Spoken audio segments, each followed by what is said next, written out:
说好的金丝楠木千年不腐，这才几年就变成渣了。该死的崔瘸子，居然敢拿假货骗我！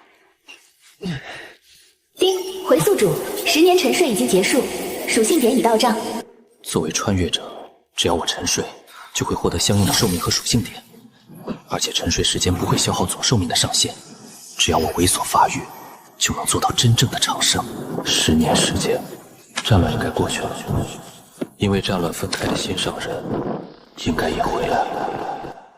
烧饼，热气腾腾的烧饼。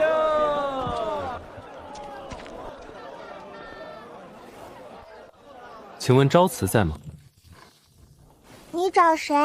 这里不是昭辞的家吗？我不认识昭辞，你找错地方了。长安，是你吗？不许欺负我娘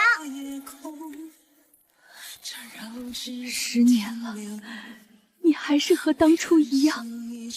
为什么？我们分开之后，我被匪土追杀，后来是他将我从死人堆里救了回来。半年之后，我养好了伤，战乱也停止了。他和我一起回到了这里。当时崔瘸子说你在他那里买了一具棺材，然后我等了你3年。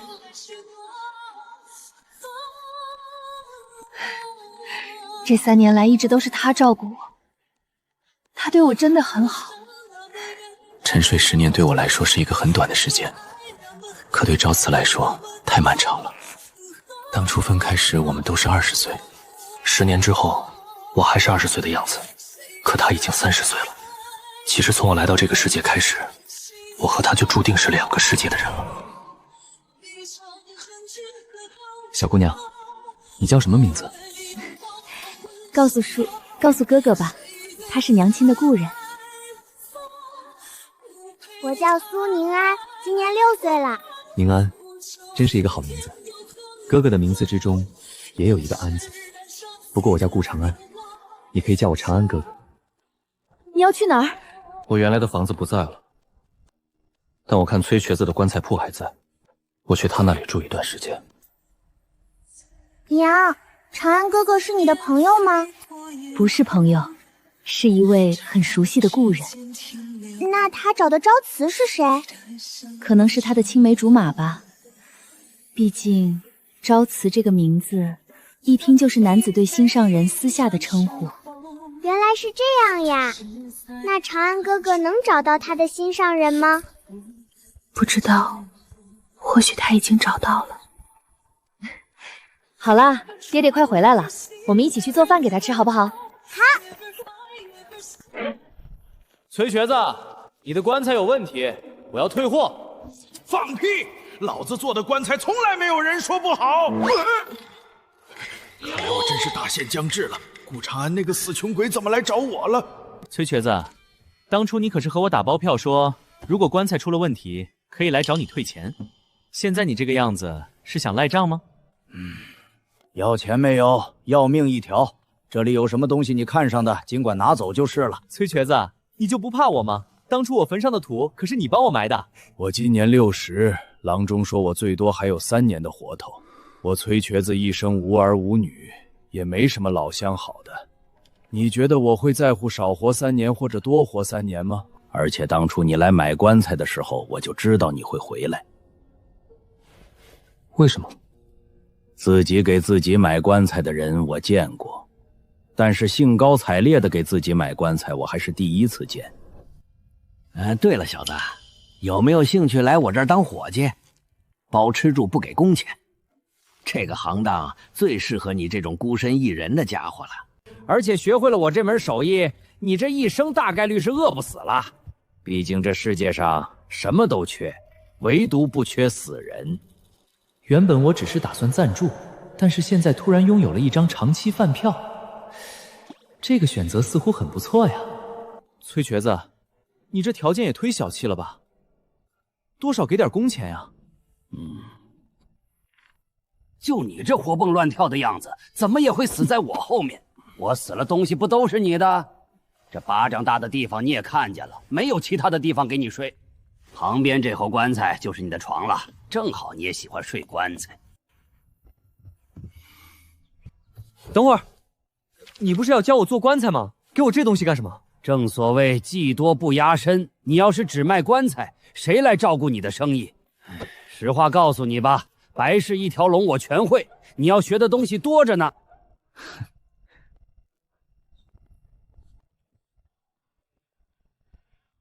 这8年，我把10个属性点都加到了防御上。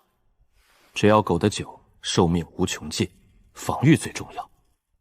至于崔瘸子，他整整活了5年才老死，也没好过我。宁安，跟你说过多少次了？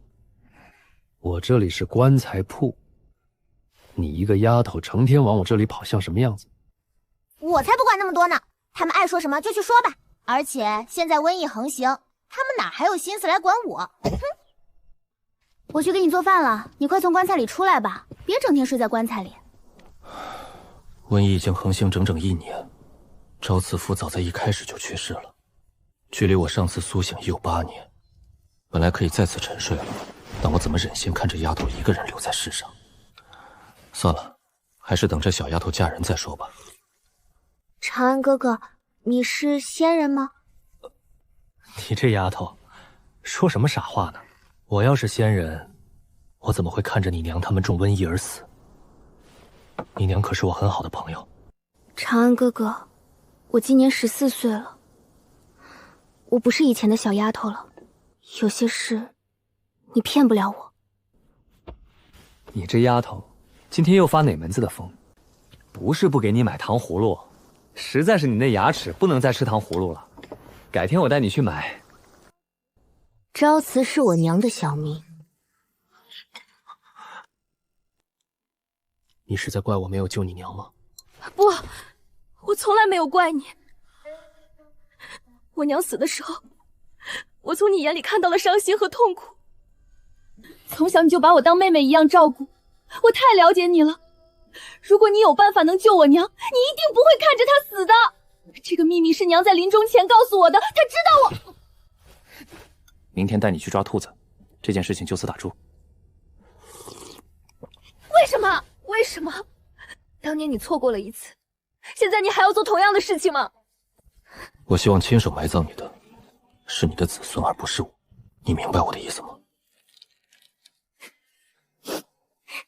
长安哥哥总是那么好骗，我又骗到你了。作为惩罚，你今天打算送什么给我？这是给你的生日礼物。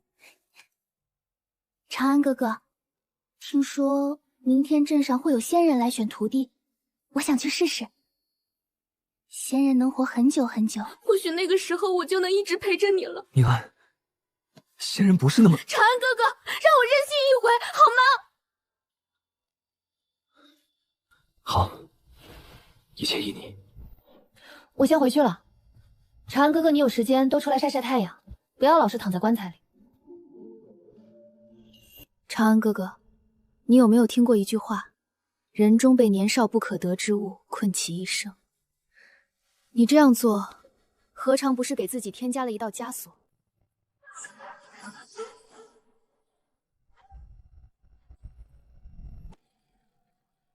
？16岁之下，欲求长生者，可上前测仙缘。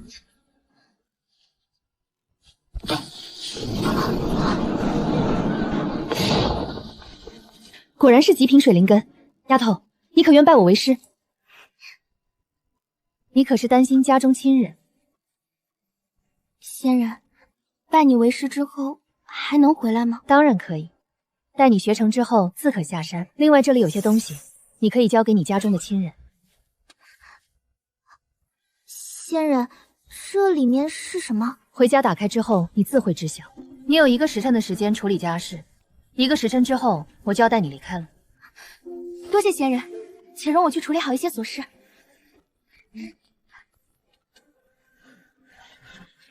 若非我偶然经过，宗门很可能就要错过这极品水灵根的天大机缘。如此机缘，定不能让其出现半点意外。长安哥哥，仙人要收我为徒。你真的想去吗？想。为了什么？为了长生。天下有很多人从凡人变成了仙人，但却从来没有仙人变成凡人，足可见长生路是一条不归路。若是有一天你走累了，一起回头一看，长安哥哥永远在你身后。修仙是一个吃人不吐骨头的地方，放人之心不可无。哎呀，仙人光临寒舍，真是令寒舍蓬荜生辉呀！这丫头有仙缘，她未来前途不可限量。这一切都多亏仙人慧眼识珠。宁安这个丫头从小就调皮，以后就要劳烦仙人费心了。对了，不知仙人所居仙山是何处？若是有时间，我也好去拜访一下。南边万里之外有一宗门，名为苍兰宗，普通人30年也未必走得到。你若是想来，那便来吧。我此次出来有任务在身，我们要快点出发。长安哥哥，你的话我记住了，我一定会来找你的。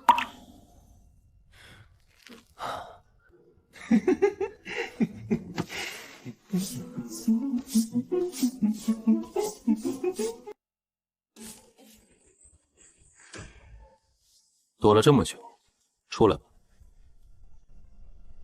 还不出来，是打算让我请出来吗？看样子那个老女人是真的走了，会飞了不起啊！哼，小爷睡个1800年照样可以飞。你最好别动宁安的坏心思，不然小爷把你家祖坟都给挖干净。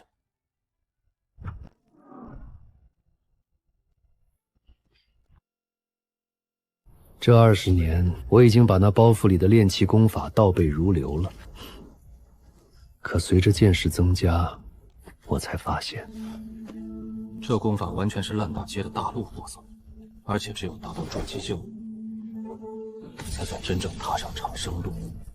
系统，这上面说3天之内能达到炼气1层的是天才，那像我这种花了20年才达到炼气1层的，是什么水平？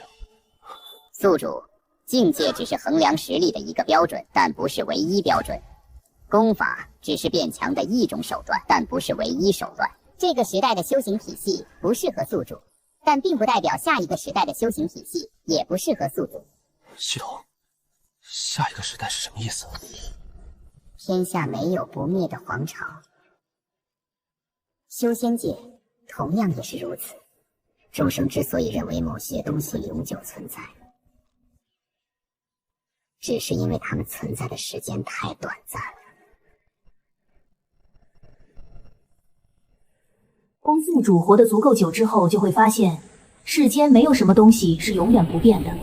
天道如此，人亦是如此。系统就是系统，说起话来一套一套的。拥有漫长的寿命实在是无聊，所以我定了个小目标，去看一眼宁安过得好不好。这20年来，我走走停停，当过乞丐，卖过豆腐，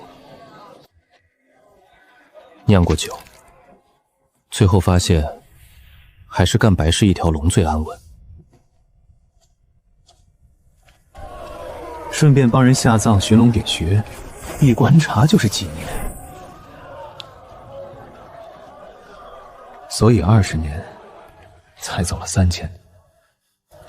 怪不得那婆娘听到我要拜访的时候满脸嫌弃。我总共花了50年才走到这儿，普通人运气不好，活到50都够呛。此处是苍兰宗山门下，我本打算混进去看看宁安，但现在没必要了。他名气太大了，入门50年就金丹大成，惊动了宗主。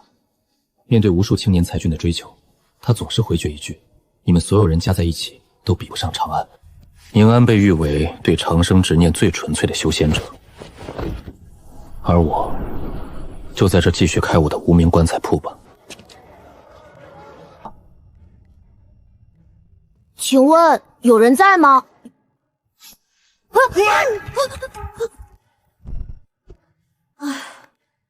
施主，你怎么能躺在棺材里呢？棺材是死人睡的。小和尚，你这话说的不对。无论是凡人还是修仙之人，最后都免不了一死。既然如此，那活人为什么要嫌弃自己的最终归宿呢？阿弥陀佛，多谢施主指点，是小和尚我着相了。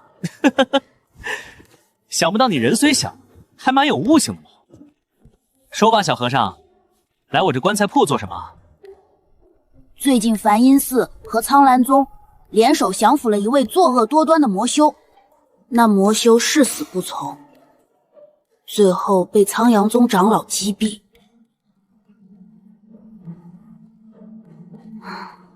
虽然那位施主作恶多端，但小和尚不想看到他炮尸荒野，所以想买一副棺材替他入殓。你有钱吗？我是开门做生意的，可不能做赔本买卖。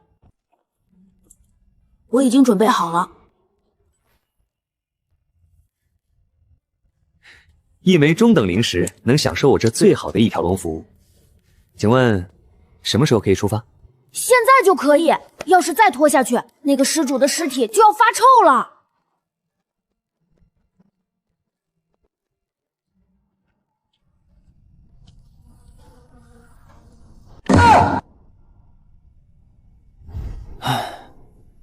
小和尚，你们这些修仙之人，都这么没人情味的吗？且不说他生前做了什么，这人好歹也是你们费尽心机才抓到的，杀人不过头点地，多少也得挖个坑给人家埋了呀！放在这荒郊野外算怎么回事？这修仙界，我看就你这个小和尚还有点人情味。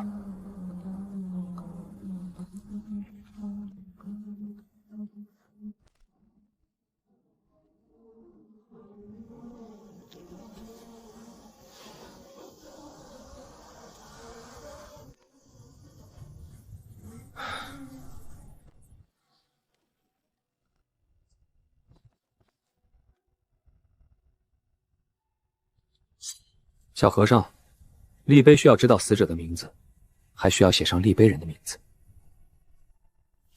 他叫什么名字？这位施主乃是幽冥宗宗主，外号血煞老祖，具体姓名无人得晓。至于立碑之人，施主自行处理吧。小和尚受门规所限，不能为其立碑。施主，你的外号叫送葬人吗？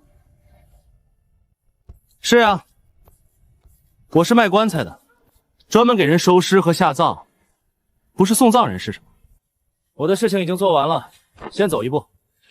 以后还有这种事情，记得来找我。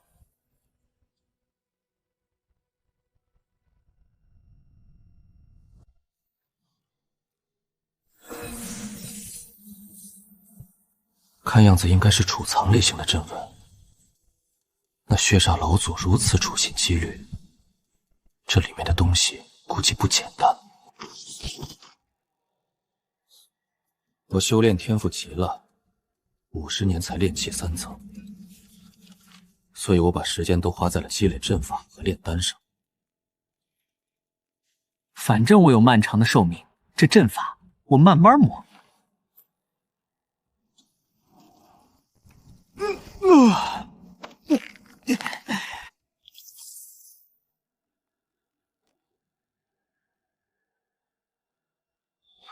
伪灵根，灵根分为5行灵根和异灵根，我从来没听过伪灵根这个词呀。有意思，我倒要看看这伪灵根到底是什么东西。原来这不是功法，是血煞老祖的人物自传。他发现灵根吞噬灵根内可以提升品质，靠着疯狂杀戮吞噬，他逆袭成了一方大能，最后却引来门派围剿。唉，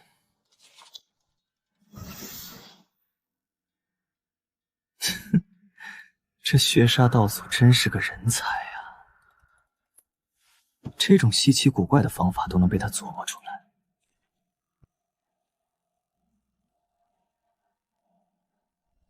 系统，你说血煞老子在书中提到的人造灵根，有可能实现吗？这自传的后半段多次出现了人造灵根的说法，而且还有很多血煞老子的假设，我感觉说的很有道理。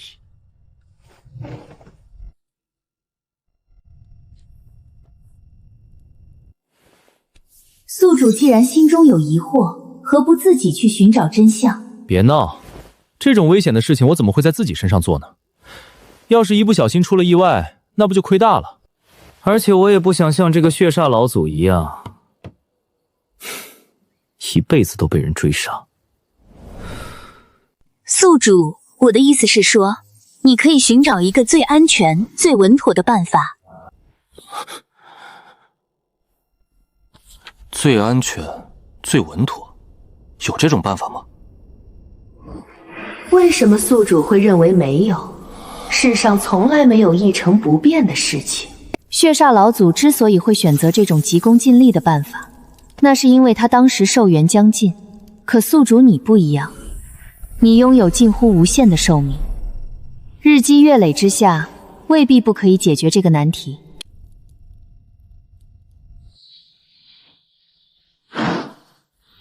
有道理，时间看似软弱无力，但却是这世间最锋利的刀。无论你是化神的老祖，还是神兵利器，都敌不过这时间的侵蚀。所有的事情在时间面前都会变得微不足道。这个小小的修行问题自然也不在话下。人造灵根的诸多难题，比如寻找什么天材地宝替代，如何不被身体吸收，我不着急，我有的是时间去慢慢试。顾长安，今日贫僧一定要与你辩上个300回合。你好歹也是梵音寺传承人，众人口中的慧明大师，若是让人看到你现在的样子，岂不是让人笑话？他们想笑就让他们笑去吧，就算他们把我捧上了天，也改变不了我输了20年的事实。听你这意思，今天还想和我辩法？那是当然，不和你辩法，我来找你干什么？在我所认识的人当中，就只有你能和我在佛法上一较高下了。但话又说回来了，你这修炼天赋是真够烂的。20年前你是炼气3层，现在你是炼气4层，你这境界增长的速度也忒慢了吧？我真担心你某天一不小心就嗝屁了。唉，到时候我找谁去变法呀？修行天赋又不是我能决定的，我能有什么办法？没有修炼天赋，我可以帮你啊。虽然不能改变你没有灵根的事实，但是延长寿命还是没问题的。你总是不告诉我你活了多久，我可不想失去你这么一个朋友。生死有命，富贵在天，寿命这种事情不要看得那么重，一切顺其自然就行。今天我不想和你辩法，我有件事情想请你帮忙。不帮，除非你同意，我给你延长寿命。没问题，你如果帮了我这个忙，我就同意你给我延长寿命。什么事情尽管说便是，我慧明大师保证办到。你来苍兰宗，应该是为了参加长安仙子接任长老的典礼吧？怎么，你也想去见识一下？不是，我想请你把这个东西交给长安仙子。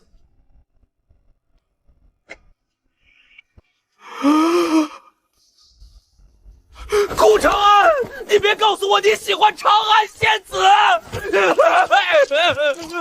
这个女人压根就对道理的事情不感兴趣，你还是别白费功夫了。只要你把东西送到她的手上就行，多余的话不用说。你若是办到，我就同意延长寿命。先说好，东西我可以帮你送到，但我不能提你的名字。一旦被长安仙子的追求者知道这件事，你估计会死得很惨。可以。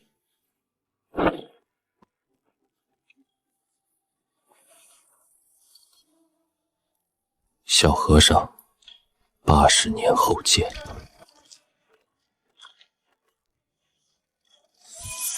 这随机传送阵我布置了10年，谁也别想顺着痕迹找到我。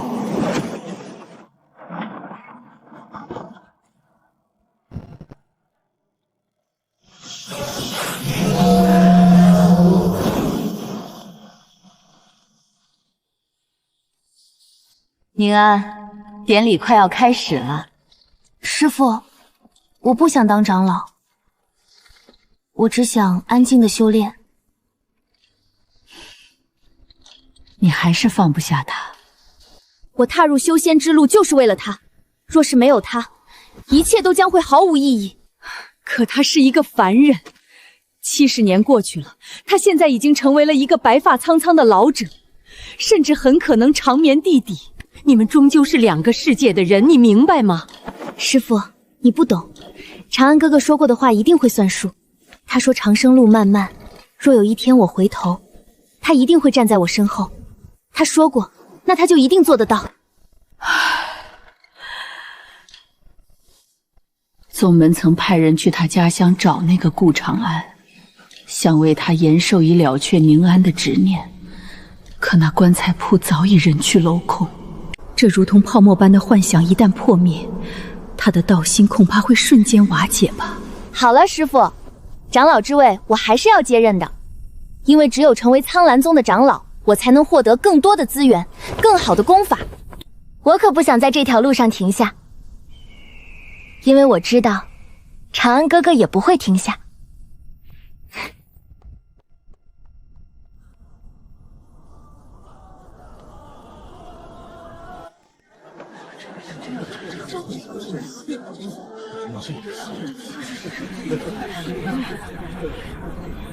太虚观送琉璃丹2枚，梵音寺送玄经1本。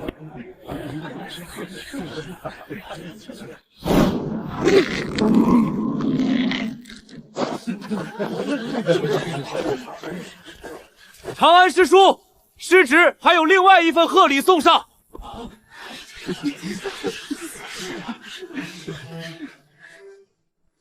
有心了。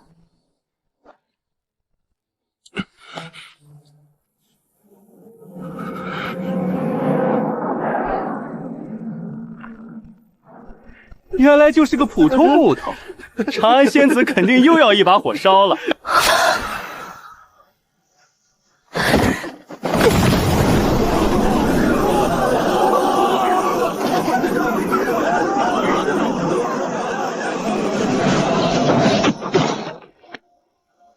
这种独特的动物形状，普天之下只有长安哥哥一个人会。他果然没有失约，他一直都在。东西我很喜欢，确实很喜欢。典礼结束之后，你单独一人来见我。记住，单独一人。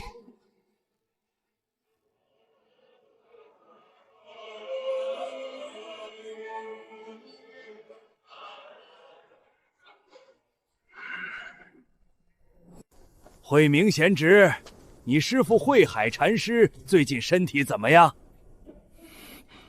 长安仙子怎么会喜欢那么普通的木雕？而且，大家好像误会了什么。回宗主，我师父身体安康，只是最近有所感悟，所以才让小僧前来。不卑不亢，果然是名师出高徒。你们年轻人的事情，我们这些老一辈就不干预了。100年之后，等你境界稳定了，记得来苍兰宗提亲。宗主，你误会了，我不是。哎呀，年轻人做事不要这么婆婆妈妈的，更不要因为自己的实力暂时弱那么一点就不好意思。俗话说得好，女大3抱金砖，女大30送江山，女大3000位列仙班。我这关门弟子虽然大了你50岁，但这对修行之人来说不是什么大问题。至于你师父哪里，我岳天高亲自去说。你们梵音寺又不是没有结道侣的先例，这点面子你师父还是要给的。毕竟我和你师父已经认识300多年了。越描越黑，还是等和长安师叔单独见面的时候解释清楚吧。师叔，事情就是这样，这个木雕不是我的，这里原本真的是个棺材铺，你要相信我。慧敏，你想和我结为道侣吗？不想，现在不会想，以后也不会想。这样最好。你如果敢有这样的想法，我就把你的光头从你的肩膀上摘下来。从今以后，无论谁问你，你都不准提顾长安这个名字。若是你敢透露半个字，你的命可就保不住了。长安师叔好像认识顾长安，而且认识很久了。师叔放心，小僧保证不会透露半个字的。可是小僧经常来这里，若是有心人调查，应该会查到一些蛛丝马迹。到时候小僧该如何回答？你们之间的经历可以如实说，但要隐去相貌和名字。若是有人硬要问他的称呼，你就说他自称送葬人。小僧知道了。那小僧还能见到他吗？应该会吧，毕竟他是一个很念旧的人。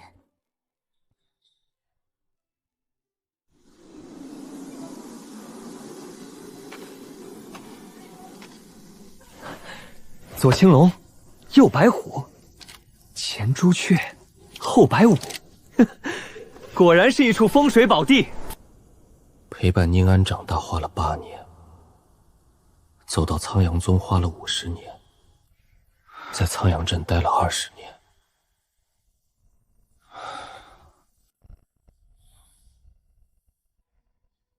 80年的寿元只剩下2年了，我得找个好地方开始沉睡。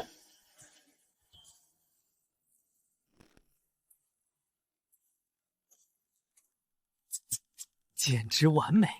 我怎么能想出这么聪明的点子呢？洞口上方堆满混合了种子的泥土，下雨冲刷下来堵住洞口，植物一长，痕迹全无。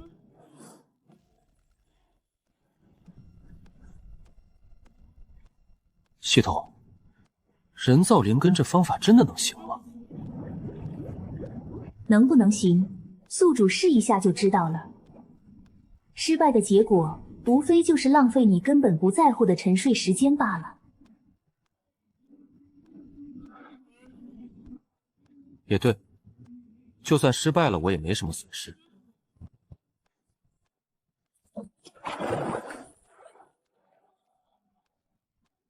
我假设人体没有灵根，只是对属性的敏感度。浸泡在木属性草木精华中沉睡，身体生机挺直，被动吸收，说不定就能腌制出木灵根。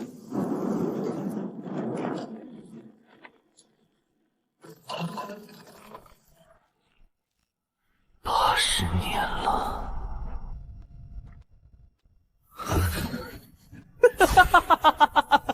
人造灵根果然可行，这下再也不用担心被那些大能抓去做研究了。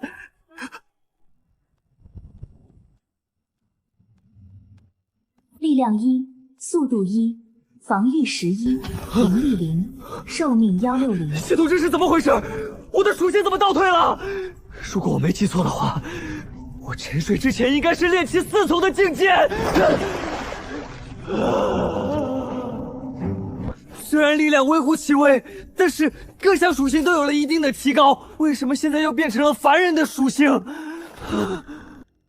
沉睡期间，宿主身体当中的灵力会缓慢地向外扩散，没有了灵力的支持，宿主的各项属性自然会回归到凡人的标准，但通过属性点获得的力量除外。炼气4层而已，没了就没了吧。我现在有上品木灵根，几天就能练回来。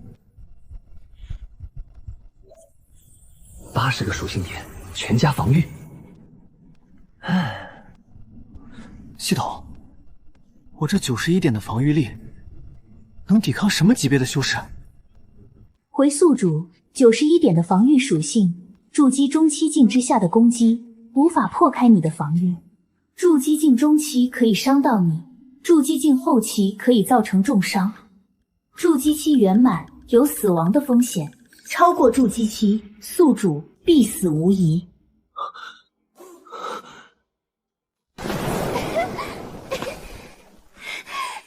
真是天助我也！这次我一定能成功突破炼气9层。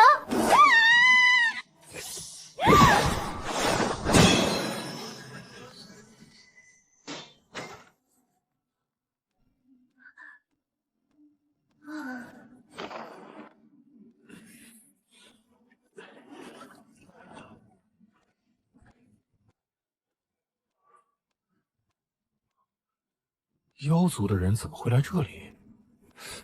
我这里也没什么宝贝啊。80年药灵的回春草，原来是我当年随手撒在洞口的种子，引来了他。你不要吃我，我的肉是酸的。没吃过怎么知道是不是酸的？而且你长得这么水灵，吃起来口感一定很好。我一点都不水灵，就是有点婴儿肥而已。其实我可瘦了，全身上下都是皮包骨。你要是吃了我，肯定会硌牙的。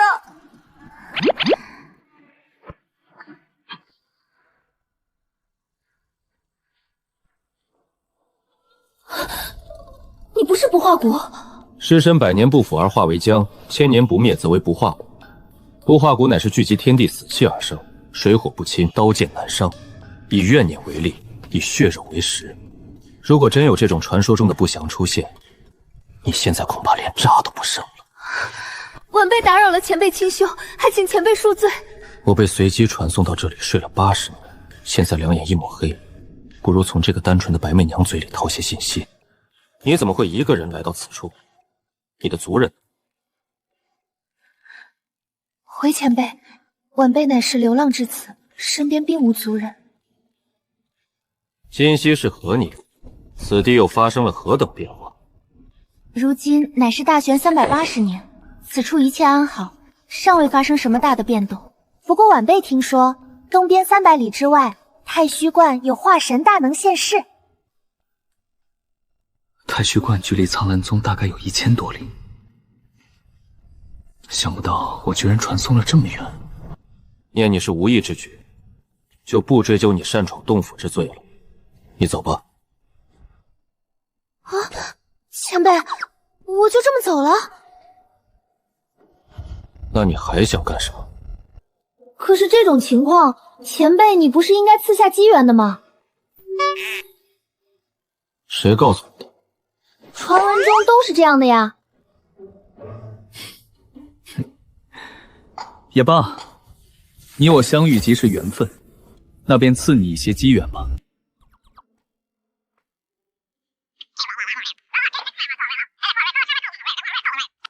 反正都是当年慧明小和尚和我瞎聊的内容，对他管不管用就不知道了。缘尽于此，你走吧。若是你再出现在我的面前，你的小命可就不保了。多谢前辈指点之恩，白默娘永生不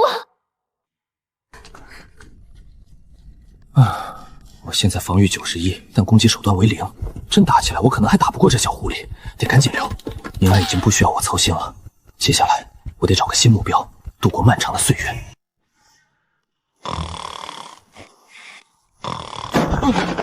长安，凌风师兄，有什么事吗？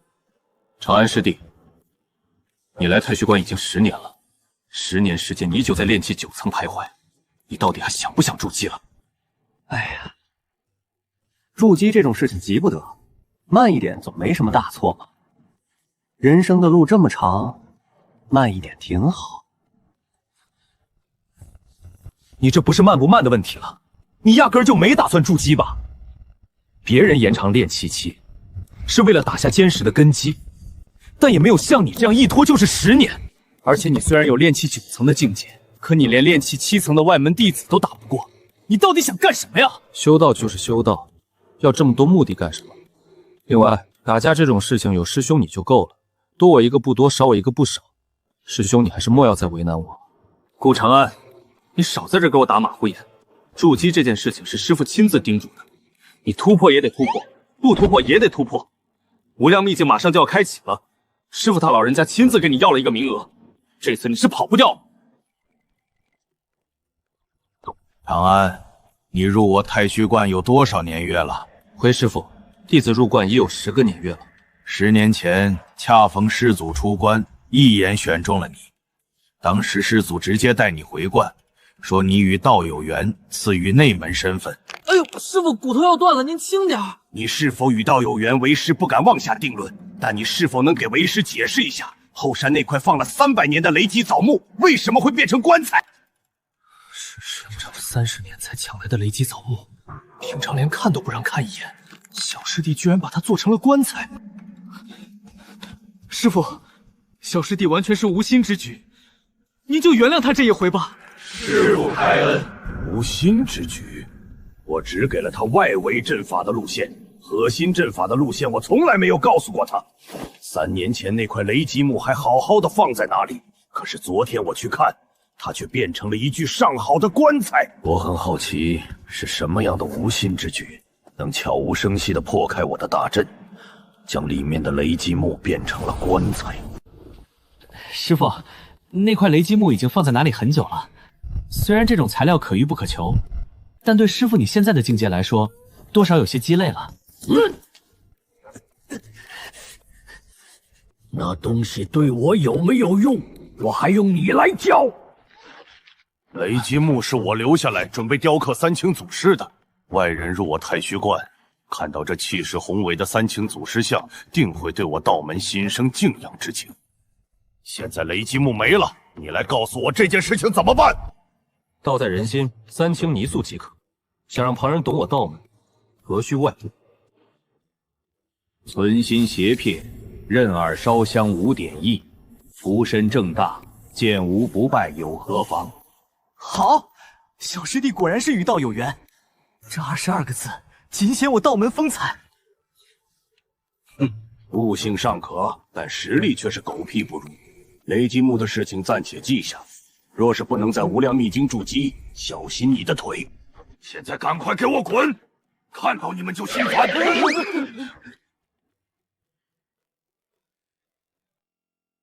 也就只有我元辰上人的徒弟才能写出如此有道韵的对联。哼，看看这字，铁画银钩，气度不凡。一般人哪能写出这字呀？慧海秃驴和岳天罡那个王八蛋，仗着自己收了个好徒弟，哼，整天耀武扬威的。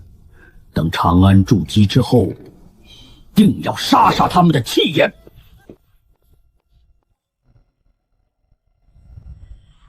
修道1000年，居然还没有一个徒孙，看得透彻，有意啊。师兄，你的灵力再厚些，风力太大，都让我无法专心看书了。长安，你整日捧着书本，到底都在看些什么书？只要是书，我都喜欢看。我不但喜欢看书，我更喜欢看这世间的每一件事物。可是世间太大，我就算花上千年万年，也未必能一一看尽，所以我选择先看书，再看这世间。因为书是人写的，人之所以要写书，是因为他将自己的所见、所闻、所感、所悟都转化成文字留下来。看完一本书，也就等于了解了一个人的一生。虽然不能观其全貌，但还是可以窥探一二。那你看了这多书，这些书对你有帮助吗？当然有。如果不看书，我怎么能解开师傅的核心阵法？师傅用雷之木做棺材，确实有些心痛。可他更想不通的，大概是他一个元婴境修士布下的阵法，怎么会被我一个炼气9重的徒弟给破了？你的意思是说，藏经阁之中有师傅布下的阵法？师兄说笑了，师傅并不擅长阵法之道，藏经阁怎么会收录师傅的阵法呢？你这话有点伤人呀！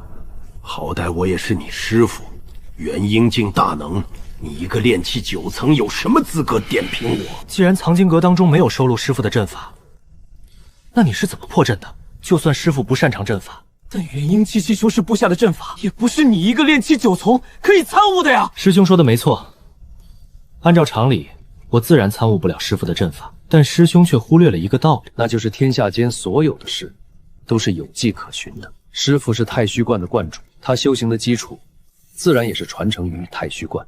太虚观藏经阁中关于阵法的书籍，我已阅览10之8九，而师父有所涉猎的乃是五行阵法。在阅览五行阵法一脉的书籍时，我还发现了师父当年留下的笔记和感悟，因此我对师父的布阵习惯有了一些了解。景明，你掌管藏经阁，咱们太虚宫有五行阵法一脉吗？我虽然没有小师弟博闻广记，但是藏经阁的大致分类我还是知道一些的，没听说过五行阵法这一脉啊。哦，二师兄当然不知道了。二师兄看守藏经阁是在30年之前，但五行阵法早在50年前就被撤出藏经阁了。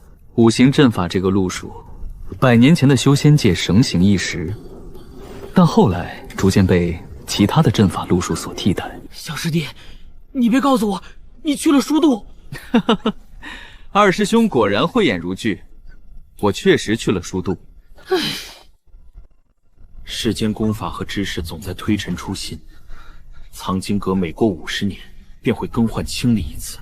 我刚入门去过几次，居然还在里面发现了凡人的街头话本小说，觉得都是浪费时间，之后就再也没去过了。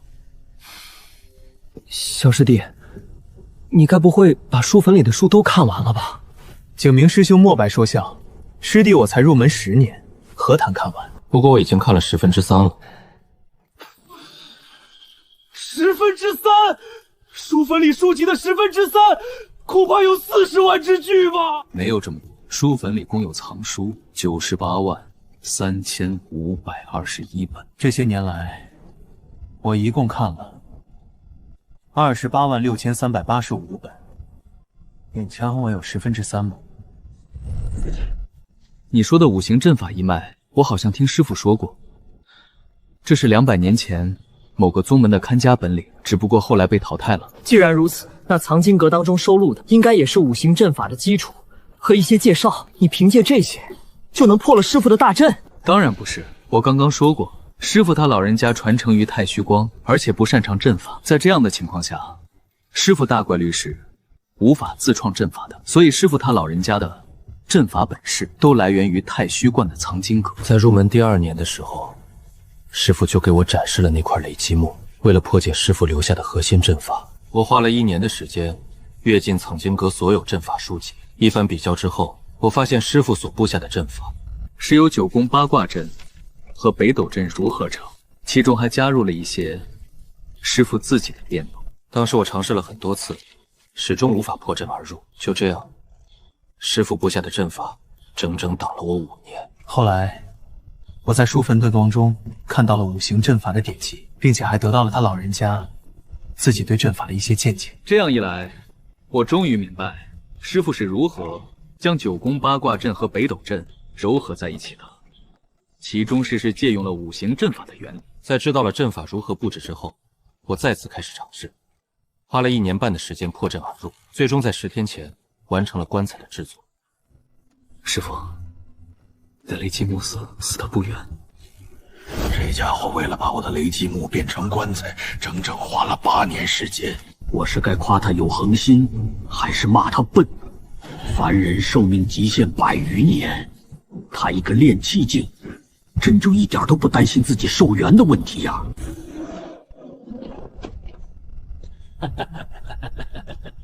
哎呦呦，这不是元辰上人吗？50年没见，你居然突破到了元婴中期了，真是可喜可贺。有话说有批发，贫道不想和你这种粗俗之人有过多的交流。元辰道长，你好歹也是道门中人，脾气怎会如此火爆？虽然我的境界比你高那么一点点，徒弟也比你的徒弟厉害那么一点点，但你也不能因为这么一点小事整天生气呀。我知道你眼红我收了一个好徒弟，200岁不到就已经是元婴后期了。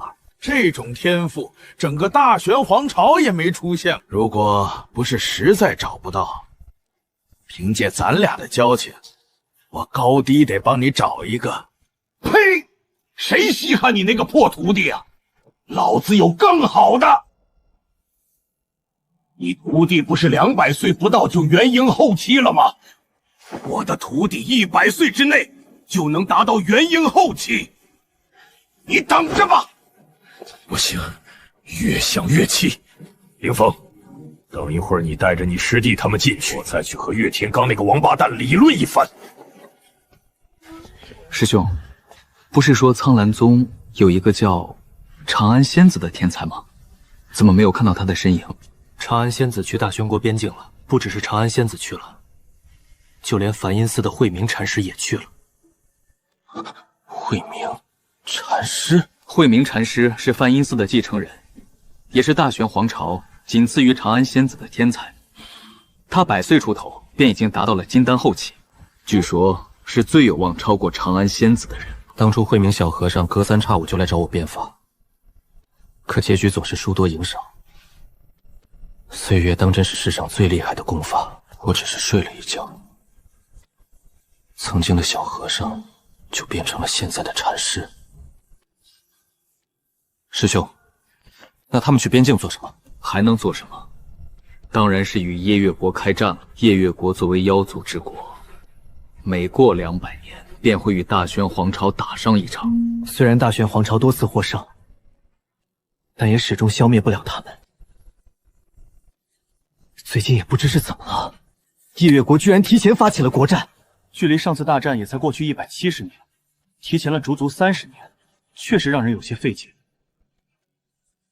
大玄国和夜月国的战争，我在书族中看到过记录，那是修士和凡人混杂的大战，惨烈程度言语无法描述，10之1、2。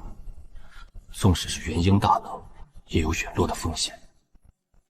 夜月国提前发动战争，你就别想了，这等国战，只有金丹境才有资格参加。等你达到金丹境，恐怕早就结束了。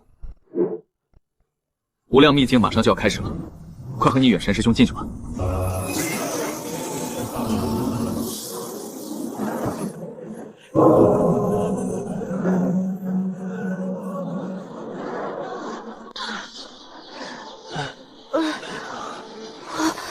长安师弟，这是哪里啊？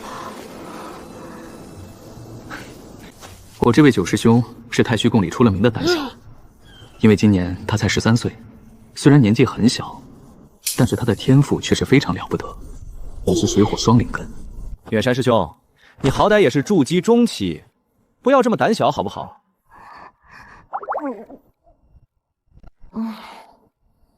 长安大哥，你又不是不知道，3岁就被师父带到太虚观了，每天除了修行就是修行，对于外面的事情，我哪有你了解呀？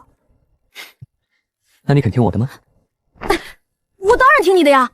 你去偷师父的雷击木的时候，还是我给你把风的呢。既然听我的就好，那我们现在开始采花吧。采花？长安大哥，我们采花干什么？啊？酿酒呀！这里应该是无量秘境当中的百花海，4季的花都可以在这里生长。我在古籍中看到，有一种仙酿名为百花酒，材料是取4季百花酿造而成，而且所有的花朵都必须是新鲜的。因为条件太过苛刻，所以我一直都没有酿出来。现在可是天赐的良机啊！可是师父是让我们进来寻找机缘的，我们在这里采百花酿酒，出去怎么跟师父交代？根据我找到的无量秘境地图显示，从这里往东走30里，那里有一处残破青铜古殿，古殿中就有你所说的机缘，只不过需要经过考验才能获得。我知道这个消息，其他人当然也知道。所以现在有2个选择摆在你面前：第一，去青铜古殿接受考验，并且和其他门派的弟子争个你死我活；第二，留在这里陪我酿百花酒。哼，师父和3师兄好酒，有百花酒奉上，应该受不了什么责罚。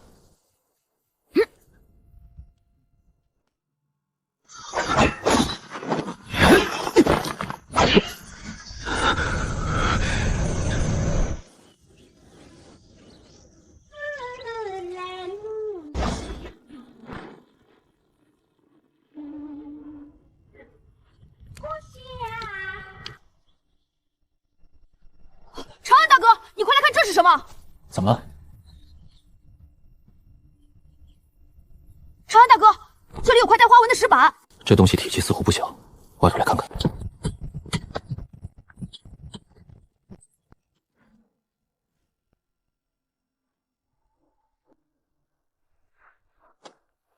长安大哥，这是什么文字？我怎么看不懂呀？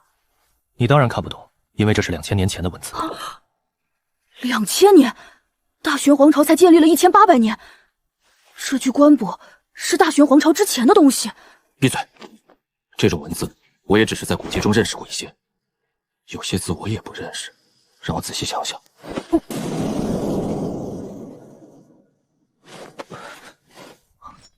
原来是这么回事，我们真是走大运了。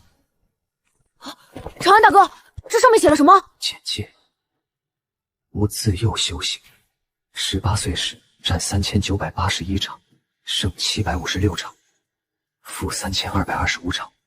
80岁时战4498场，胜1325场，负3173场。200岁时战1650场，胜985场，负780场。500岁时战130场，胜115场，负15场。1000岁时9战9胜，蓦然回首，天下再无敌手。呜呼，生平求一敌手而不可得，成寂寥难堪也。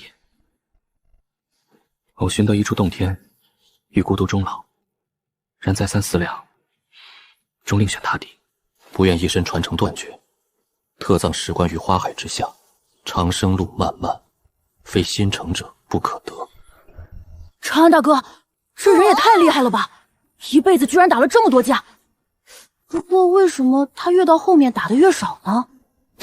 这还用想啊？当然是因为随着岁月的流逝，能和他交手的人已经不多了呀。他1000岁的时候，那9场战斗一定是惊天动地的战斗。9战9胜，虽然只是简单的4个字，但却怎么也隐藏不住他的兴奋。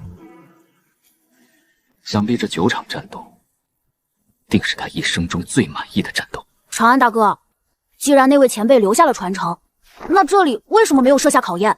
他就不怕自己的东西被其他人随便捡去了？谁说没设考验？整个无量秘境就是最大的考验。之所以取名无量，那就是指此处秘境几乎无穷无尽。这里每逢50年就可以开启一次。大玄皇朝建立之初，这个秘境就存在了。1000多年过去了，这里的宝贝依旧没有被拿过。面对这种取之不尽、用之不竭的金山，谁还会来关注这片风景秀丽且毫无作用的花海呢？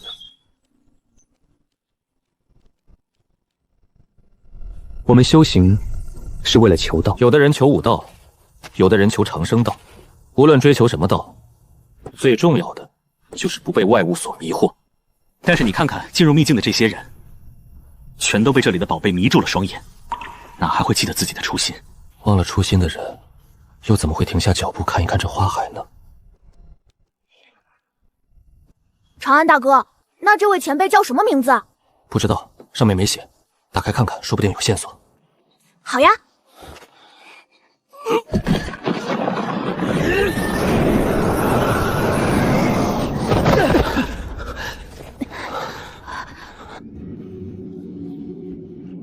得此机缘，证明尔等尚未被外物所迷惑。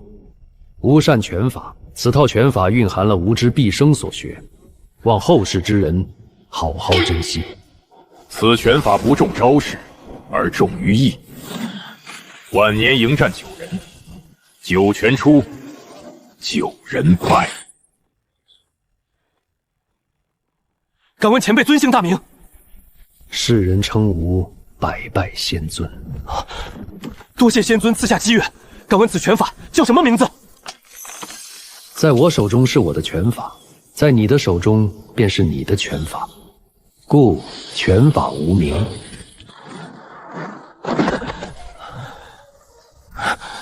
颇有几分黄粱一梦的感觉。长安大哥，我结丹了！原本炼气9层的我，不知何时竟然达到了筑基圆满，距离结丹也只差1线之隔。长安大哥，这是怎么回事？我怎么1个时辰不到就结丹了？不是1个时辰，我们在里面起码度过了2个月。2个月，有这么久吗？当然有。我们在挖出这具棺椁的时候，周围的花朵被我们破坏了不少。可是你看周围，那些花已经重新长出来了。无量秘境虽然灵气充沛，但没有1、2月是绝对达不到这种程度的。我们之所以觉得在里面没有待多久，那是因为仙尊前辈的境界太高，让我们产生了一种错觉。另外，仙尊前辈给我们演示拳法的时候，我们的身体早在不知不觉中跟着练了很多遍了。有这么一位强大的前辈，手把手的教我们练拳法，境界不提升才怪。原来是这样呀！如果已经过去2个月了，那我们是不是马上就要离开秘境了？估计快了。无量秘境开启的时间为5个月，我们酿酒花了2个半月，学习仙尊前辈的拳法又花了2个多月。还是快点收拾东西吧，搞不好马上就被排挤出秘境。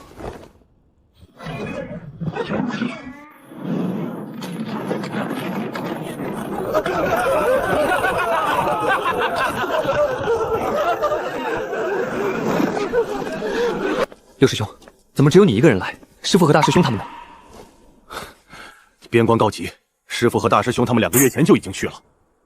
你们2个看样子都有不小的收获，这样我也放心了。接下来这段时间，太虚剑由你们2人执掌，我们很快就会回来的。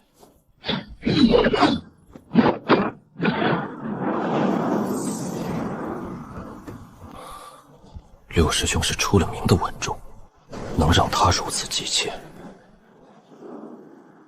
边关到底发生了什么？师父，大师兄，还有那个小和尚和一个丫头，千万别出事啊！六师兄临走时说的话，让我心中隐约有些担忧。但这世间的道理便是，事情超出能力范围后，并不会因为你不想它发生，它就不发生。与其担忧，不如过好每一天。好在远山成长的速度很快，我没过多久就当起了甩手撞鬼。只不过有一件事超乎了我的预料，这场大玄皇朝和夜月国的战斗持续了整整20年。在第5年的时候，连闭关已久的化神老祖都去了边关。昨天说的事你考虑的怎么样了？不行。为什么？10年前你说等你看完书坟里的书就准许我去边关，现在书坟里的书已经被你看完了，我为什么不能去？你可别忘了，我才是太虚观的代理观主。20年了，原先那个事事都要问我的小屁孩，现在终于敢跟我拍桌子叫板了。不错，有长进。七师兄死了，五师兄瞎了，最疼爱我们的大师兄断了一条手臂。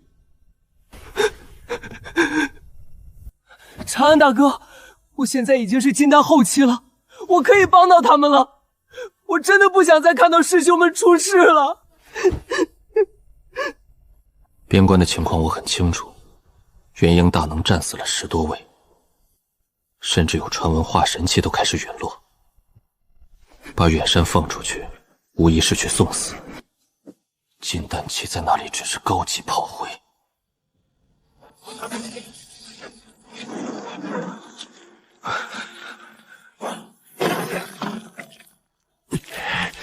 从现在开始，我就是太虚观观主，旧师弟宋凌霄为太虚观副观主，太虚观大小分观全部往西后撤3000里。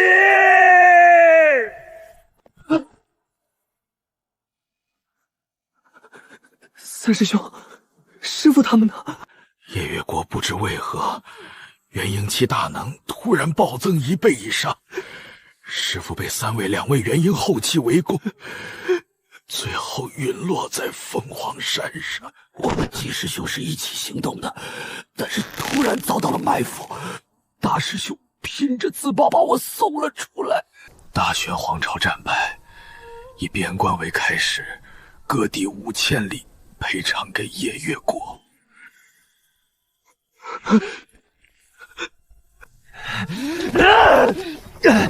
师父的尸体呢？你为什么带回来？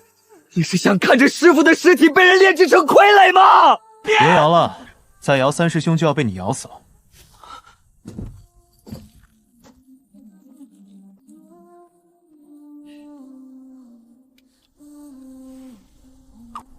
你伤到了根基，我本领有限，救不了你。夜月国的攻势如此之猛，他们的目标绝对不会是简单的5000里，他们应该是想吞并整个大玄皇朝。远山天赋不错，就是还有些孩子气。这50年你要好好教导，太虚关的未来在他身上。长安，你要干什么？去给师父和师兄他们收尸。说来不怕师兄你笑，没来太虚关之前，我的老本行是卖棺材，而那雷击木棺材也是我提前为师父预备的，现在正好用上了。我们修仙就是为了长生，大家都以为长生之后便能得到大逍遥，殊不知长生才是最大的痛苦。世间如苦海，长生就意味着永远要漂浮在这苦海之中。师父他们脱离苦海，我们应该为他们高兴。我以前记得三师兄你说过修仙界的一个故事，并且还以此来下远山。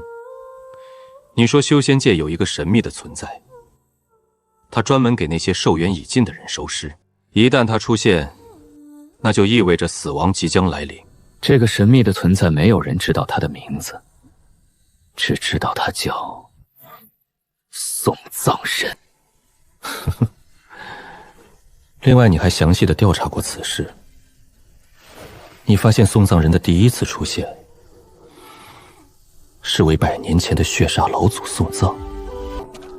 除此之外，送葬人还和梵音寺的慧明禅师有着千丝万缕的关系。对此，我只想说，送葬人没有你说的那么恐怖，他只是一个卖棺材的。长安大哥，你还会回来吗？我为你们都做了一具棺材，等你们用到它的时候，我会再回来的。从这个小师弟来到太虚关，我就察觉到他不对劲了。岁月仿佛不会在身上留下痕迹，10年、20年，远山从孩童变成青年，每个人都在改变，可长安的眼神依旧像刚来时那样清澈。远山，过段时间你对外宣布，就说太虚观的关门弟子走火入魔而死。为什么？长安大哥他不是活得好好的吗？照我的话做就是了。长安他有自己的路要走，太虚观与他的缘分已经尽了。师祖总说，能入道门者，皆是6情缘浅，却又重情重义。旁人不懂他，我们不能不懂他。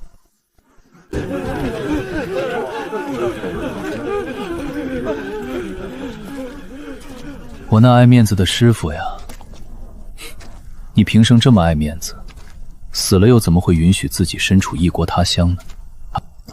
就让我这个做徒弟的带你回来吧。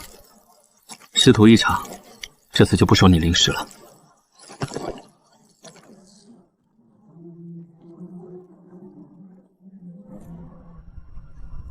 人族入城需交3枚铜钱。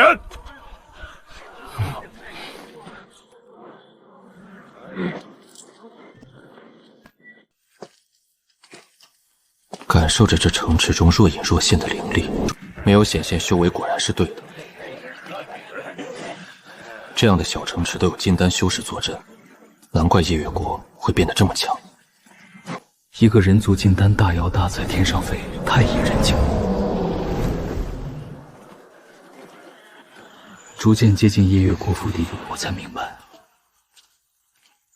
妖族修士实在是太多了，筑基遍地走，金丹不如狗。元婴境隔三差五就能见到一个，大玄皇朝不不数数才怪。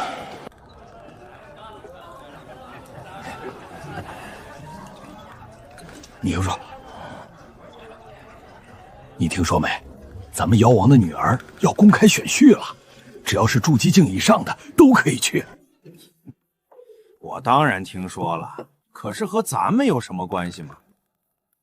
咱们妖王是高贵的苍月狼族，你觉得咱俩有资格成为妖王的女婿吗？没资格归没资格，去见识一下也不错嘛。听说狐族准备了一具元婴境傀儡作为贺礼呢。元婴境傀儡？你该不会是在开玩笑吧？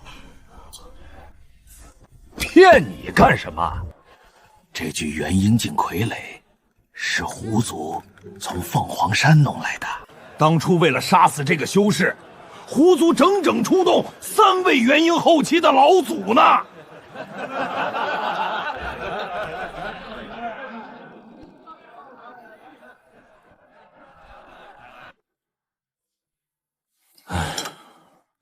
师傅呀，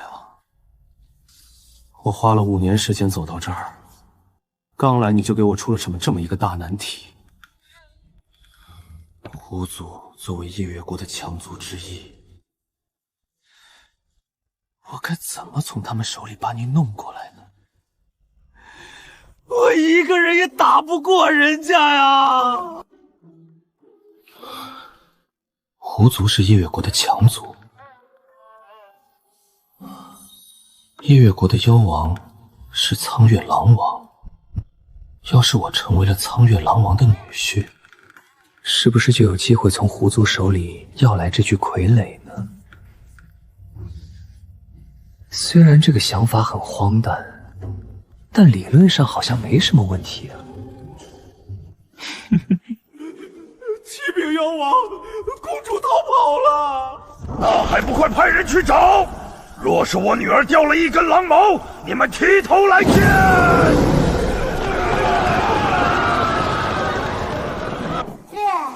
这喜欢嫁人，你自己去嫁吧。本姑娘不奉陪了。到底该用什么当聘礼呢？自从知道夜月国的公主要找夫婿之后，我就一直思索该如何获得美郎芳心。可是想来想去，我发现自己除了一表人才的相貌和学富五车的知识之外，再也没有其他的东西了。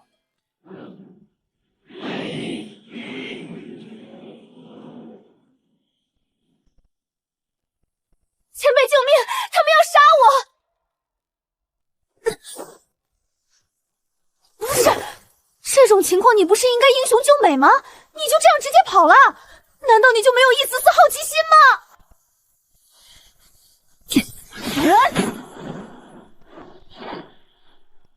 不是，你赖着我干什么？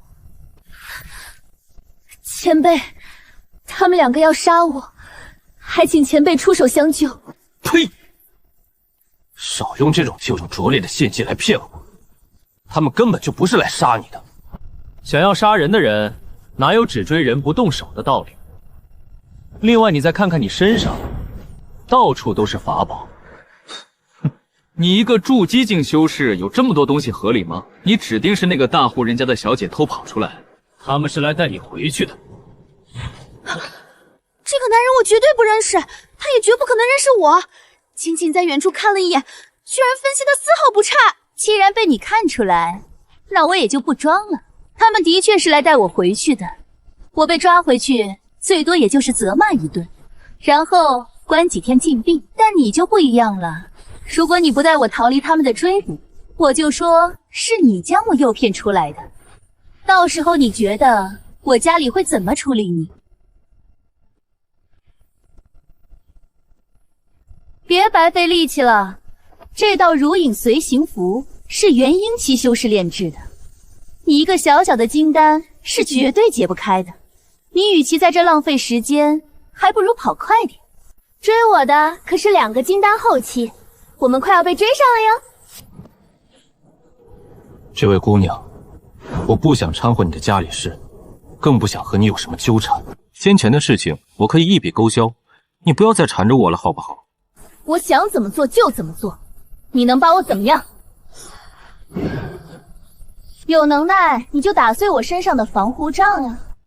既然你这么不识好歹，那你可就别怪我了。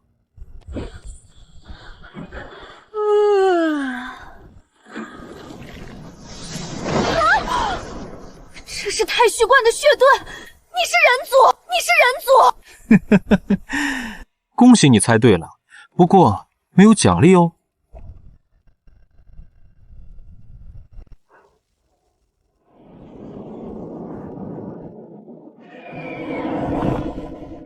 大哥，现在怎么办？什么怎么办？还不快去追！公主被人族带走，要是出了差池，我们就等着被灭族吧。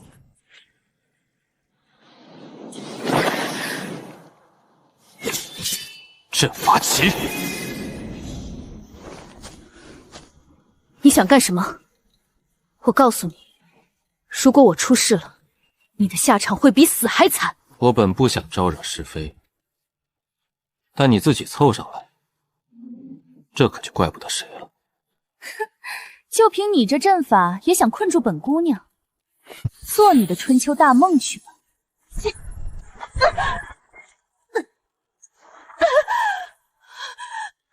你对我做了什么？没做什么，就是压制了一下你体内的血脉而已。你说的很对，这个阵法确实很破，因为这是我从一本古籍当中看到的残阵，修修补补之后也勉强能用。阵法的功效很简单，那就是压制妖族的血脉，让其现出原形。不可能！如果人族有这样的阵法，大薛王朝早就拿出来用了。哎呀，你这妖族丫头怎么一点常识都没有呢？这种类型的阵法当然是有限制的呀。古籍中的大阵可以对金丹期的妖族有用，我补全的阵法只能对筑基期的妖族有用。你刚刚要是不把机会浪费在说话上面，结果可能就不是这样了。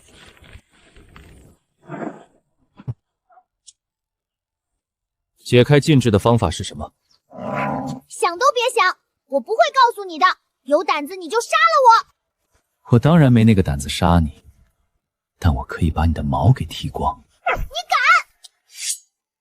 我为什么不敢？我告诉你就是了，你这个人怎么这么坏呀？你这身家还蛮丰厚的嘛，一般的元婴境修士都未必比得上你。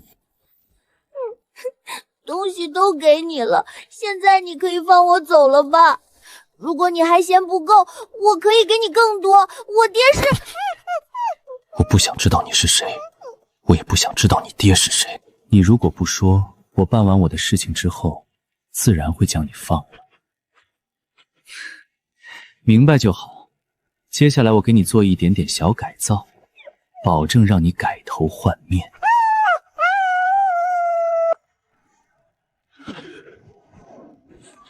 你说什么？月儿被一个人族带走了，跟丢公主，这是你们的失职，自己下去领罚吧。多谢老王。龟老，这件事你怎么看？老朽觉得这件事情并不是这么简单。月儿被人带走之后，老朽就第一时间演算月儿的下落，但是月儿的行踪似乎被谁给掩盖了，推演出来的结果只有混沌一片。这样的手段绝非一个人族金丹期修士可以做到的。是剑齿虎一族吗？不只是剑齿虎一族，狐族也异动频频。他们似乎知道月儿才是所有的关键。既然他们这么想玩，那就陪他们玩玩吧，正好也让他们知道谁才是夜月国的王。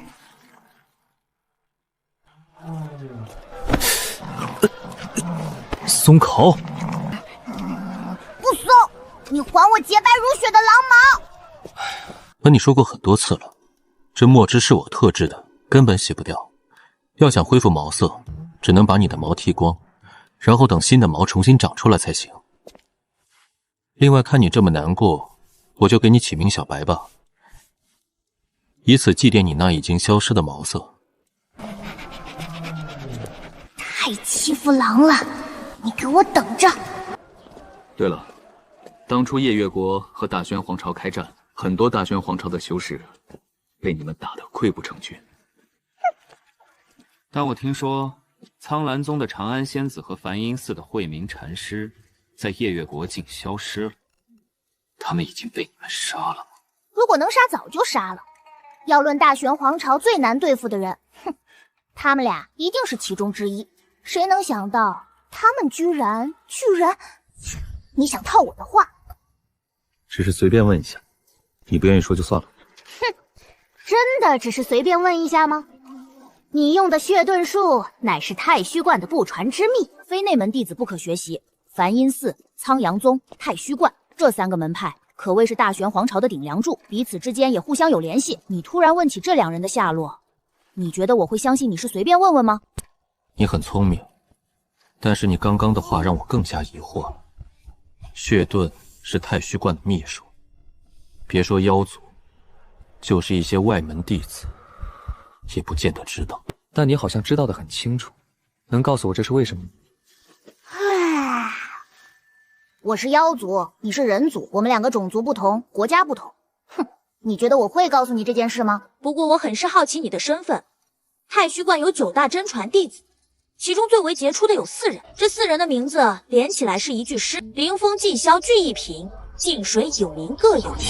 凌风景明2人已经陨落，李静水重伤逃走，而且你绝对不会是他，拥有如此阵法造诣，难不成你是太虚观第9位真禅弟子宋凌霄？你对太虚观真是太了解了，甚至比大玄皇朝的修士还要了解。看样子大玄皇朝出了叛徒。没错，大玄皇朝就是出了叛徒。那不如你来猜猜这个叛徒到底是谁呢？我不用猜，也不想去猜。皇朝更迭是我无法改变的事情，我只想把我师父和师兄们的尸体带回去。哎呦，原来你打的是这个主意啊！但是你好像办不到。太虚观观主元辰上人的尸体已经被狐族炼成了傀儡。狐族是夜月国的强族，不但高手如云，族中更是有化神器修士坐镇。你一个小小的金丹能做些什么呢？要不你还是把我放了吧，说不定本姑娘心情一好，就把你师父的尸体还给你了呢。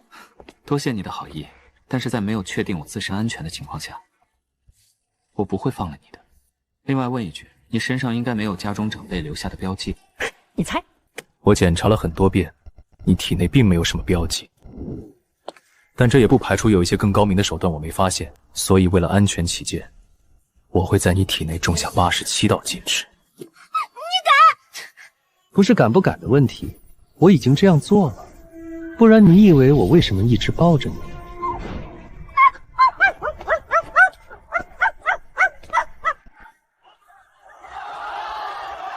那个白胡子老头是龟老，来历神秘。若不是此次2国交战的立下大功，夜月国恐怕少有人知道他的名字。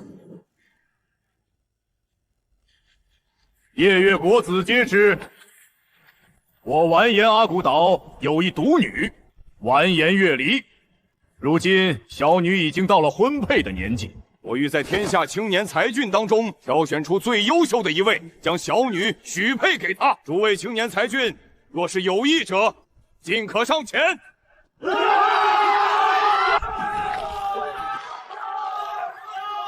启禀狼王，在下对月霄公主仰慕已久，愿意一试。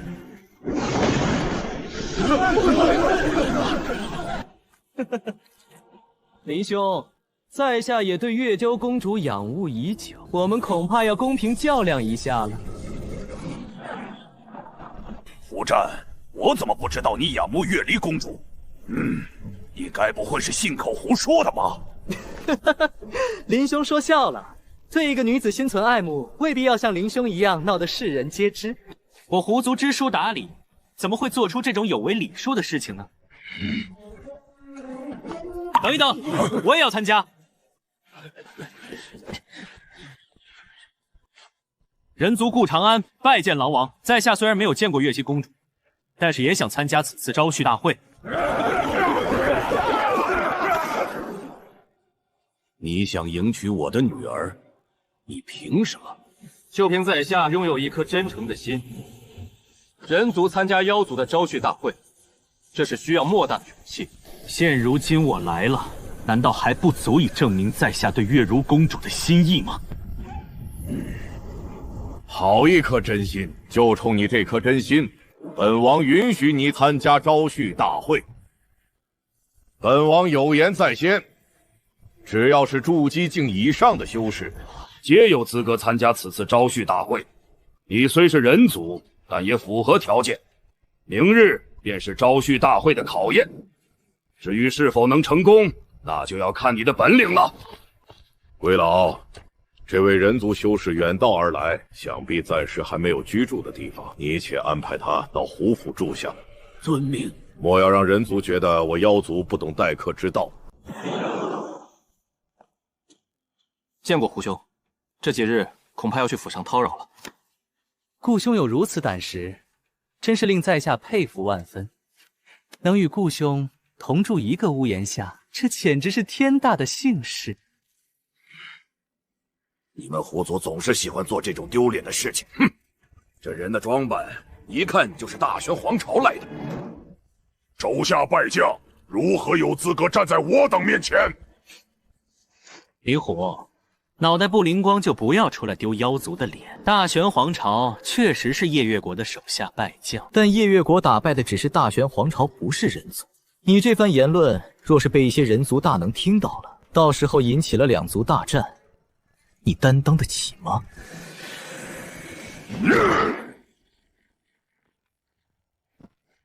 光天化日之下，妖族内斗，你们是想让外族看笑话吗？还不住手！顾兄是不好意思，刚刚一不小心提到你的伤心事了。虽然夜月国正与大玄皇朝交战，但是我胡族一向亲近人族，还望顾兄不要介意。无妨，胡兄快人快语，在下怎么好意思斤斤计较呢？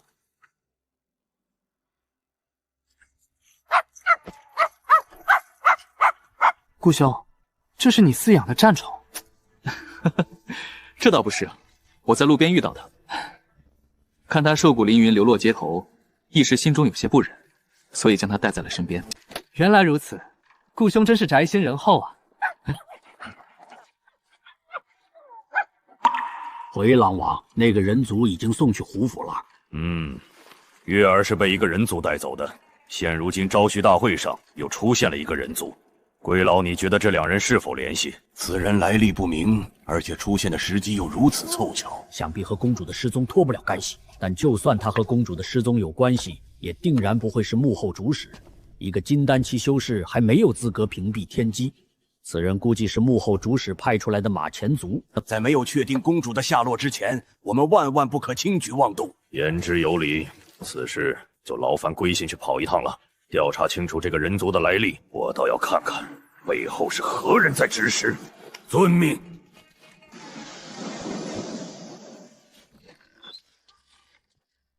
前辈，你还记得我吗？我是媚娘呀。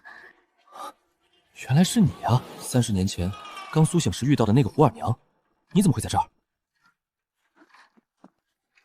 前辈，进屋说话，此处不是说话的地方。前辈，你不应该来夜月国的，夜月国是是非之地。看样子，你这只小狐狸知道很多事情了。但是这与我无关，我的目的很简单，只想迎娶月离公主，其他的事情一概不管。前辈，你与那月离公主素未谋面，我知道你一定不会为她而来。但无论你是为了什么，请你赶快离开夜月国。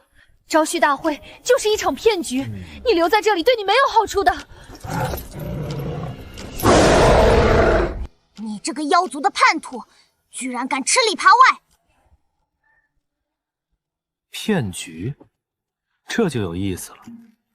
胡族和虎族两大夜月国的支柱都参加了，这怎么会是骗局呢？另外，这就算是一个骗局，你一个小小的妖族是怎么知道的？前辈，当年若不是你赐下机缘，媚娘恐怕永远无法筑基。但招婿大会的骗局我不能告诉你，我只能告诉你，招婿大会的地点一定会定在夜月国的禁地。那个地方如果没有关键的东西在手，去了之后只会十死无生。狐族和虎族已经拿到了关键的东西，所以他们并不会有生命危险。若是前辈非去不可，那你一定要在禁地中寻找和您一样的人族，他们可能就是前辈唯一的生路了。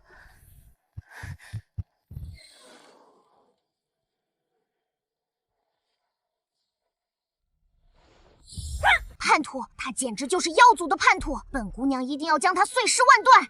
小白，现在你能给我说说夜月国的秘密了吗？如果我没猜错的话，那两个被撵进禁地的，应该就是长安仙子和慧明禅师吧？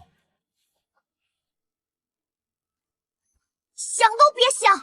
就算你杀了我，我也不会告诉你的。我告诉你，你千万别放了我，不然我一定将白媚娘那个贱狐狸碎尸万段！当年狐族心慈手软放过了他，没想到他居然反过来帮助外人，他该死！看样子你们夜月国经过一次大清洗啊！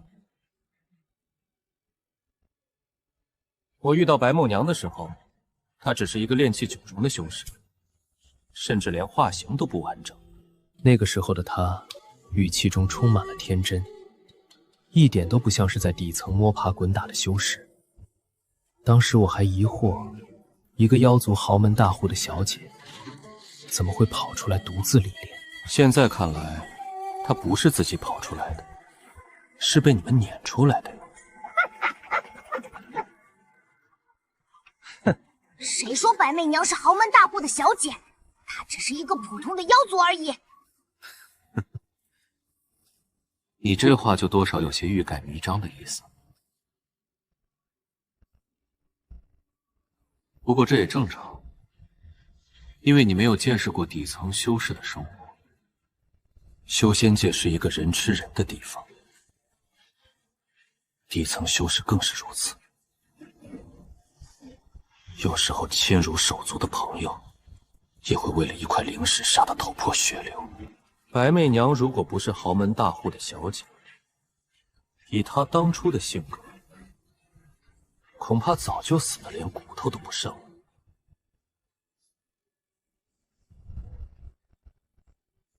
如今她再次回到狐族，恐怕是要报当年的血海深仇呀！哼，就凭他一个小小的筑基境修士也想报仇？别说是他，就算再加上你，你们两个在夜月国也翻不起什么风了。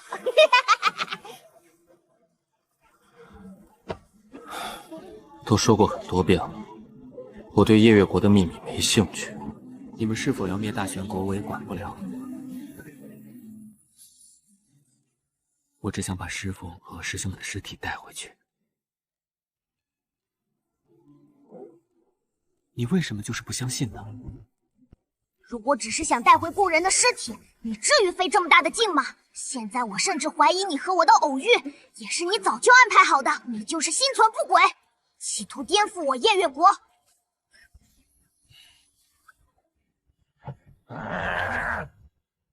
随便你怎么想，我要睡觉了。大胆，你居然敢让我睡地上，你信不信我杀了你？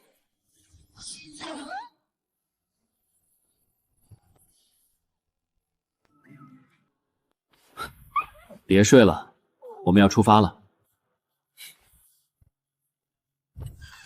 顾兄，昨日休息的可好？昨晚我睡得十分香甜，多谢胡兄款待。早啊，顾兄。早。顾兄，你打算带着他一起参加试炼？没错，我和小白相依为命，不管去哪里都会形影不离。顾兄真是风趣，你居然给他取名小白，有意思有意思。没办法，小白总是幻想自己有一身纯白色的毛发，我只好给他起这么一个名字了。对了，我带小白参加试炼，不影响吧？不影响。此次试炼不限手段，当然也包括战宠。顾兄，请跟我来。胡兄，此处是何地？此处乃是我们夜月国的禁地，也是招婿大会的试炼场所。在这禁地深处有一朵彼岸花，谁能将其摘下，谁就有资格迎娶月溪公主。原来是这样呀，那怎么不见其他参赛的妖族？他们已经进去了，我是专程来接顾兄，所以才没有进去。哎呀，原来是因为我才耽搁了胡兄的时间，这真让在下羞愧万分。哎，顾兄不必自责，你我一见如故，这点小事算不了什么。而且前进去的未必就能占据优势，谁能拿到彼岸花，谁才算赢。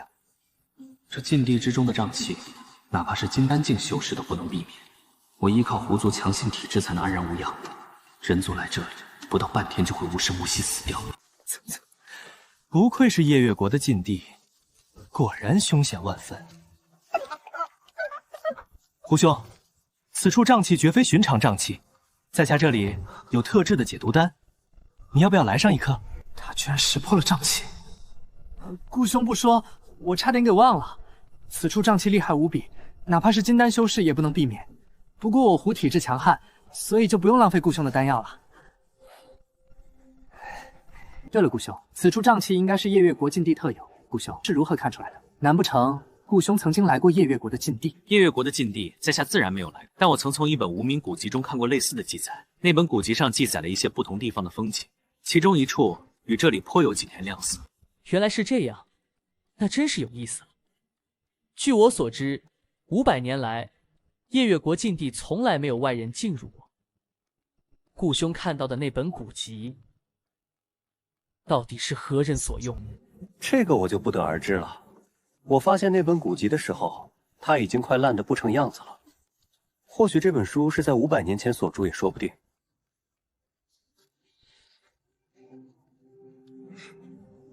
言之有理，我们还是快快出发吧。灵狐他们进去已经有段时间了。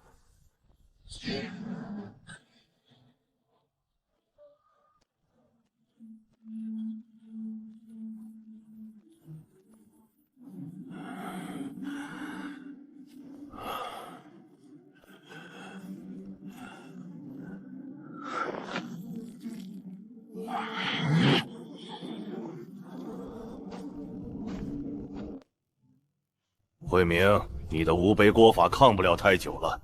你看看你，你看看你现在的样子，你的心境已经乱了。狼王，你让妖族借用如此不祥的力量，到头来只会给妖族带来灭顶之灾。现在回头还来得及。回头？我为何要回头？力量就是力量，何来正邪之分？若是不借助住这股力量，我如何能灭了大玄皇朝？虽然你我种族不同，但我十分的欣赏你。只要你肯弃暗投明，我愿助你突破化神境。我花了300年才撕开这禁地封印的一条裂缝，借此力量让夜月国修士暴增。可惜消息泄露，梵音寺和苍兰宗这2个老家伙不惜性命填补了大半缝隙。现在慧明镇压最后缺口，一旦他拼命补上，再想破开就难了。鬼老，还没有查清楚那个人族的来历吗？回老王，大玄皇朝内并无他的记录，或许他用的只是化名。哼，且容他再嚣张几日，等血祭完成，这天下无人能够拦我。到时候不管是人族也好，妖族也罢，所有人都要对我俯首称臣。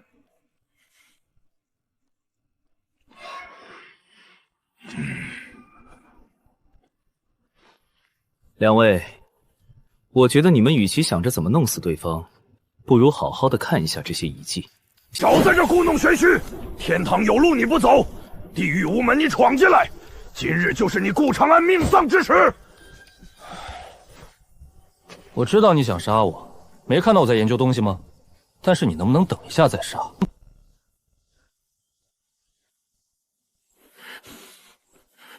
什么叫等一下再杀？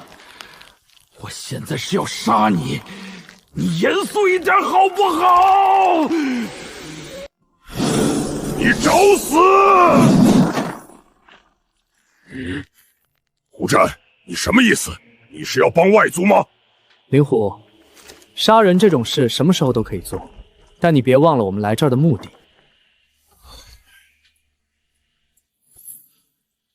也对，这小子绝对不会是为了完颜月离来的。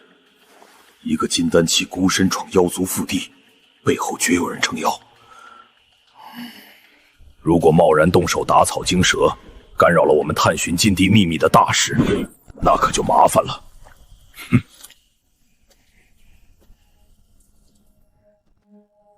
顾兄，可看出什么端倪了？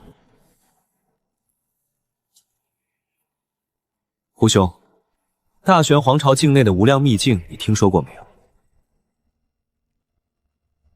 略有耳闻。无量秘境和这里有什么关系吗？有关系，而且估计还很大。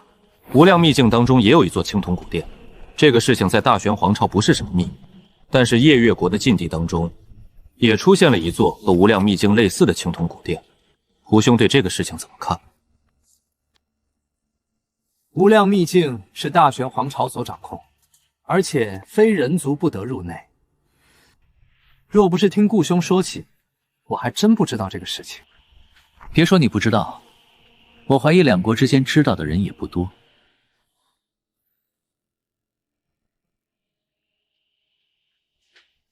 这些青铜古殿上的花纹颇为奇特，看起来不像是寻常装饰。若是二位不多太着急的话，在下可以尝试破译一下。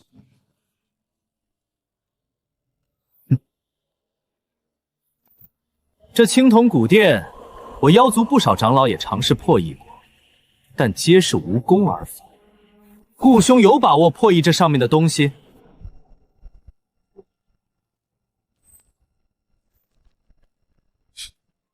单独面对一座青铜古殿，在下当然没有把握。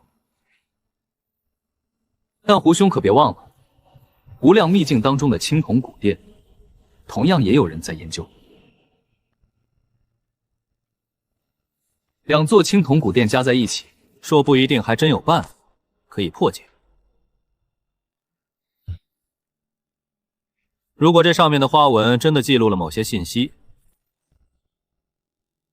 那么留下这两座青铜古殿的人，其目的一定是想让后世之人知道些什么东西，而不是故意卖关子。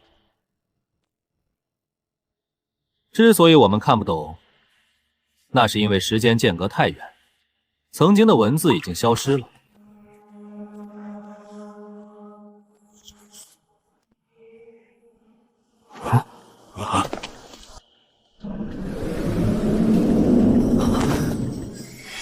原来如此，顾兄，你有发现了？是的，我解开了青铜古殿的秘密了。是什么？快说！二位作为族中少主，想必也是博学多才。你们一定看出了两座青铜古殿的花纹彼此有联系，但却始终找不到任何一种文字对应。这能说明什么？这东西存在的时间已经无人能说得清楚。哼，当年的文字消失也在常理之中。林兄说的在理，但是林兄别忘了，留下青铜古殿的大能，是想给后世之人传递信息。哪位大能难道就没有考虑到这个事情吗？有话说有屁放，少在这打哑谜。当年的那位大能一定考虑到了时间的问题。岁月悠悠，沧海桑田，没人能够保证现在的文字能保存到以后。所以哪位大能想要传递信息，一定会想一个可以跨越时间、脱离文字的方法。这个方法最为简单，也最为有效，那就是图画。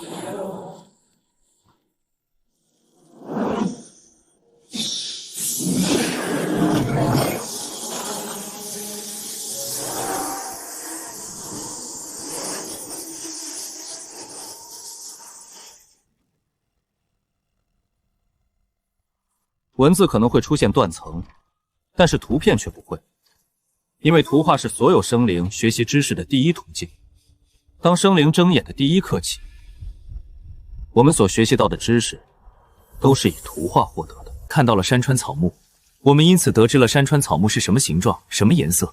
而这青铜古殿上的花纹根本不是文字，而是一幅生动的图画。我们把它看成文字，当然无法理解其中的意思。青铜古殿存在几千年了，时至今日依旧无人能解开其中的秘密。这个人族短短几个时辰就将其解开，他的智慧太可怕了。在很久以前，每过一段时间，天空就会降下巨兽，抓捕地上的生灵。为此，地上的生灵拼命反抗，但始终无济于事。终于在有一天，有个人发现了一股强大的力量。这股力量的来源图画上并没有说明，但是却记载了万物生灵借助了这股力量打败了天空中的巨兽。刚开始万物生灵还以为这股力量是上天的恩赐，可是后来万物生灵发现这股力量比天空中的巨兽更加危险。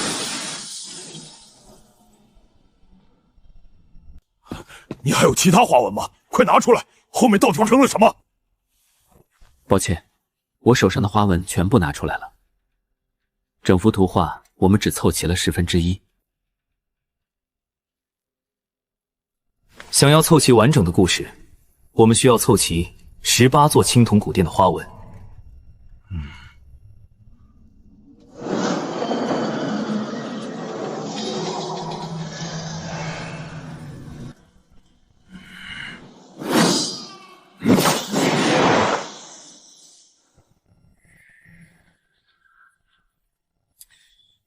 看在我帮你们解开疑问的份上，能不能让我把话说完再动手？你的悟性让我们感到恐惧，这样的天赋，无论放在哪里都会被当成宝。但我想不通的是，你为什么要来夜月国参加招婿大会？这个时候，你就别用仰慕月离公主这种话糊弄在下了。我来你们夜月国当然有目的，不然我跑这么远来这儿干什么？但在说明我的目的之前，我想跟你们说一下我所了解的故事。夜月国修士突然倍增，打得大玄皇朝丢快卸甲，这种离奇的情况让在下一路上百思不得其解。然而在来到夜月国之后，我又了解到了另一些事情，那就是夜月国内部曾经遭到了一场很大的清洗。对此，我同样也很疑惑，因为我想不通为什么经过清洗之后，夜月国的实力会不降反增。同时，我还了解到大玄皇朝可能出现了叛徒，所有的线索看似好像有关联，但却始终缺少了一个关键性的东西。直到现在，我终于找到了这个关键。18座青铜古殿所刻画的都是同一个故事，但因为时间悠久，所以变得残破不堪。单靠一座青铜古殿是无法完整拼凑出有用的信息的，所以我有理由怀疑大玄皇朝的叛徒带着这个秘密投靠了夜月国。而且你们发现没有，这里的青铜古殿是有人故意损坏的，损坏的部分恰好就是万物生灵借用不祥力量的那部分。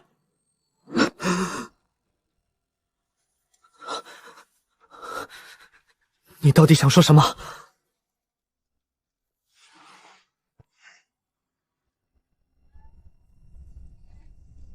我想说，你们别想着杀我了，因为要杀我还轮不到你们。从你们的反应来看，你们也不知道夜月国突然变强的秘密。如果我没猜错的话，你们俩就是来探寻这个秘密的。现在这个秘密被你们知道，你们觉得故意损毁青铜古殿的人会放过你们吗？好，如此青年才俊，简直是世间罕见。真让本王刮目相看呀！启禀狼王，此人乃是奸细，我等正准备将其献给狼王。你们虎族总爱玩些小伎俩。当初你们怂恿虎族追求月儿，无非就是想利用月儿知道背后的秘密。现如今秘密被你们知道了，你们还不满意吗？虎族和虎族的2个老古董，以为联手就能让我将秘密交出来，这种想法简直是太天真了。你们是妖族的未来，如果你们现在弃暗投明，我可以不杀你们，而且还能赐予你们机缘。顾长安，我很欣赏你的才华，说出幕后主使，并且归顺于我，我饶你不死。哼，狼王恐怕要失望了，我背后的人你永远想不到。另外，据我所知，获得那股力量似乎要进行血祭吧？狼王现在还没杀我，应该是想不想当废物。你果然知道很多，既然如此，那我就让你如愿吧。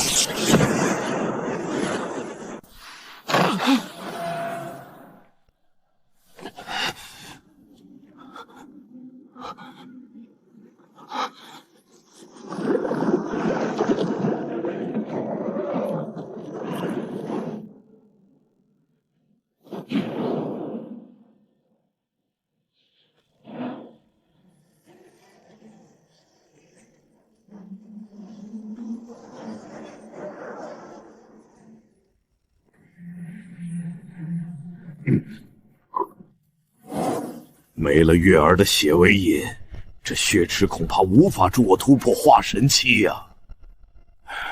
鬼老，真的就没有其他办法了吗？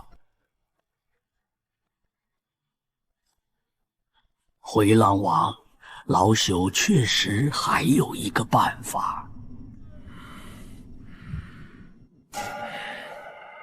什么办法？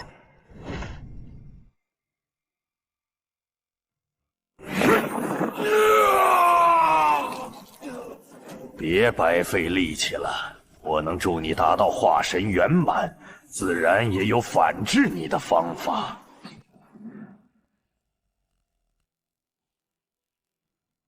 你为什么不怕我？师祖，都到了这个时候，你还是不愿意显露真身吗？还是被你猜出来了。你果然是太虚观500年来最为杰出的弟子。不远千里来到夜月国，真是难为你了。跟师祖说说，你是怎么看出来的？从三师兄口中得知噩耗之后，我就一直在思考一个问题：太虚观为何会落得如此下场？夜月国修士暴增确实不假，但师傅他们不是刚入修行界的新人，没有道理会落个全军覆没的下场。所以你怀疑大玄皇朝出了叛徒？是的，但是我想来想去，始终想不到什么样的叛徒能做到如此地步。太虚观虽然配合皇朝抵御外敌，但师傅他们的行踪是门派机密，哪怕是皇朝之主也未必能全部知晓。也就是说，无论大玄皇朝的叛徒出自什么势力，都无法造成太虚观全军覆没的下场。唯一的解释就是太虚观内部出了叛徒。在推测出这个结论之后，我怀疑过太虚观所有人，甚至我还怀疑过师傅是假死，但我从来没有想过这个人会是师祖你。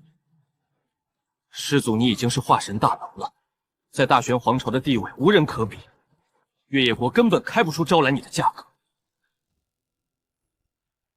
合情合理，那你后来又怎么能肯定我就是那个叛徒呢？我也是刚刚才敢确认，师祖你就是那个叛徒。来到夜月国之后，我碰到了一个妖族，他居然能认出太虚观的不传之谜血遁，而且对太虚观极为了解。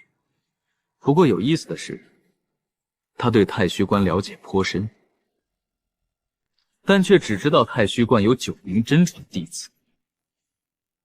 哼，我顾长安虽然在太虚观名声不显，但只要稍微用心调查一下，完全就可以知道我的存在。这样的情况，也让我更加确定叛徒出自太虚剑，而且这个叛徒对我很好，不然也不会切断关于我的信息来源。为此，我还小小的实验了一下。招婿大会上我用出了真名，可是到了现在，夜月国依旧不知道我的身份，这足以说明很多东西。师祖，接下来的事情还需要我说吗？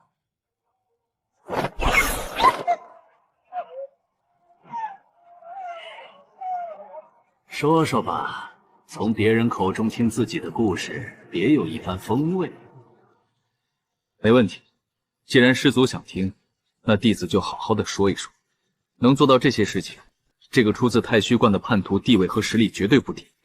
师傅的尸体我在进入禁地的时候见过了，所以这个叛徒不会是师傅。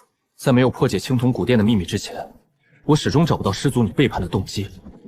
但是随着青铜古殿的秘密被解开，你的动机就有了。另外，我在屈虚观书坟当中看到了一本无名游记，上面录夜月国禁闭的情况。那本无名游记距今应该有500年以上的历史了。师祖，您在500年前就动了这个念头，对吗？哈哈哈哈！招你入太虚院，真是我这辈子做过最正确的事情。我500年的布局，你短短5年就解开了，你的悟性可谓是旷古烁今。为什么？师祖，你想得到力量没有错，你哪怕想要另立皇朝，师傅他们也会跟随你的。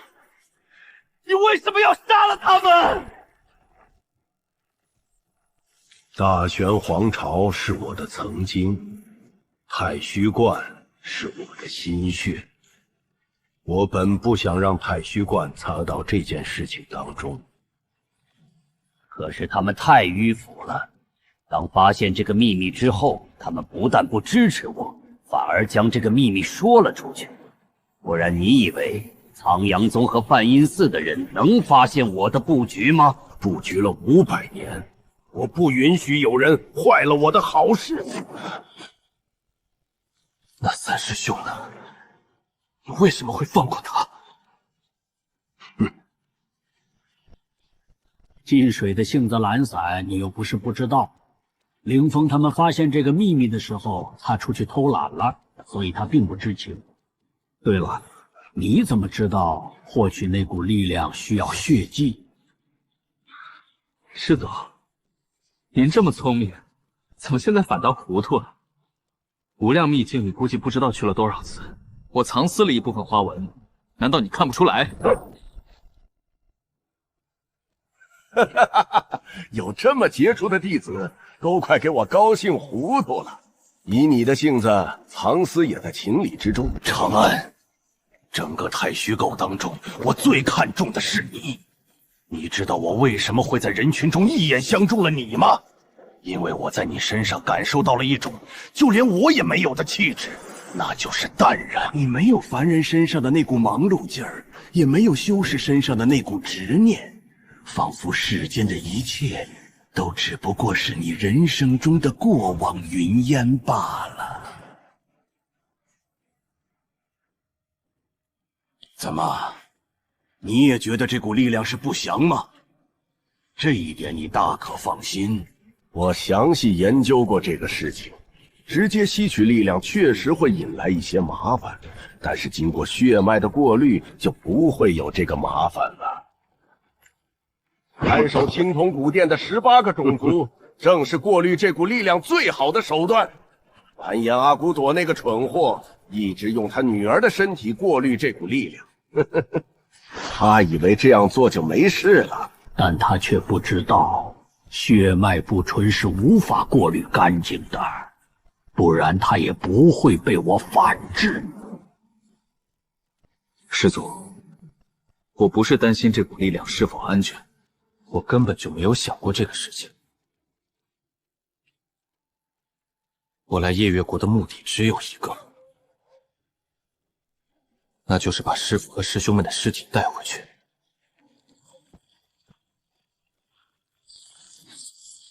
你终究还是和曾经一样，但你也应该知道，顺我者昌，逆我者亡。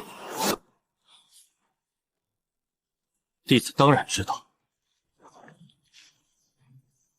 还请师祖看在曾经的情分上，让弟子给师父收完尸再动手吧。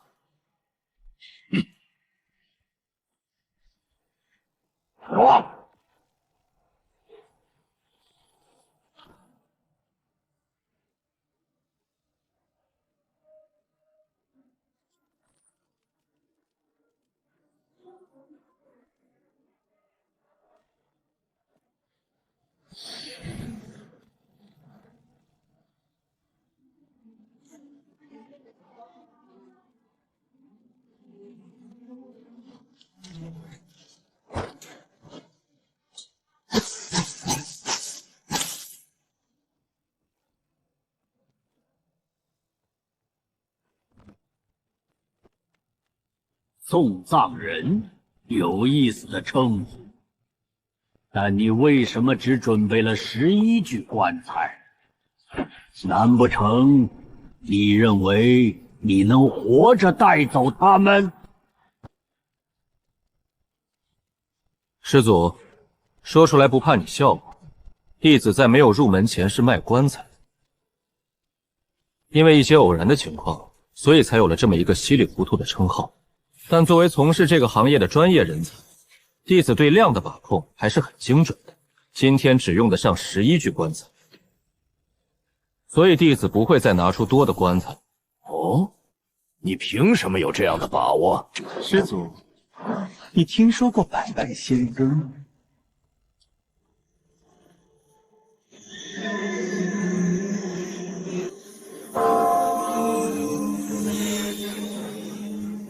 孽障，还敢现身！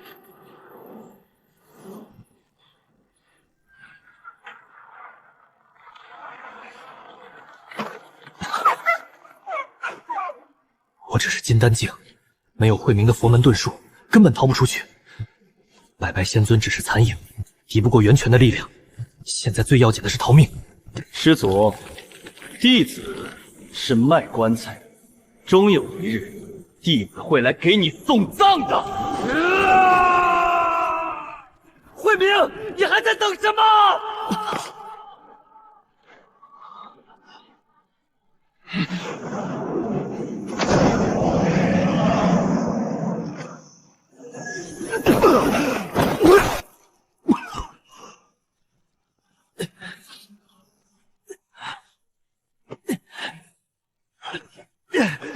别躺着了，快起来，接着跑呀！祖宗，我刚刚施展的是梵音寺的秘术，使用一次不但会消耗精血，还会消耗10年寿元。现在已经逃出千里之外了，你能不能让我缓口气？贫僧只是一个小小的元婴期修士，不是化身大能。有一次你只是短寿10年，化神圆满的完颜阿骨朵在太眼真人手上一招都没走过。等他来了，你不用短寿10年，直接就没命了。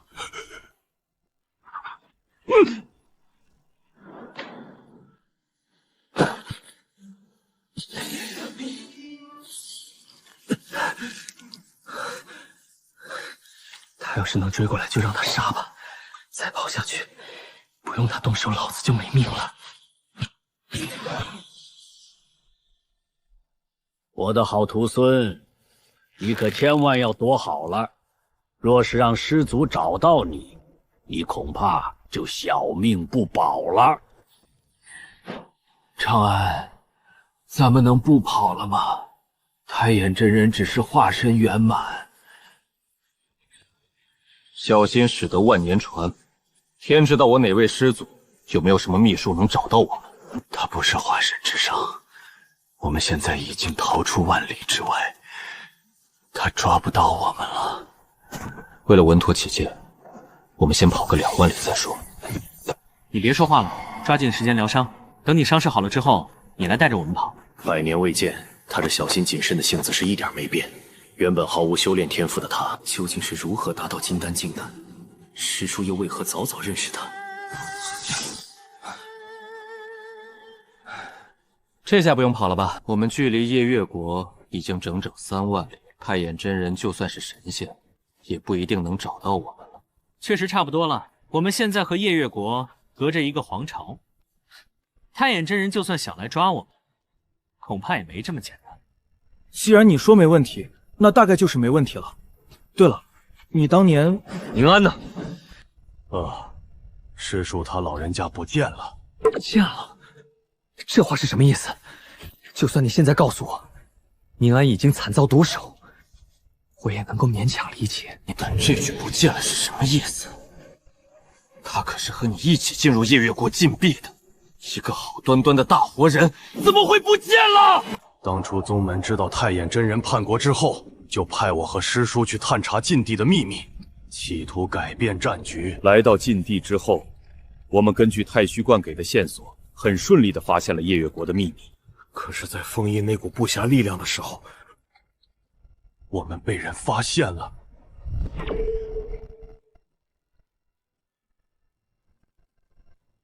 那个时候，梵音寺和苍兰宗的老祖都来救援了，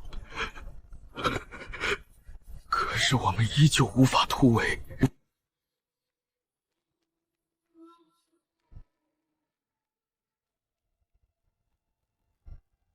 我问的不是夜月国禁地的情况，我想知道苏宁安是死是活。老祖牺牲之后，我们2个自然也是逃不掉的。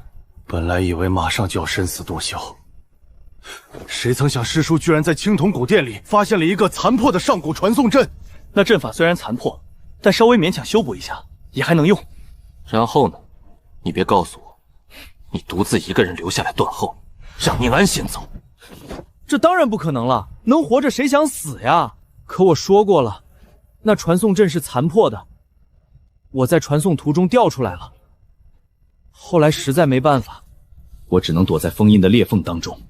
只要他们想杀我，我就摆出同归于尽的架势。要不是这样，我恐怕就活不到现在了。那青铜古殿中的传送阵通向哪里？不知道，上古传送阵威力大得很，我看不懂。但传送距离应该在10万里以上吧？这茫茫人海，让我上哪儿去找宁安这个丫头呀？其实你也不用太担心，师叔已经元婴圆满，距离化神只有1步之遥。以他的实力，无论在什么地方都能活得很好。对了，你怎么突然就金丹境了？我记得你以前的修炼天赋很差呀。还有，师叔好像很早以前就认识了你，你到底活了多久？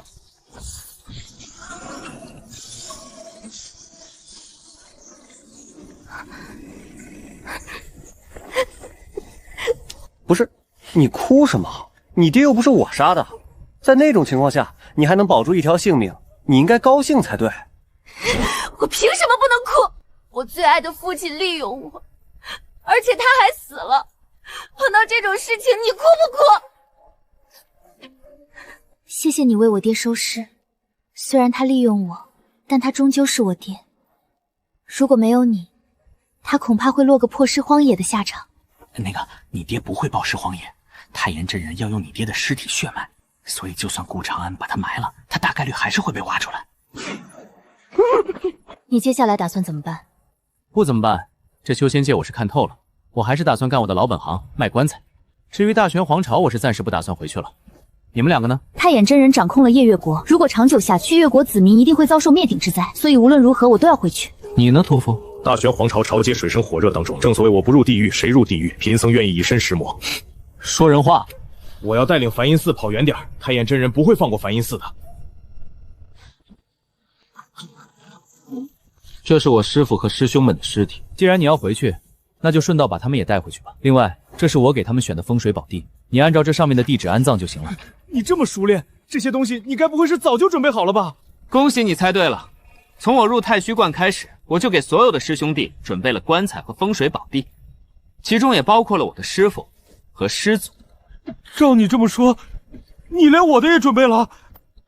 是的，但是你要给钱。看在相识一场的份上，我给你打个8折。顾长安，我现在还活得好好的，你这么早就给我准备棺材和坟地，是不是有些为时过早？早点准备，省得到时候麻烦。你又不是不会死，早晚有这么一天的。不是，我现在是元婴境的，可能达到化神境。化神修士就不会死了？不知道为什么，每次和你谈话，我都说不过你。行，你的好意我心领了，但咱俩谁给谁收尸还不一定呢。对了，你说的那个百拜仙尊是谁？但夜月国要是没有他的幻影，我们可就死定了。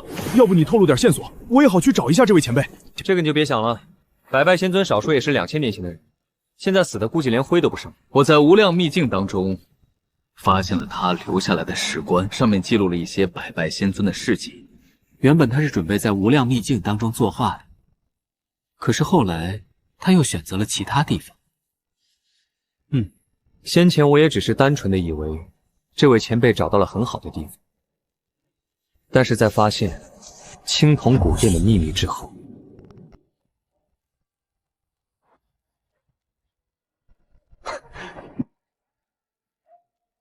那如果百拜仙尊留下来的石棺不起作用呢？那我就只好投靠我那位师祖了。我虽然是卖棺材的不假，但我这不代表我想死。虽然道理是这么个道理，但你为什么能说得这么轻松？真不知道该说你这个人是冷血无情，还是重情重义。你们该走了。百拜仙尊的石棺，就算没解决太乙真人，也会给他带来不小的麻烦。现在你们知道了他的秘密，他不会光明正大的杀你们，小心一点，应该能活下来。现在我们回去，定会是危机四伏，你就不劝一劝我们？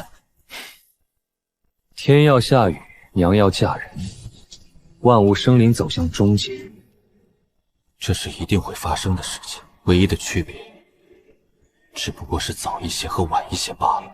这条路是你们自己要走的，我为什么要劝？最多卖给你们的棺材，打个折上折喽。说的有道理，但你真是个王八蛋。真受不了你这个无情的家伙！我先走了，等过个1800年之后，我再来给你收尸吧。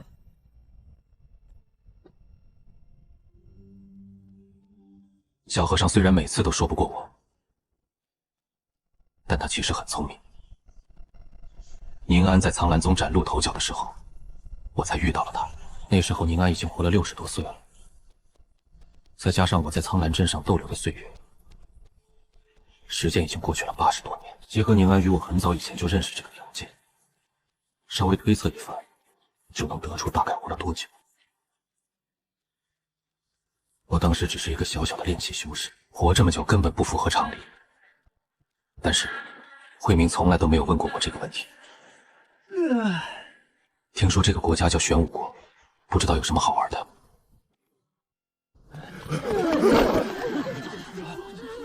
先生，这次你一定要帮我呀！大壮，有什么事你就直说，能帮你的我一定帮。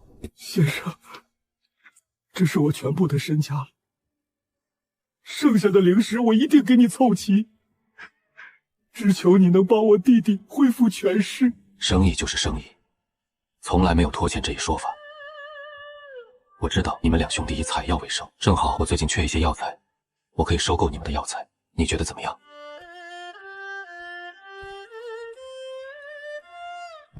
全都是一些低级药材，而且品相不是很好，就算一家收购，最多也只值3个下品灵石。不错，全都是我要的上品药材，我出100灵石收购，请我送葬，最低标准100灵石。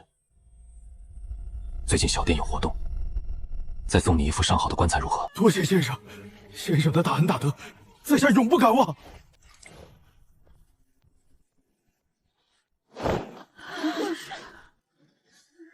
怎么弄的？我们前些天发现了一株100年灵药，但是那灵药旁边有守护魔兽，当时我就知道魔兽实力强悍，所以没有动采摘灵药的心思。可谁曾想二壮居然偷偷背着我去采摘灵药，等我赶到的时候，他就只剩下一具尸体了。这一切都怪我，他是想用灵药为我换取资源呀！一瞬间，二拼骨，先4肢后躯干，5脏6腑不能乱。送葬工作已经完成了，去见你弟弟，最后一面吧，尽快让他入土为安。先生，你这涉猎的行业也忒多了点吧？白氏一条龙被你包圆也就算了，你还炼丹外加治病。前2天我还看到你在棺材上刻画阵法，你该不会又要多开一个项目吧？这还不是被你们逼出来的。我原本是卖棺材的，结果有人居然抬着半死的人来我这买棺材，看到那人还有救，我能眼睁睁地看他死吗？可结果倒好，他们不感恩就算了，还恩将仇报地跑出去，到处宣扬我医术超群，人越来越多，我只能开个医馆了呀。再开个医馆也就算了，你们居然还缠我的药，还要花钱买。当时那些人缠了我整整1个月，我只能开路炼丹了。好了，你这手养上1个月就能活动了。你以后少和别人打架了。你只是炼体3层，和你动手的那人最起码炼体5层，要不是人家手下留情，你这右手估计就废了。先生，这次是我大意了，下次我绝对不会输给他了。我修炼的3阳断体法乃是玄阶功法，他那个只是黄阶高级功法。之所以他会赢，也只是仗着境界比我高了一些而已。等我达到炼体4层，且看我越阶而战。玄武国好战的性子都已经刻到骨子里了，劝他们不要争强好胜，这比劝他们不要呼吸还难。左承耀拜见先生。我真后悔当初救你，每年你都要来请我一次，整整10年了，你难道不嫌烦吗？若是能请到先生，别说是10年，就是再花10年又如何？10年前若非先生搭救，程耀早就命丧黄泉了。不过程耀想不通的是，以先生的才能，为何甘心隐居在这小小的地方？只要先生愿意，玄武国可将先生奉为国师。我不去玄武国的皇都，不是因为我恃才傲孤，也不是因为你开的条件不够，实在是皇都比不上这苦海镇呀。苦海镇在魔兽山脉的边缘，这里每天都会有大量的新鲜药材和珍贵树木。我开的是棺材铺和医馆，这些东西对我很重要的。先生说的是，但玄武国实在是求贤若渴，这次前来，程耀带了一些东西，相信能弥补先生的损失。这株七星草乃是玄武国皇室的珍宝，玄武国珍藏已有300年之久，而这千年肉灵芝更是玄武国花了大气力才弄来的。至于这本功法，乃是大名鼎鼎的九转玄功，若非只有前3层，此功法定能入天阶功法之列。若是先生愿意前往皇都，这些东西都是先生的。玄武国注重肉体的修行，功法分天地玄黄4个等级，明面上的天阶功法只有玄武国一脉相传的天罡断体诀。左承耀能拿出这本号称天罡诀之下的第1功法，可以说是下血本了。肉灵芝、七星草，这些可是传说中琉璃丹的主材料。据说琉璃丹一旦服下，便可成就金刚琉璃之身，其肉身强悍程度可搬山倒海。用我们家乡的境界来衡量的话，那就是非化神期修复不可破。先生，难道这份礼物还不能入您的法眼吗？先生想要什么尽可开口，只要是程耀能弄到的，无论是什么条件，程耀都答应。程耀公子，不是在下不识抬举，只是在下真的不愿沾染皇室的是非。你开出的价格越高，那就说明你想让我解决的麻烦越大。在下自认为本领还不到家，公子还是另请高明吧。先生，青铜古殿的消息你也不想知道了吗？你真的找到了？没错，10年前先生随口提了一句，虽然先生没有放在心上，但程耀却牢记于心。经过10年的调查，程耀终于发现了一些蛛丝马迹。另外，青铜古殿的线索还和皇都的事情有所牵连，所以先生如果想要知晓青铜古殿，恐怕还要往皇都走上一遭。自从知道宁安在青铜古殿当中消失之后，我就一直在打听其他青铜古殿的下落，可是调查了10多年，依旧没听说过。18座青铜古殿散落的地方位置，现如今再次得知消息，不动心是假的。你这个消息可真把我难住了。也罢，陪你走一趟便是。但有言在先，皇都的事情我只能尽力而为，能不能成功我也不敢保证。我先回去收拾一下东西，等一下就跟你走。那程耀就在外面恭候先生了。去夜月国收尸花了5年时间，在这玄武国卖棺材，又度过了43年，粗粗算来，我离开太虚卫已经快有49个年头了。当初三师兄伤了根基，最多也只有50年寿元。现如今风波再起，老天爷，你是在提醒我，该去给三师兄收尸了吗？这具棺材，我足足花了40年的时间准备，而他未来的使用者，正是将我逼到玄武国的太炎真人。我的师祖呀，收一个也是收，收2个也是收。三师兄如今快死了，你也没必要活着了吧？徒孙花了40年给你准备了一具上好的棺材，你老人家也应该能瞑目了。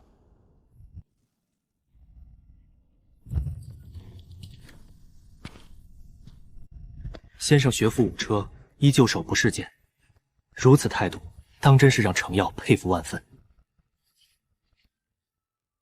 此次前往帝都，程耀本该安排高等魔兽作为先生的坐骑，但是考虑到情况特殊，若是太过招摇，恐怕会给先生带来不必要的麻烦。等到达了帝都，程耀一定好好的给先生接风洗尘。有什么想问的就问吧。之前不和你交谈，那是因为不想插手玄武国皇室的泥潭。现在既然答应帮，我当然也不会小气。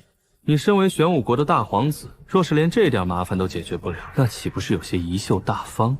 乘坐魔兽前往帝都，最多只需半天就能到达。可这样一来，就大大减少了和先生独处的时间。10年前我在魔兽山脉被先生所救，当时他与我闲聊了一晚，让我受益匪浅。现如今机会再次摆在面前，我怎么能轻易放弃？先生，其实有一个问题一直困惑了在下许久。众所周知，人的精力是有限的，修士同样也是如此。可是先生不但修为不差，而且还精通炼丹、阵法、医术、寻龙点穴以及其他很多东西。这么多的东西，先生是如何能将它们全部学会，而且门门精通？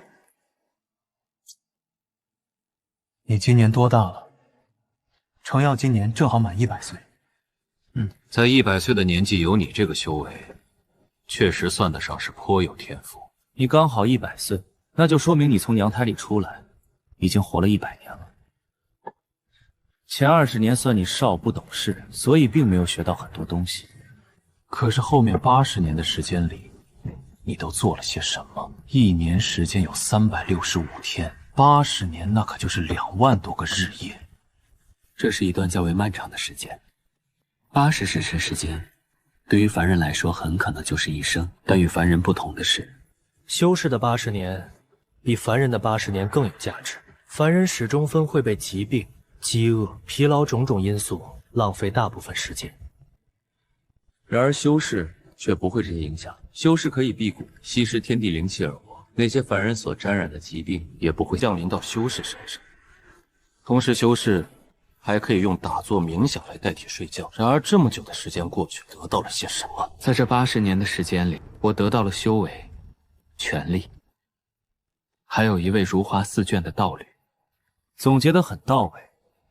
那除了这些之外呢？一天有12个时辰，你所有的时间都花在了这些事情上。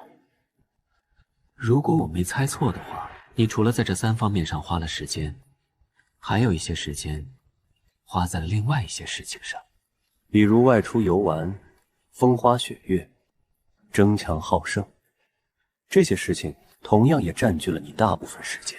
在下并不是什么天才，也没有什么厉害无比的师傅，我只是把你们丢弃的那些时间捡了起来，仅此。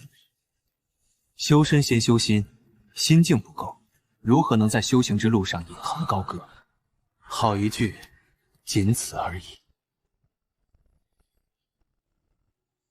先生这一句话，足以让天下修士无地自容。先生如此大才，玄武国愿以国士之位待之，不知先生意下如何？还是算了吧，我的心思不在这上面。另外，你这次花这么大的代价请我出山，那就说明帝都的情况已经十分不乐观。你父皇还能活多久？父皇乃是玄武国有史以来最强的君王，可是任凭修为再高，神通再精，父皇终究是抵不过天人五衰。现如今父皇大限只有1年不到的时间了。前段时间父皇下旨，谁能选到龙穴所在，谁便能继承玄武国的皇位。左皇迄今为止已经存活了2300年，所有能延寿的方法，我想玄武国应该都用过。如今左皇这么急的寻找墓地，我想他要找的应该不是龙穴，而是能让人逆活一世的地方吧。这样的地方不是这么好找的。唉，若是这个地方这么好找，那么程耀就不来请先生出山了。我那几位皇帝都找到了高手输出，在下实在没有把握能够胜他们，所以程耀才会来打扰先生的清修。就是不知先生对这件事有几成把握？10成不敢说，5、6成还是有的。我遍访玄武国无数隐士高人，他们的回答大多是没把握或者半成把握。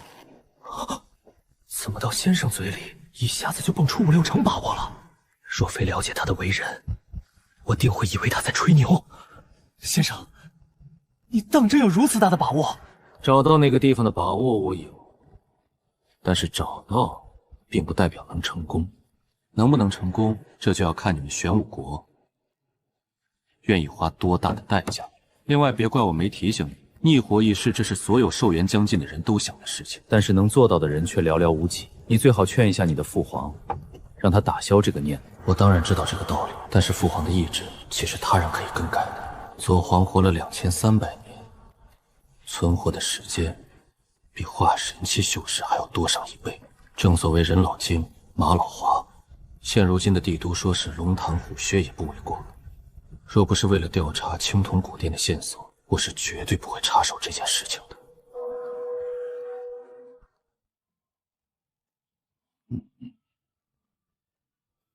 父皇，儿臣遍访高人，寻遍玄武国所有名山大川，终于替父皇找到一处龙穴所在。有了这个龙穴，定能助父皇再活一世。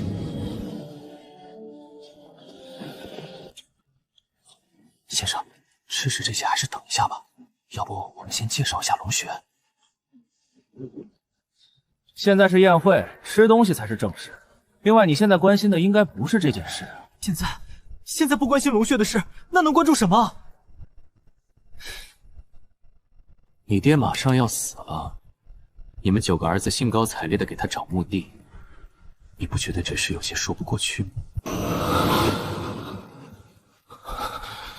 父皇要找龙穴不假，大限将至也不假，但这个时候，我做儿子最先想到的应该是不舍，而不是急着找坟地。就算心里不这么想，表面功夫还是要做的。先生，现在还来得及吗？亡羊补牢为时不晚，记得动作快一点。父皇，儿臣舍不得你啊！大殿中所有人的谈话都逃不过我的耳朵。9个儿子的心思我烂熟于心，但老大找来的帮手似乎有点意思。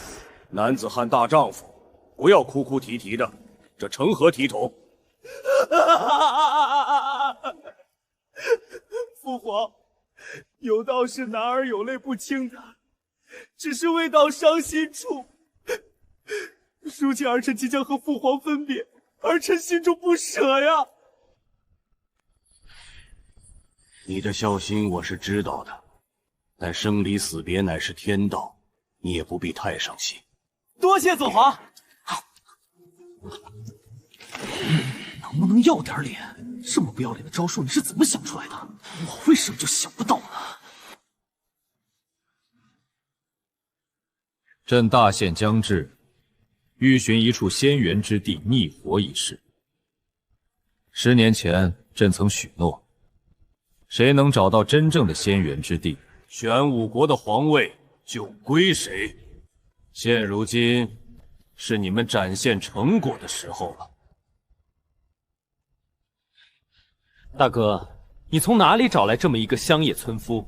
如今正是父皇千年大计的关键时候，让这样的人出现在大殿之上，岂不是丢了我玄武国的脸面？没听说过压台出场吗？厉害的人都是最后才出现的，慌什么？敢问左皇，可有地图？若是有可能的话，地图要尽可能的大而且详细。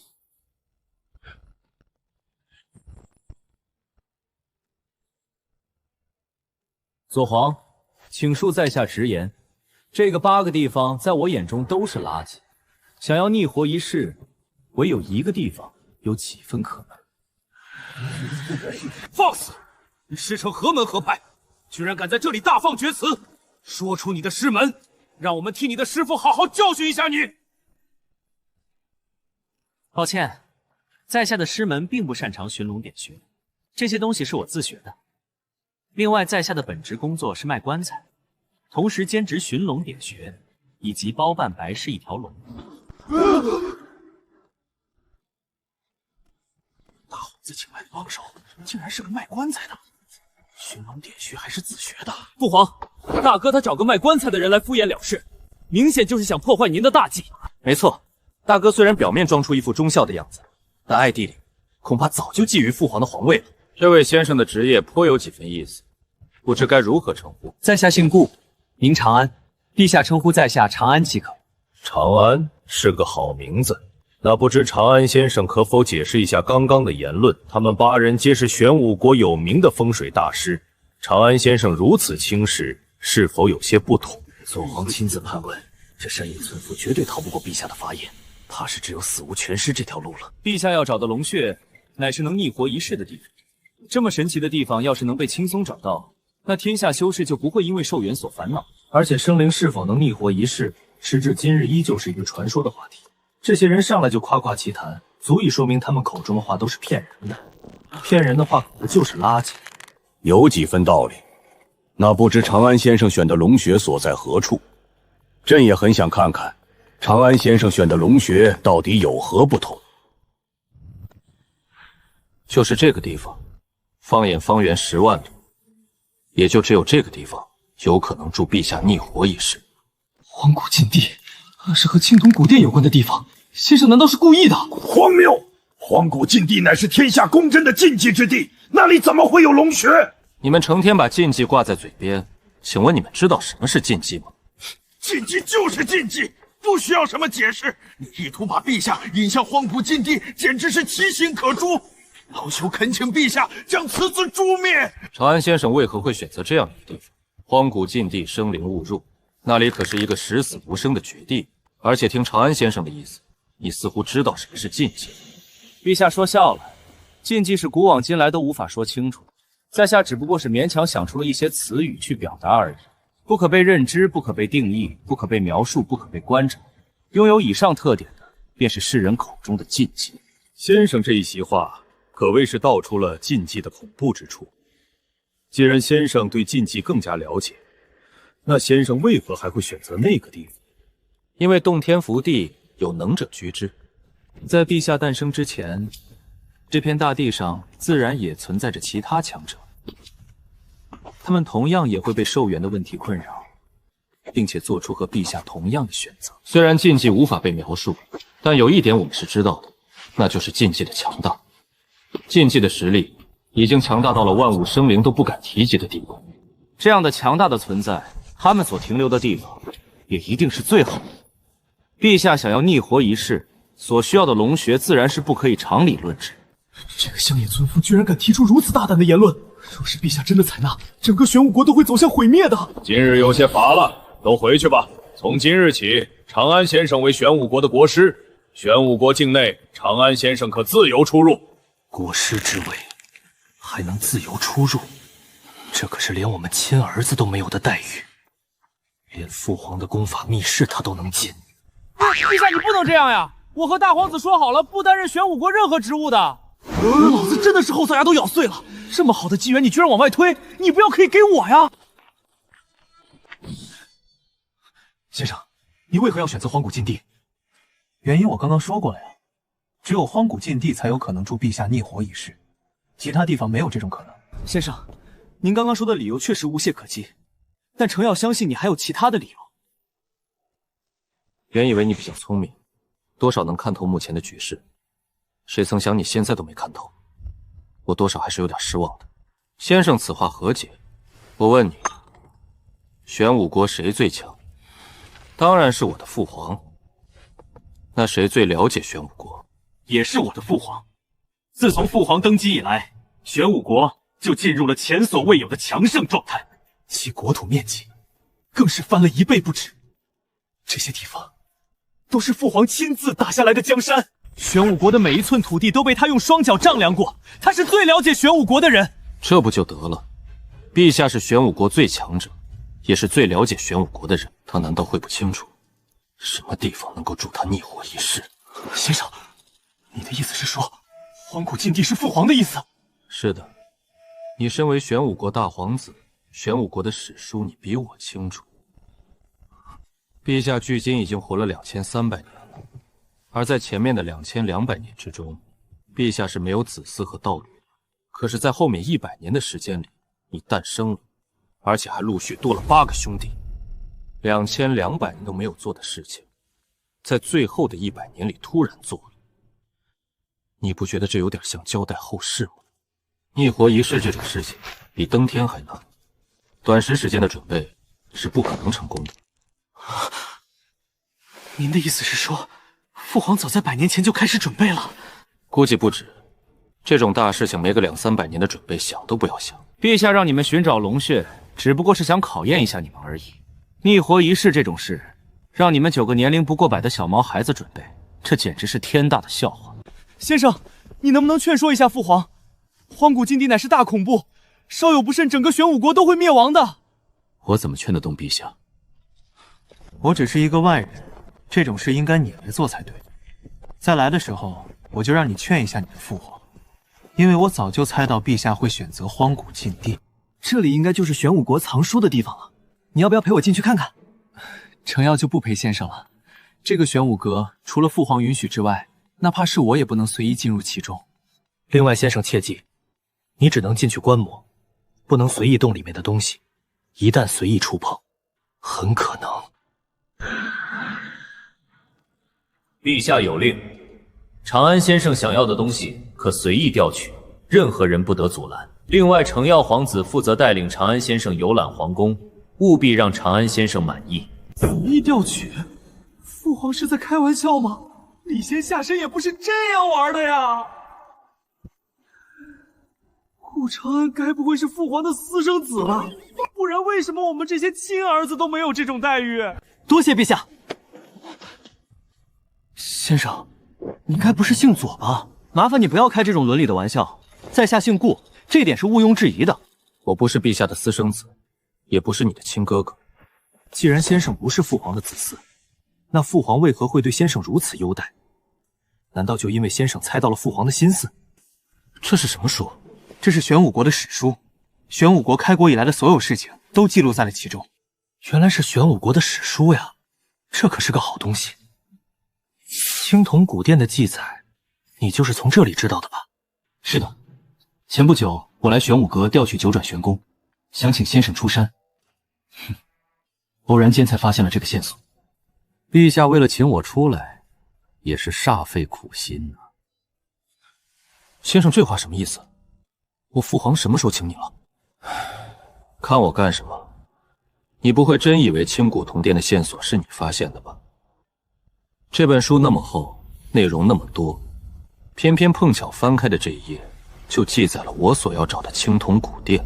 你不觉得这件事太巧了些吗？那这件事情是谁在背后推动？还能是谁？当然是你的父皇呀。10年时间，你每年都要去找我一次，这样异常的行为，陛下能不关注吗？陛下发现了我的存在，自然会探查我的底细，也会考察我的情况。或许是出于对在下的好奇，陛下才会轻轻地推动你一下，让我来到了这帝都。可青铜古殿的事情，先生只对我一个人说过呀。哼，没错，但是你调查青铜古殿，消息就会泄露了呀。调查消息需要找人询问或者查阅古籍，在帝都这一亩3分地上，你做什么，陛下能不知道吗？在父皇和先生面前，我突然感觉我像个傻孩子。既然先生了解父皇的想法，那先生觉得父皇接下来会怎么做？还能怎么做？当然是考虑是否能接受我开出的价格呀。先生，难道你知道进入荒古禁地的把握？把握还是有那么一点点，但是不算多，只有半成。不过你也别小看这半成把握，想要买我手里的半成把握，就算你父皇用整个玄武阁交换，那也是大赚特赚。好了，现在你可以走了，我要安静的看书了。另外，记得叫人把玄武阁的典籍都抄一份给我，我留着以后慢慢看。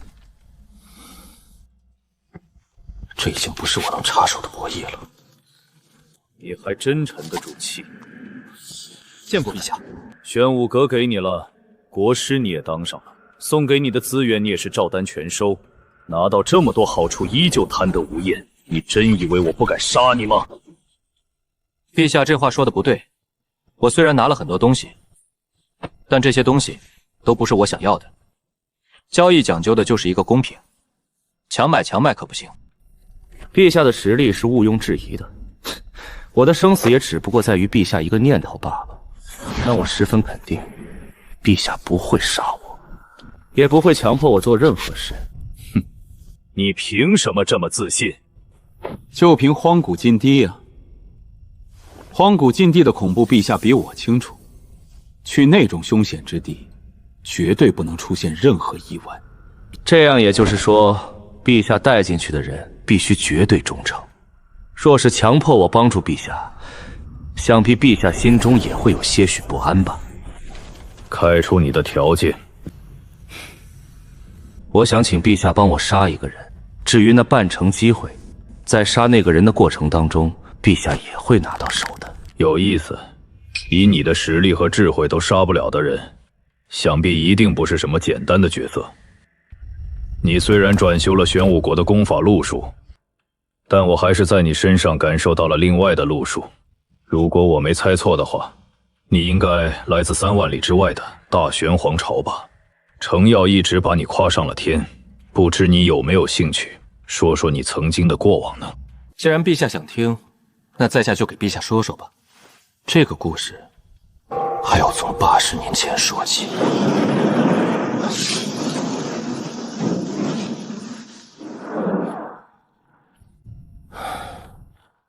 夜月国禁地一战之后，我逃到了玄武国，然后在这儿待了43年。千里跋涉，九死一生，只为给故人送葬。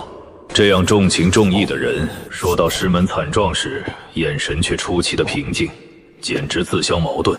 你不惜冒着得罪我的风险，也要请我出手杀了你的师祖。你这么做的目的是什么？报仇吗？并不是，请陛下出手，只是为了曾经的一个承诺。当初离开夜月国的时候，我说过要替他送葬，说过的话自然是要算数的。好一个说话算话！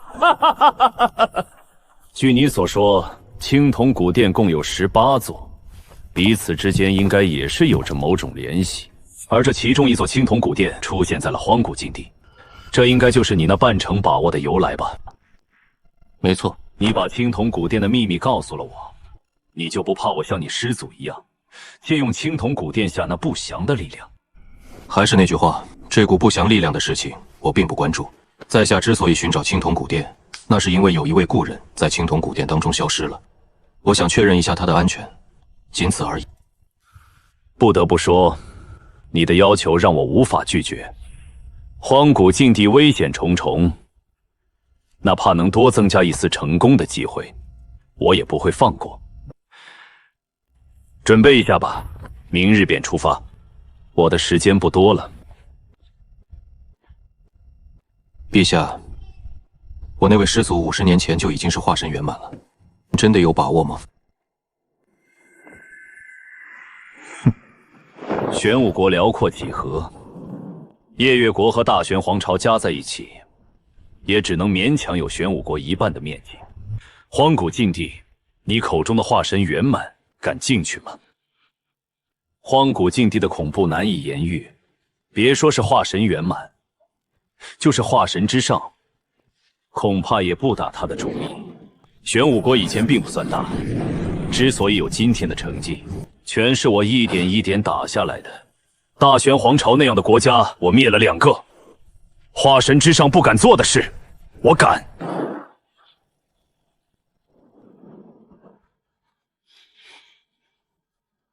师祖，时隔50年，屠神终于要来履行承诺了。您老人家应该会很惊讶吧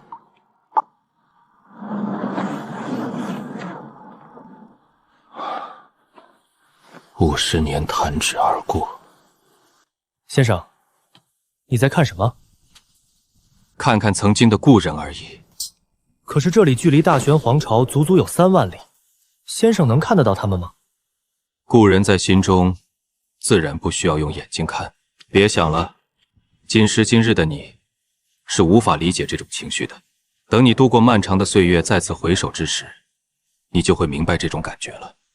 你小子人还不错，脑子也比较灵活。相识一场，我就给你打个88折。等那一天到来之后，我亲自给你送葬。我才100岁，刚成年好吗？你个活了200多年的老怪物，按理说肯定走在我前面啊！程耀，多谢先生好意，但棺材这种东西，还是再等等吧。强如左皇也有寿元将近的一天，你自然也避免不了。时间对我而言，不过是毫无意义的数字。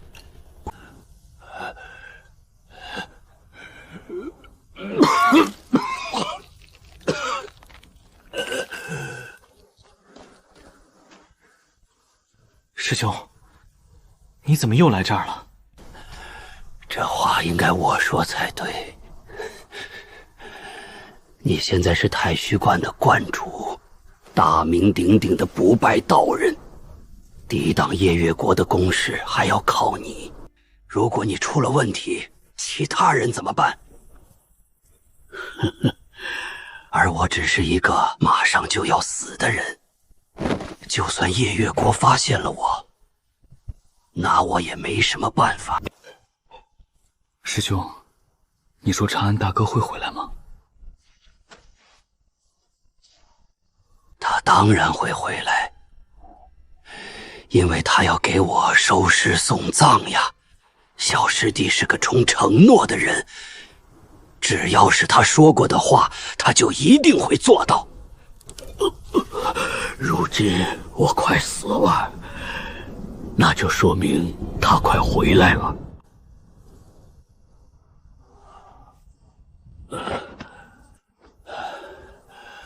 走吧，你身上还有很多的担子，不用整天和我这个死人待在一起。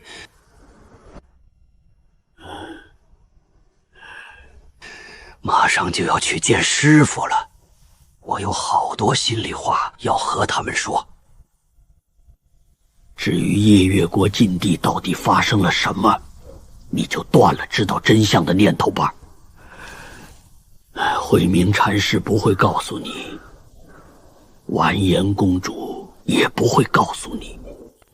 我们彼此约定过，要把这个秘密带到坟墓里。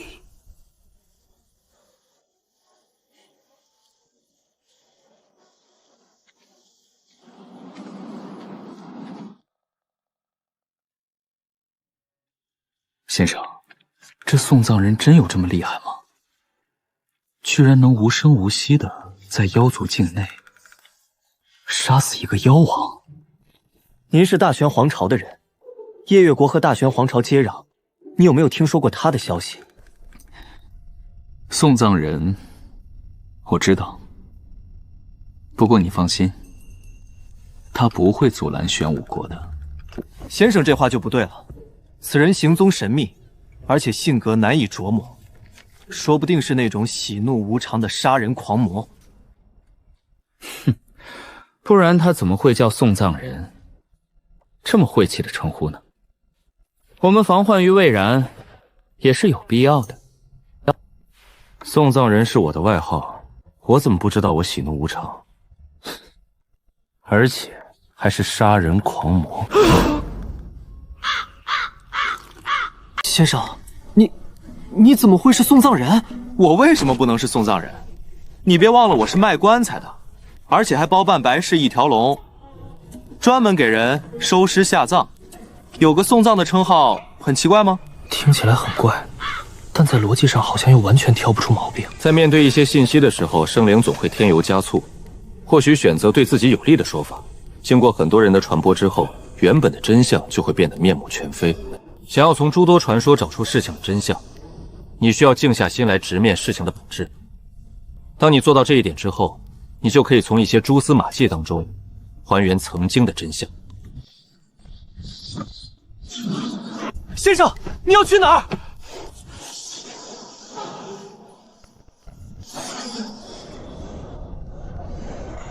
在下不擅长打架，这件事我就暂时不掺和了。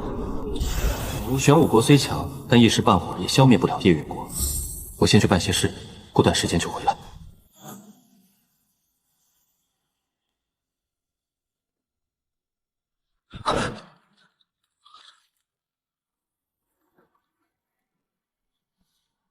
父皇，你为什么不拦住他？你就不怕他跑了吗？你很聪慧，但你的见识还不够。说得更准确一些，你还不能分辨人与人的区别。若是你有一天能看透顾长安这个人，你就有资格掌控玄武国了。只可惜我的时间不够了，接下来的路需要你自己走。父皇，你真的非去荒古禁地不可吗？或许这世上还有其他办法可以替父皇延长寿命。你真的太像我了，当初的我简直和你现在一模一样。虚心求教，但却又藐视一切。年少时的我，总认为天下没有任何事情能难倒自己。至于寿元问题，更是丝毫不放在心上。那时的我认为，生当作人杰，死亦为鬼雄，活也要活得轰轰烈烈，死也要死得潇潇洒洒。那种苟延残喘的行为是我最厌恶的事情。可是，在活了2000多年之后，我变了。在众多兄弟当中，你是最鄙视我的。你认为曾经气逆天下的父皇变得懦弱了，你认为你的父皇不敢直面死亡。你的看法是对的，但也是错的。说你对，那是因为你现在应该有这个想法；说你错，那是因为你太想小看这里。凡人赞美爱情，都会用海枯石烂、沧海桑田这些描述，因为在他们的认知中，石头是不会腐烂，大海也永远不会干枯。可是当你看到一块石头慢慢的变为尘埃，一望无际的大海变成万里平原，在那个时候你会发现，时间才是万物生灵最大的敌人。它强大到足以改变一切东西，包括那些我们曾经视为真理的东西。你只知道直面死亡需要勇气，但却不知道在知道死亡之后，依旧去追求长生需要更大的勇气。若是你坐到朕的位置上，你有那个勇气像朕一样去追求长生吗？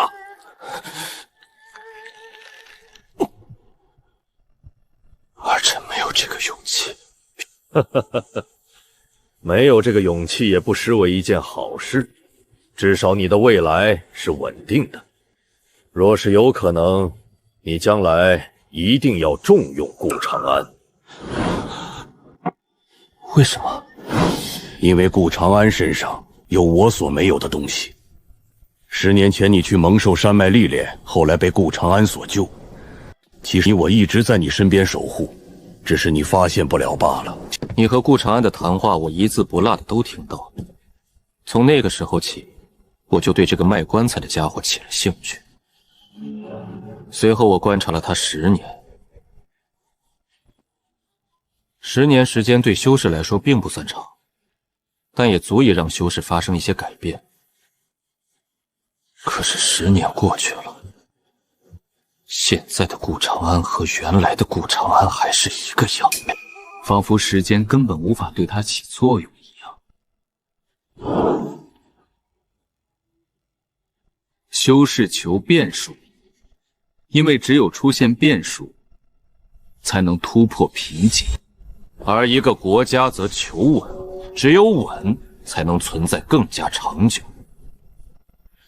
我虽然是玄武国的皇，但我也是一个修士，现在也正是我求变数的时候。但你不同，你未来还有很长的路，所以你要求稳。有顾长安辅佐你，你未来的路会平稳许多。可是顾长安似乎对权力并不感兴趣。这是你的事，我不可能帮你把所有的事情做好，有些事需要你自己来做。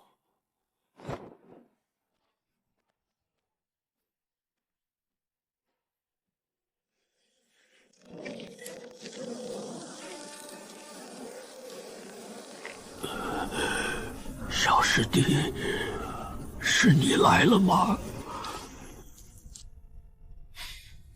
三师兄，是我。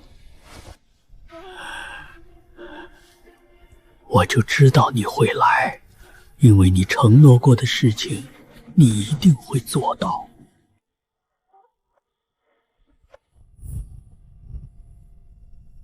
师兄，你马上就要死了，我还是赶快给你换寿衣吧。等你尸体变冷，那个时候换衣服很麻烦的。好你个臭小子！虽然我马上就要死了，但我这不是还没死吗？50年没见了，就不能让我和你说说话呀？三师兄，都到这个地步了，你别告诉我你还有什么执念没完成。你是知道我的，我这个人最怕麻烦，给人收尸送葬还马马虎虎，但是完成遗愿这种事儿就不是很擅长了。放屁！你三师兄我是那种看不开的人吗？生前没能完成的事情，死后我也不会去麻烦任何人。我只不过想在临死前夸夸你，这样也不行吗？当然行了，三师兄的夸奖我可是很少听到呀。夸奖你那是对你的鼓励，但你也不能太过骄傲。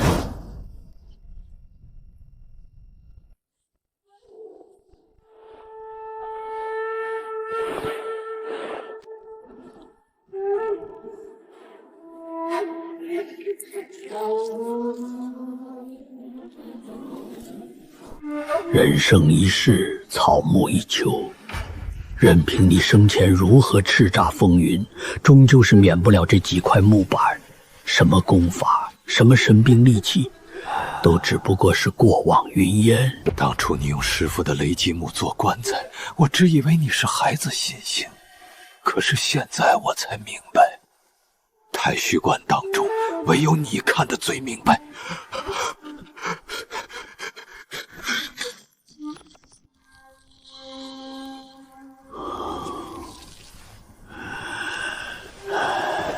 伤感的话也说了，快让我看看你给我准备了什么样的棺材。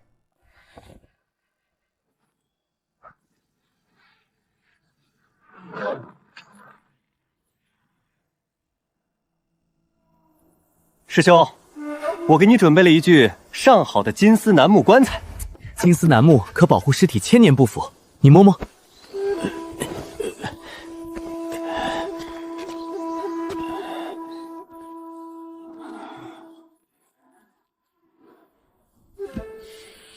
很好，不枉我白疼你一场。师祖的棺材你准备了吗？也准备了，1000年雷击桃木，上面刻画了我所学的所有阵法，保证师祖永远不会诈尸。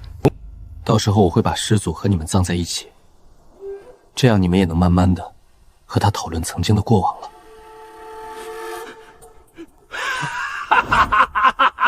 还是小师弟你想的妥当呀！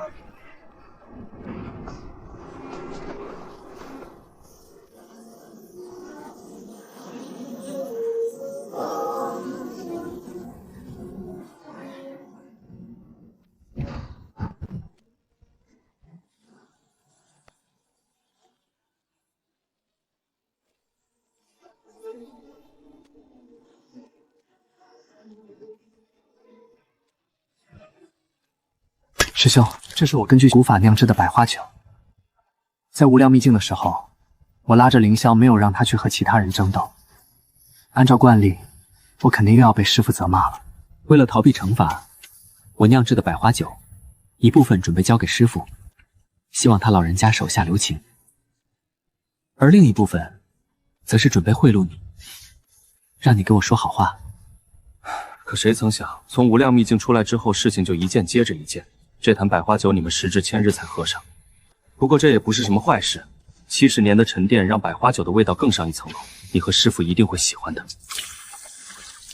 2个人喝一坛确实小气了些，但我总共只有10坛，剩下的我还要喝呢，你们就将就一下吧。反正你们也不能从下面蹦出来打我。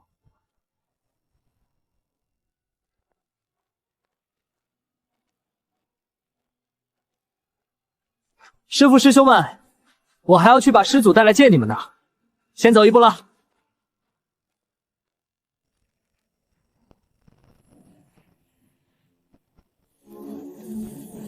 父皇，无量秘境已经在我们的掌控之中，现在只差太炎真人所占领的夜月国禁闭了。另外，梵音寺的人想求见父皇，夜月国禁地围而不攻，梵音寺的那些人让他们等着。做事情要有始有终。这件事情因为顾长安而起，自然也要由他来结束。真是巧了，刚提到他就来了。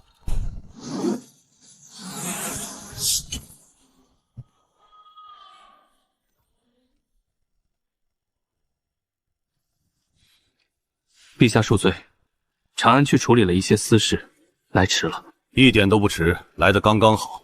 你师祖被我困在了禁地当中，就等着你来给他送葬呢。不得不说，你那师祖还是有几分本领的。他的分身，朕居然花了2招才将其打爆。另外，你的故人好像知道你回来了，所以你是打算先去给你师祖送葬，还是先去见你的故人呢？当然是先去见故人了。我那师祖虽然在陛下眼里算不了什么，但我可不是他的对手。万一我那师祖临死反扑，我可受不了。所以，我和陛下还是分兵行动的好。哈哈哈哈！我就是欣赏你做事的这股稳妥劲儿。也罢，就给你的师祖留口气，让你们徒孙俩好好叙旧。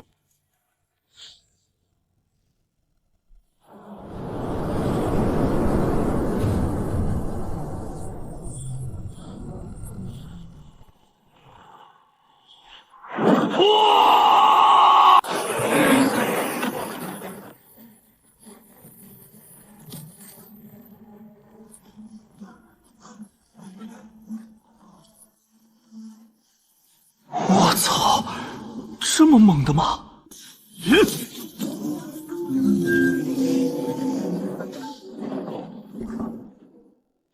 修仙界可真危险，幸好我不喜欢打架。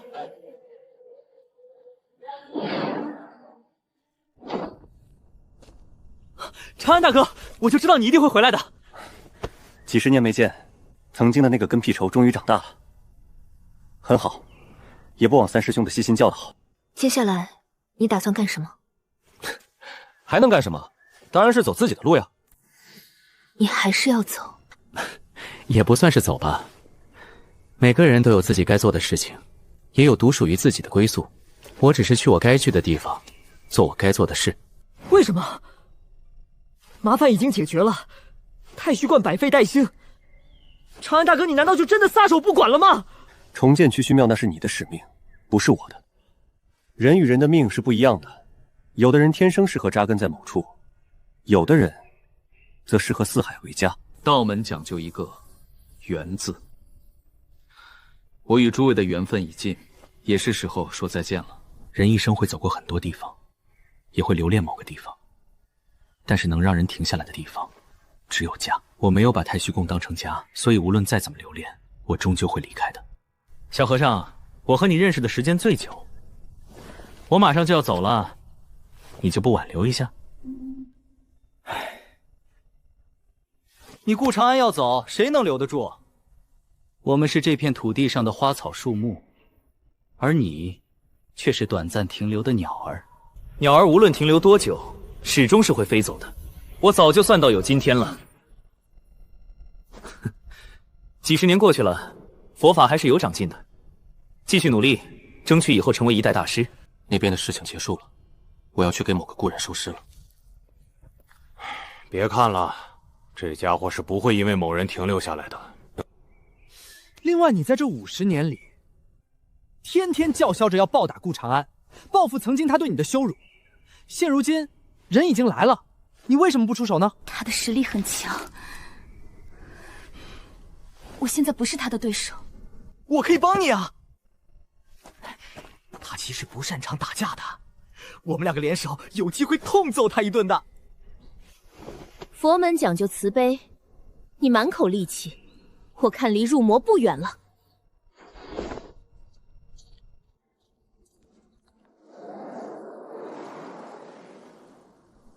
还能再见到他吗？不好说，但活得久一点，还是有机会的。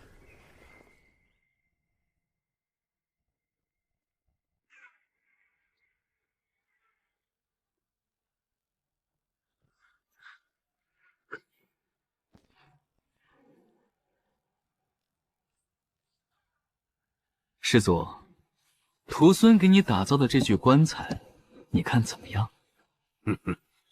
不错，看得出你很用心。上次你侥幸逃脱，我心中就一直有种隐约的不安。但我没想到你会回来的这么快，而且还请到了这么强的帮手。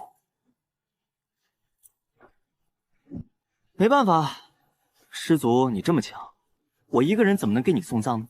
现在都到这个份上了，师祖能不能回答徒神几个问题？可以。无量秘境同样有青铜古殿，你为什么会跑到夜月国来布局？无量秘境下面镇压的东西被人灭了，所以我找到了夜月国。原来是这样呀！那我再问第二个问题：你杀了师傅他们，你后悔过吗？些许风霜罢了，修道之人为求长生大道，有些许牺牲很正常。他朝若得脱身法，生吃黄泉苦也甜。好一个生吃黄泉苦也甜！师祖道心坚定，弟子佩服。既然如此，那就让弟子送你最后一程吧。哼，若我没有被困住，你没有那么容易杀我。若是道友能再活个1000年左右，或许能与在下一决雌雄。只可惜你活不了这么久了。对了，这大手代表着什么？你对青铜古殿研究了这么久，应该知道些什么东西吧？我当然知道，但是你觉得我会告诉你吗？就算我说了，你敢信吗？也对，你的话我还真不敢信。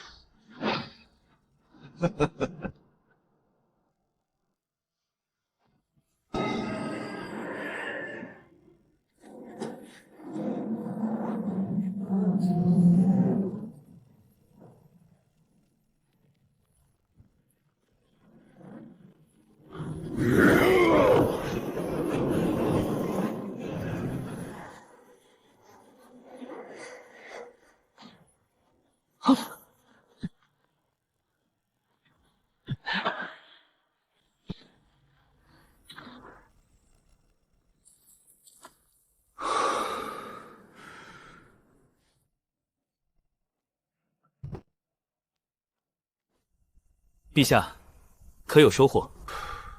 确实有一些。每座青铜古殿当中应该都有一个传送阵，而传送阵当中还蕴含着某种联系。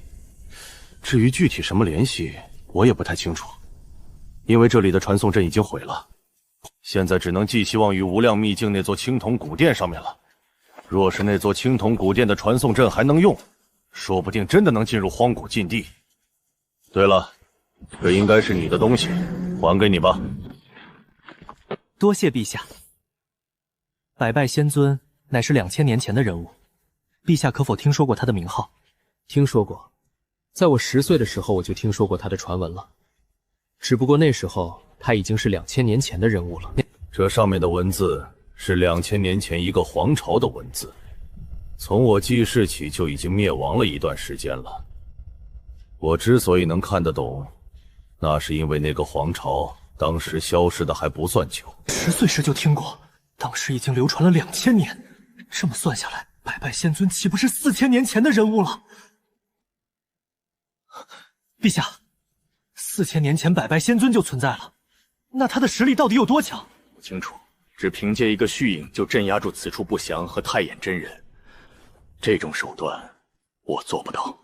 若不是青铜古殿镇压，我也很想借用一下此的力量。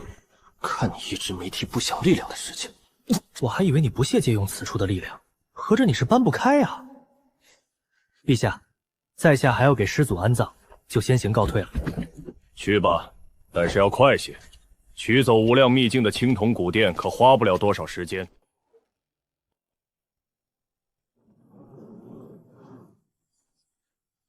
在这片土地上当了快200年了。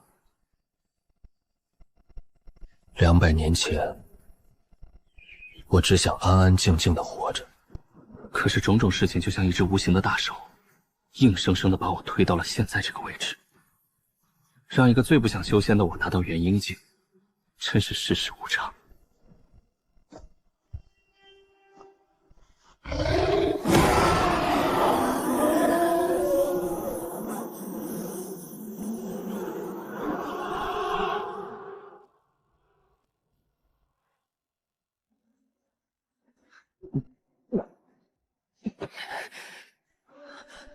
陛下，硬闯荒古禁地这种事，在下恐怕不是很擅长，要不等一会儿再进去？荒古禁地中有另一座青铜古殿，你不进去怎么能看得到呢？道理是这么个道理，但我不擅长打架呀，我跟在陛下身边会拖陛下后腿的。硬闯荒古禁地只有一次机会，你不跟在我身边，大概率是没有机会进去的。另外，青铜古殿的修复工作是你主持的，你如果不和我一起，你觉得我会放心吗？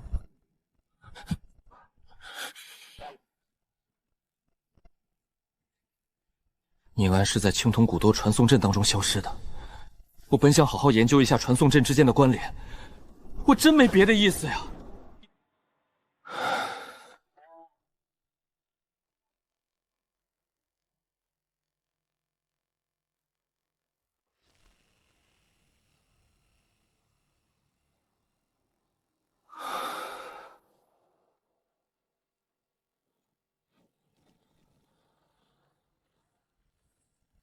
看样子，荒古禁地并没有想象中的那样。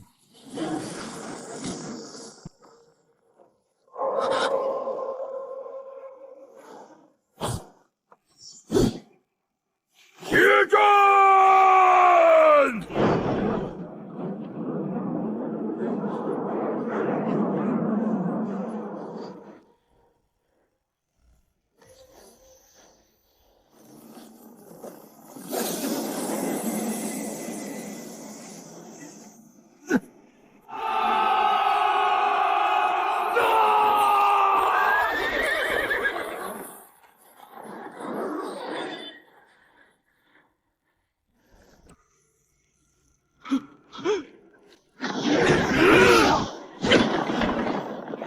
化神期对应炼体5层，左皇这等实力，早就彻底踏入第7个修炼境界了。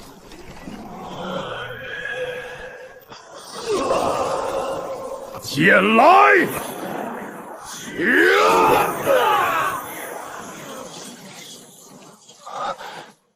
能成？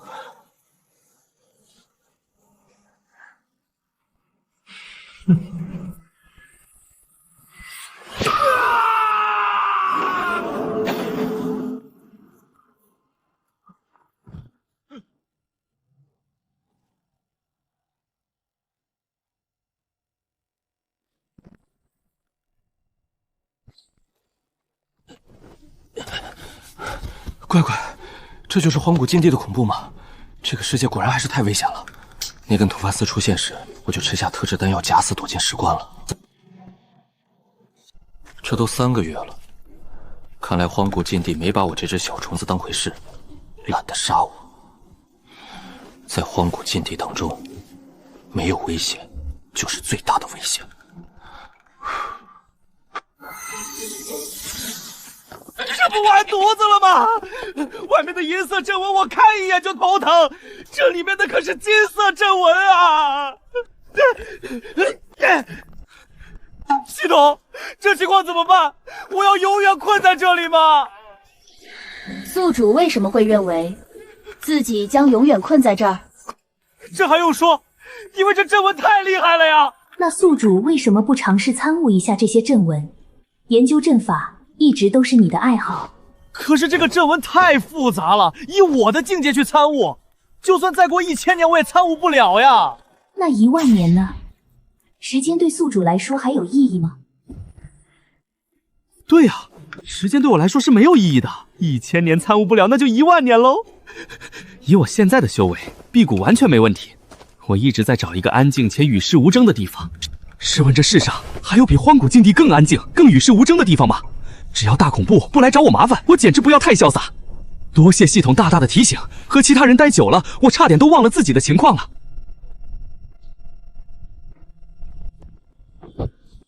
玄武阁的藏书左承耀都复印了一份给我，这么多藏书，我早就想细细品读了。至于金色阵纹的参悟嘛，先等个几十年再说，阵纹就在那里，又不会跑。前辈，这个价格真的不贵了，我这可是上好的金丝楠木棺材，在这方圆100里之内，谁不知道我是出了名的物美价廉？这个价钱卖给你，我真没赚多少。这是我的底线了，你要是不反对，我可就当你同意了。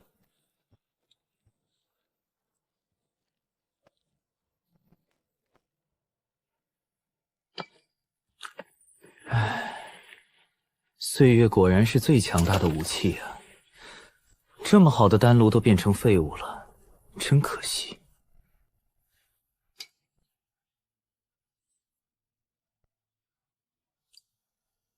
补天膏，这方子说，无论受了再重的伤，哪怕天河破碎，只要有这补天膏，便可再延续7日性命。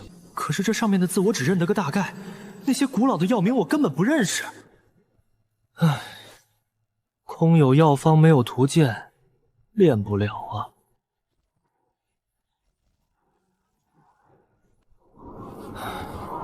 被困荒古禁地50年了，花20年才离开古殿安全范围5步。好在路上给一个阵法大师收尸，得了本授本书，才知道这地上的金色阵纹叫道纹，非无上者不可掌控。这进展还是慢了呀。距离上次沉睡已经过去了130年，距离下次沉睡只有30年不到的时间了。真就离谱，为什么就不能创造一种一直流通的文字呢？要是我能把上面的字儿认全了，估计速度还能快上几倍。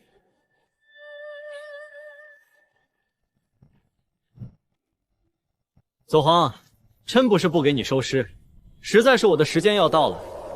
您老人家多担待一下，等过一段时间我再来给你收尸。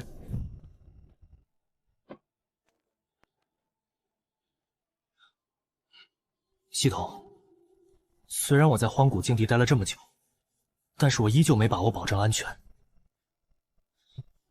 我在沉睡期间不会出什么问题吧？回宿主，你完全不用担心这个问题。在沉睡期间，宿主将会拥有无敌状态，任何存在都不能对你造成伤害。另外，沉睡期间，宿主的一切生机都会停止，那个时候的你和地上的一块石头没有区别。能威胁到宿主的存在，又怎么会无缘无故的去攻击一块石头呢？系统，照你这么说，那我岂不是可以在沉睡期间纵横荒古禁地了？系统不建议宿主这样做，因为在沉睡期间，无敌时间是有时效性的。无敌时间总共只有10个呼吸，10个呼吸过后，宿主会被强行唤醒。原本还想弄个大弹弓把自己弹出去，半空秒睡白嫖无敌跑路的。10个呼吸，真小气。系统，开始勤睡吧，勤睡时间直接拉满，我这属性点还是太弱了。沉睡开始，沉睡时间160年。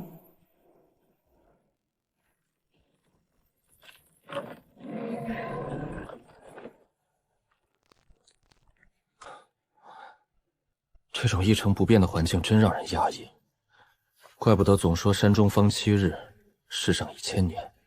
待在这种地方，时间真是过得太快了。160个属性点，全部加在防御上。系统，你能不能给我弄一个标签呀？就是那种把各项数据转化成具体境界的那种，不然我根本就不知道我有几斤几两呀。标签添加中，标签添加完毕。元婴出期之下不可破，这个防御力还马马虎虎，至少在外面自保应该没什么问题了。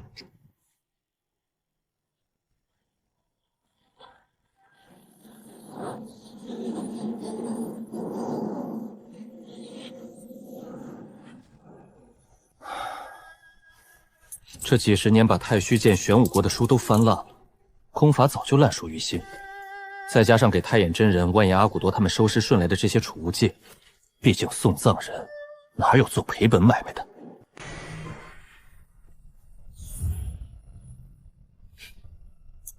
元婴后期应该够用了，要是想突破到化神境，我估计得花10年，这可不划算。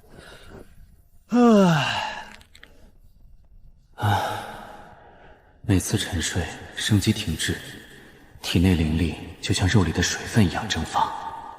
每次醒来都要重修，太麻烦了，得找个办法封住灵气。天地绝命阵就是你了，这可是3大杀阵之一，上断天路，下断黄泉，绝天绝地绝命，用它封住灵气外泄，绝对管用。杀阵改成困阵不简单，不过我最不缺的就是时间。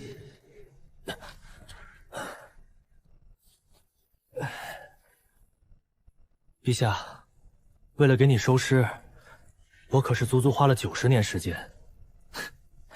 想必你也不会让我白忙活一场吧？这不是玄武国的九转玄功吗？另外，这个东西我好像在哪里见过。陛下，你这多少有些不地道呀！合着玄武国祖上早就有人进来过荒古禁地，哼，而且还带出来一些东西。以前我还一直纳闷儿，玄武国都没有人进入过荒古禁地，又怎么会知道荒古禁地里面有一座青铜古殿？现在有了九转玄功为证，这个谜题算是解开了。当初左丞要请我出手，给我的九转玄功翻译版上就画着这4个符号。后来我在禁地图里检校下半篇，只当是个锋利的收藏品。要不是今天凑齐了，陛下，这世上那些无法解开的谜题，恐怕都是这样产生的吧？玄武国祖上有人进过荒古禁地，玄武国的老祖宗到底对荒古禁地了解多少？这件事恐怕只有你知道。还有，玄武国的老祖宗从荒古禁地当中带出了九转玄功的残卷，从这么危险的地方带出去一件东西，哼，那足以证明这东西很不一般。现如今你死了，这些秘密也彻底被你带进了棺材，多少有些可惜了。290年了，宁安在青铜古殿的传送阵消失，我花了这么久，终于能弄清楚青铜古殿的秘密了。万物生灵借用不祥力量抵抗巨手，又联手巨手封印不暇，最后造了这18座青铜古殿，刻下3色传送阵。共患难后居然又打起来了。更糟糕的是，经过这么多年战乱，18座古殿早就不在原位，3色传送阵只能随机传送，1/17的概率，我真的能顺利找到宁安吗？唉，丫头，你可真会给我找事儿。这里的部分花纹被人抹除，摆明了就是不想让人知道一些事情。现如今，如果我想找到你，那就必须弄清楚镇守18座青铜古殿的种族是哪些。唉，你可千万别传放到巨手那边，不然我可就头大了。镇守古殿的18个种族，还有巨手的来源，全被抹掉了。夜月国禁地那座也是这样，这绝不是太眼真人干的。能在这荒古禁地抹除花纹的存在，或者说是这禁地里的大恐怖刻意抹除的。而且18座古殿移位，下面镇压的不祥居然没跑出来跑乱，说明有某种生灵在默默清除祸端。不管哪种，都不是现在的我能惹的。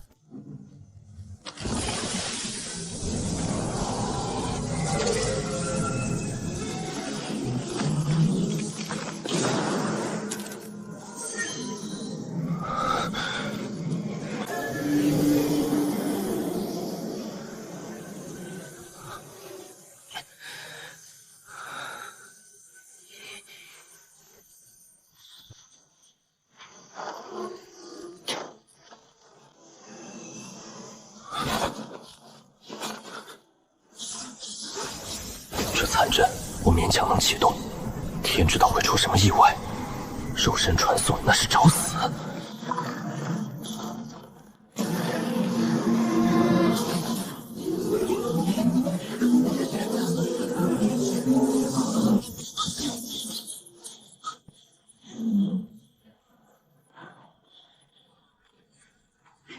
外面的时空裂缝正在切割时关，两边的传送阵果然对不上。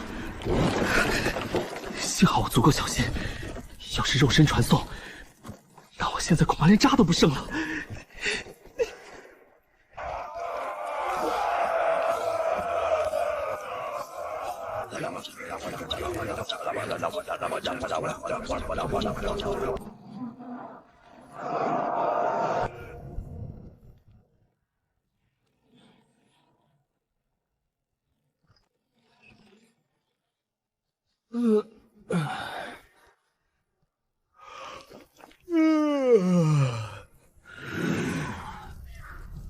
不是吧？我刚落地就来这么大的场面，还能不能玩了？这是哪儿？这里是10万大山，你是谁？我是外来者，对你们的语言不太熟悉，可不可以让我们用神识交流？这老头气势吓人，怎么神识连金丹期都不如？算了，先搞清楚情况再说。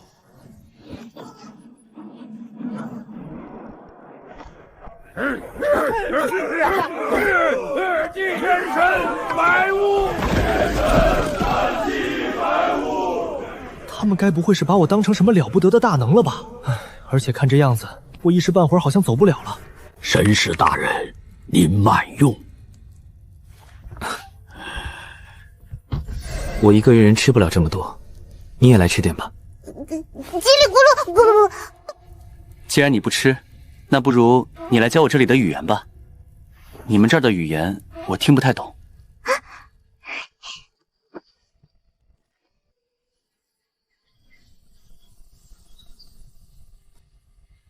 这地方不修肉体，不修内丹，专修蛊虫。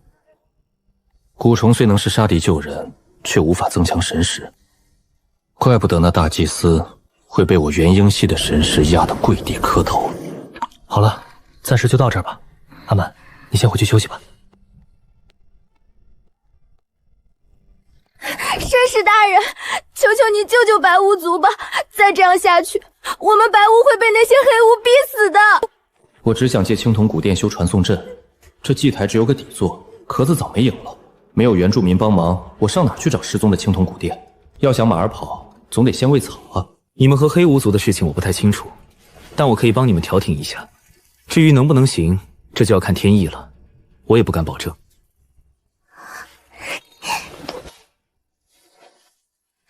多谢神使大人。这里的人还真是淳朴，如果换成其他地方，我现在估计已经被抓起来仔细研究了吧。神使大人，前面就是黑巫族的驻地了。这黑白两族的寨子相隔才2、3里地，既然是死敌，隔这么近怎么还没打起来？去把你们族长给我叫出来，就说神使大人来了。不是，你现在是在你敌人的地盘上，这种语气不太合适吧？黑巫族居然还真听他的话。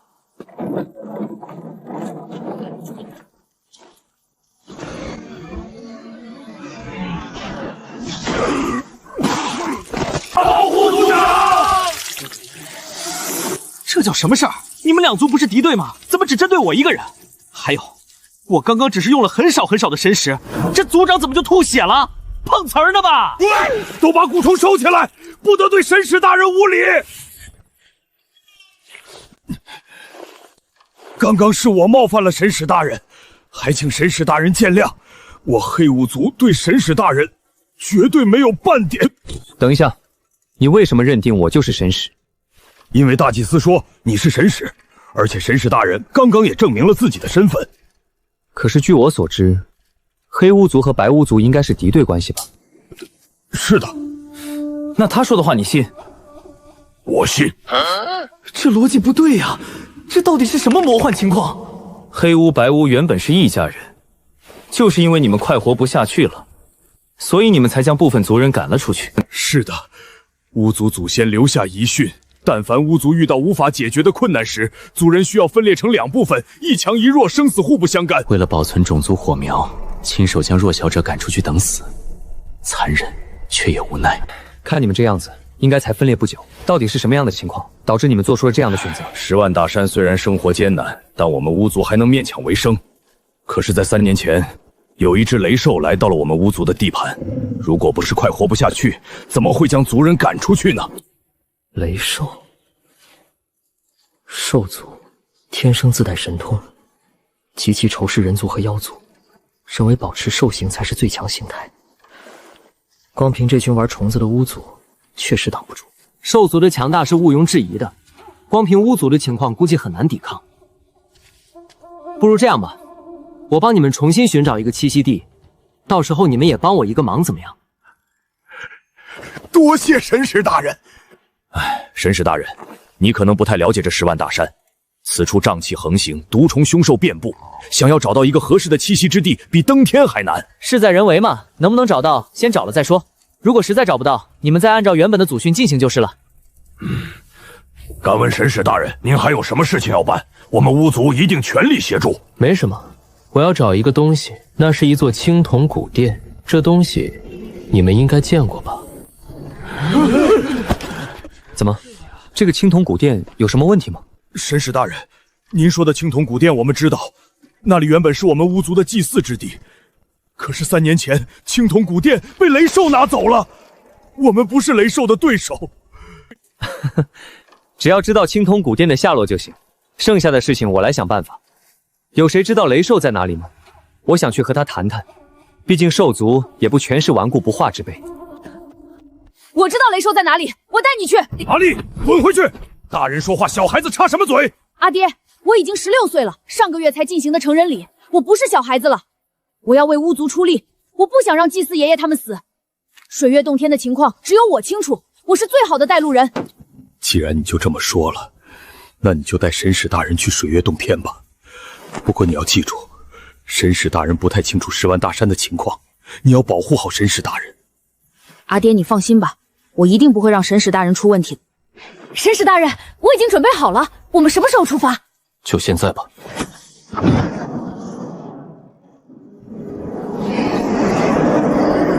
神使大人，我们不要飞得太高，不然会被凶兽攻击的。神使大人，你能帮助巫族脱离困境的，对吗？我只能在某些方面上帮助你们，能不能脱离困境要看你们自己的努力。在这世上，求人永远不如求己。而且我对你们来说只是一个过客，我不会永远留在这儿的。以后的日子你们只能靠自己。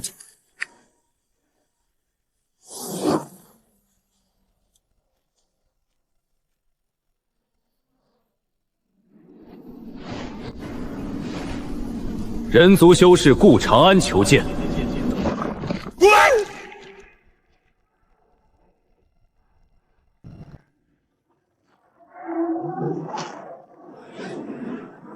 卑微的蝼蚁，滚！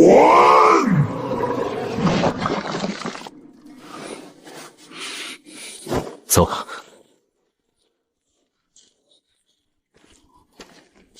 神使大人，您没事吧？没事，不过有个事情我要告诉你，我暂时不打算走了。什么时候弄死这只雷奇，我什么时候离开10万大山。这几百年来，我一向与人为善，从不杀生。那只化神期雷修，竟然朝我吐口水！而且还是2次。他凭什么？就连远超化神期的玄武帝尊都没这么对我，这口恶气不能忍。你们认为我是神使，那你们应该也相信我的能力。我要在10年之内弄死水月洞天的那只雷兽。如果你们认定我能赢，那就来帮我；如果认为我不能赢，那你们就尽快离开，省得到时候殃及池鱼。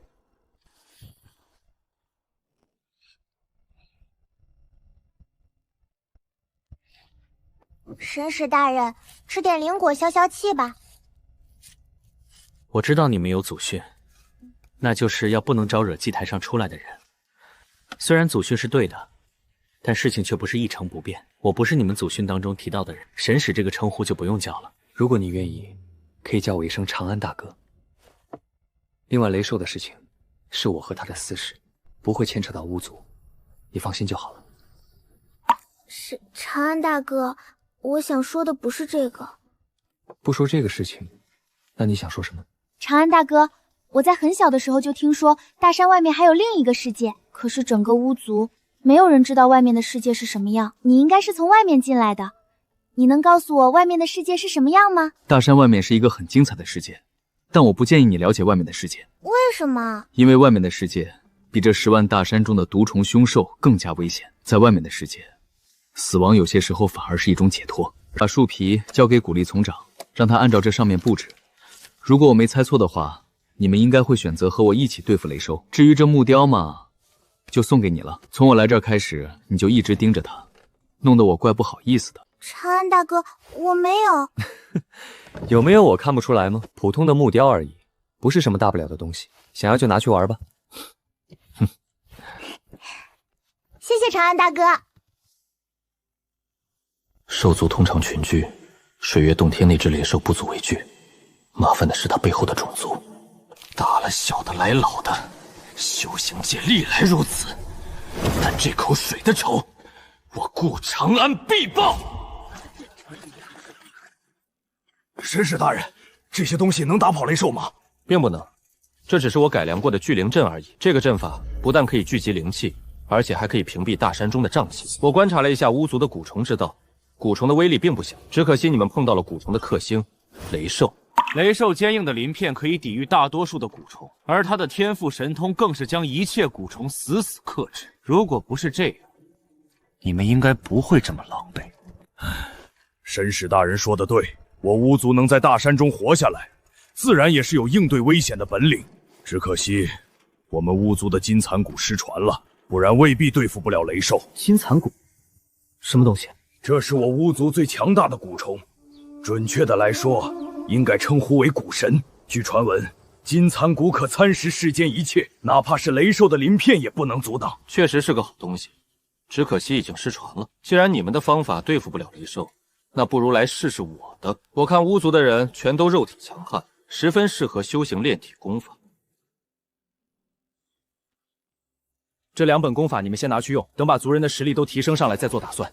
另外，你们可能看不懂我写的文字，这上面的意思我已经告诉阿蛮了，具体情况你们问他就行。多谢神使大人，我们一定不会辜负神使大人的期望。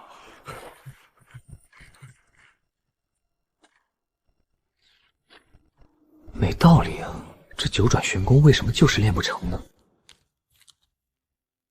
神使大人，您在干什么？没干什么，研究点东西。你来找我干什么？神使大人，您这么厉害，我想拜你为师。拜师的事情你就不用想了，我从不收徒。给古力长的那2份功法并不差，你好生修炼，未来的成就不会低。神使大人就是很了不得，这8九玄功一听就是很厉害的功法。等等，神使大人，还有什么事吗？刚刚说8九什么？8九玄功呀！你能看懂这上面的字？这有什么看不懂的？族里的年轻人就属我认字最多了。我的意思不是这个，我是说，你为什么会认识这上面的文字？神使大人，您这是怎么了？这是巫族的文字，我为什么不认识？我一直以为巫族只有语言没有文字，原来玄武国的老祖宗从一开始就翻译错了。8九玄功翻译成9转玄功，难怪千百年来没人练得成。阿丽，你来帮我翻译一下这上面的文字。阿丽，看样子你何该有这场机缘。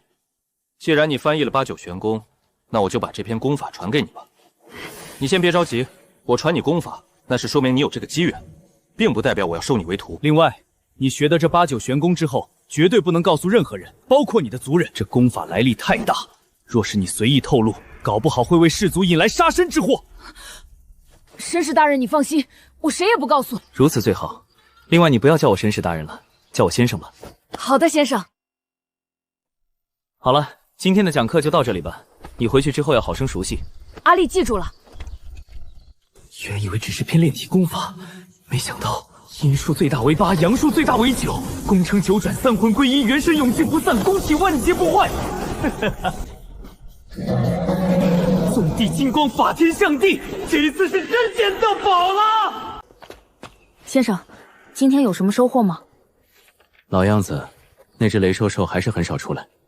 先生，连您也不是那只雷兽的对手吗？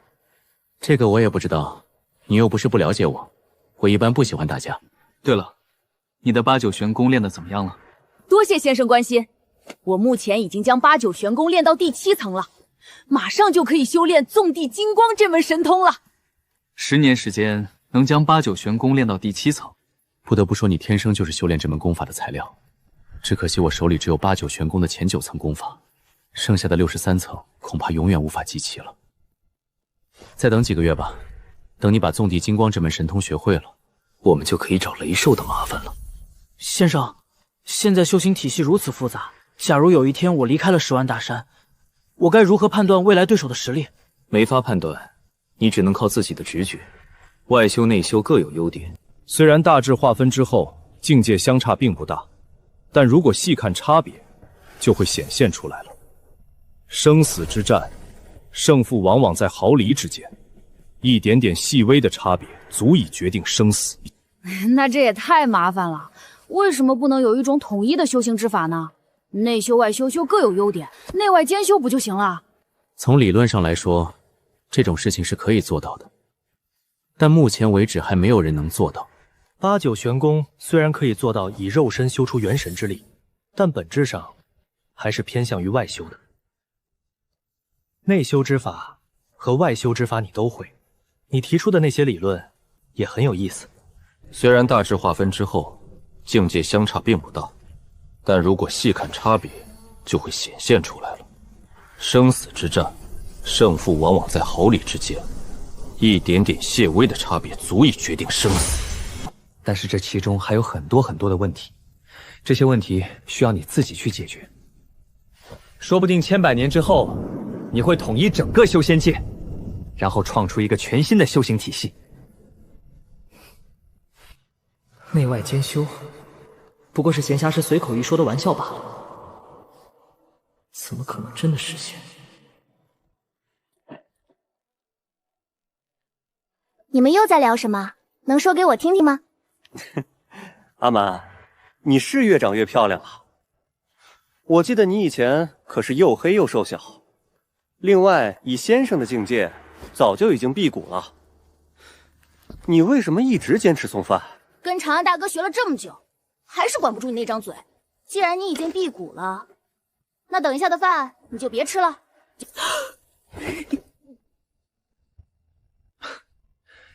虽然修行者可以辟谷，但是多吃点饭还是没错的。为什么？因为人总是需要吃饭的，多沾染点人间烟火，这样也能多点人味，不是？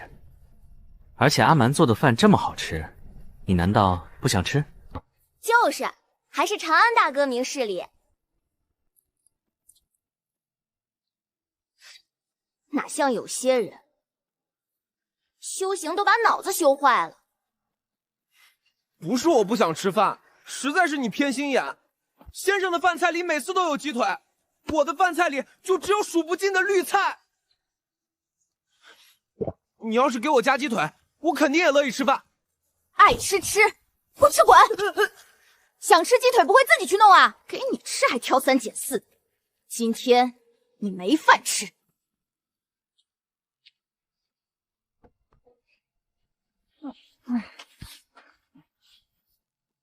长安大哥，你观察了雷兽10年，看出雷兽的弱点了吗？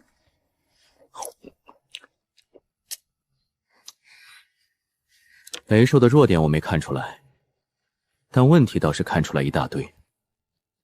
水月洞天是巫族的栖息地之一，单从灵力来说，这个地方并不是很好，所以水月洞天没有理由会引来一只化神期的凶兽。可是雷兽还偏偏来了，而且还一直赖在这里。然而更有意思的是，雷兽本可以轻松灭了巫族，但他却没有这样做，只是简单的将你们吓走。这种行为很明显不是凶兽的做法呀。另外我还发现，每次雷兽进食之后都会十分嗜睡，这也是非常违背常理的。要知道，化神期的修为，就算10年不睡觉，也不会有问题。这些问题对打败雷兽有帮助吗？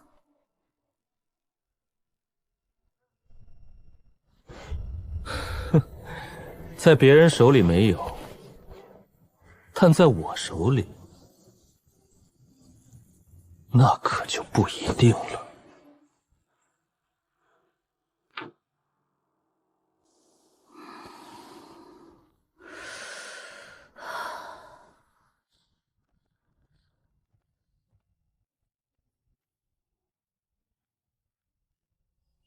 纵地金光练成了没有？回先生，纵地金光我已经掌握了。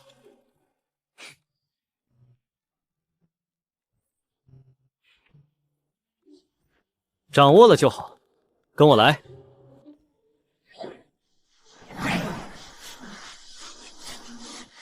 先生，你这是打算去水月洞天吗？是啊，有什么问题？先生，这是要对雷秀动手了吗？若是如此，我马上回去召集族人。巫族筹备10年之久，就是为了今天。你叫人干什么？这件事就我们2个去。别表现得一脸不情愿。我让巫族筹备10年，是另外的大用处。一只单独的雷兽，至于动用我准备的底牌吗？先生，你还有更大的谋划？当然有了。我们杀了水月洞天那只雷兽，你觉得雷兽背后的种族会放过我们吗？今天我们的行为不但是启动整个布局的开始，也是整个布局最为关键的一环。要是无法到达我的预期，那我们就准备跑路吧。先生，你放心，这次行动我阿里就是拼上性命，也要助先生一臂之力。拼命倒是不用，你待会儿只用把嘴闭上就行了。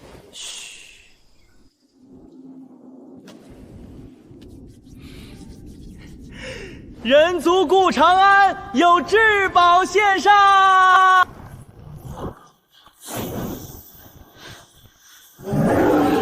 放肆！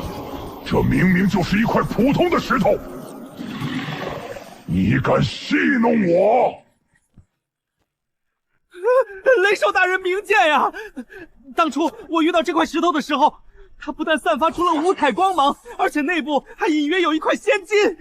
只可惜在下实力低微，无法破开这块石头，所以才来献给大人的。还敢狡辩，滚！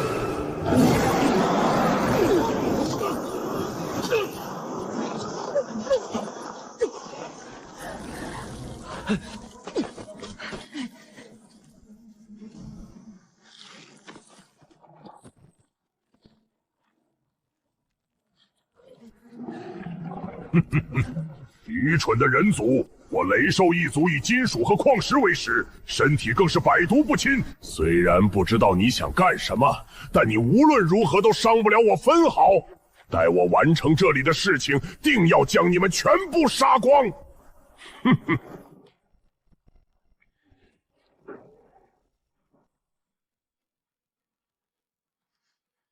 雷兽大人，你没事吧？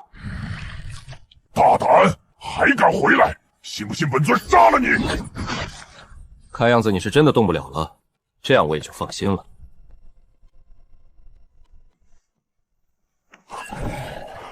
人类，你再敢碰我，信不信我杀你全？叫什么叫？没看到我正在想让你怎么死的惨一点吗？你大喊大叫会打乱我思路的。先生，你是怎么让这只化神期的雷兽不能动弹的？雷兽以金属和各种矿石为食，一身鳞片可以说是坚不可摧，其身体更是能避免绝大多数的毒。这样的物种可谓是上天的宠儿。我观察了它足足10年，在这10年时间里，我一直在想这样一个问题：碰到这样一个强悍的种族，该用什么样的办法才能让其灭族亡种？哈哈哈！就凭你也想灭我雷族，简直是痴人说梦。虽然不知道你用什么方法让我动弹不得，但我的族人一定会为我报仇的。你说的没错，从常理上来说，还真想不出有什么办法能灭你全族。但我这10年时间也不是白花的，我发现了你们雷族的一个小秘密。这个小秘密，恐怕连你们自己都不清楚。什么秘密？在这10年时间里，你一共进食20次，平均1年2次。在观察前6次进食的时候，我发现你其中2次进食之后，特别容易打瞌睡。针对这个问题，我产生了一个疑惑。我在想，是什么样的原因让你容易打瞌睡？前2次你打瞌睡时，我将你吞噬区域的所有植物和矿石都记录了下来，然后进行逐一对比。可是你每次进食都会吞掉小半矿脉，那么大的面积上蕴含的东西太多了，所以我得不得再花7年时间继续筛选。在这7年时间里，你每次进食的地方都是我精心挑选的，难道你就没发现，你在这7年里打瞌睡的频率变高了吗？不可能！我们种族百毒不侵。雷兽确实百毒不侵，但如果那东西不是毒呢？这是火红花和亚麻草，我给它们起的名字。它们一般会生长在一些矿脉上，不算少见，也不算常见。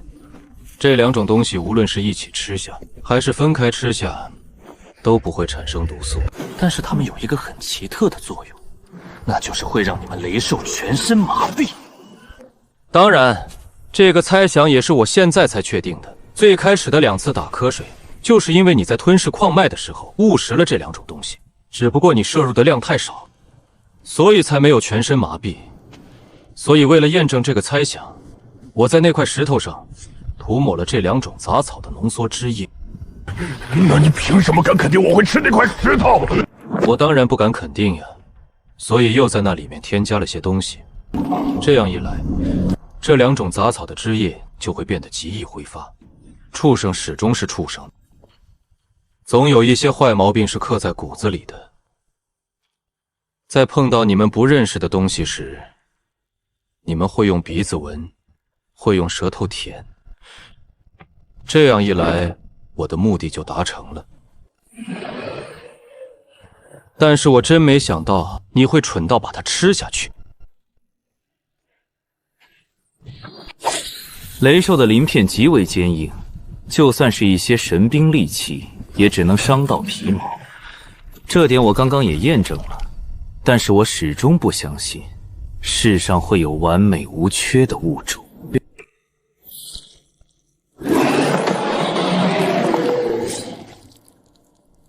哼，想不到你们的鳞片还真有弱点。然而更麻烦的是，这个弱点好像被我找到了。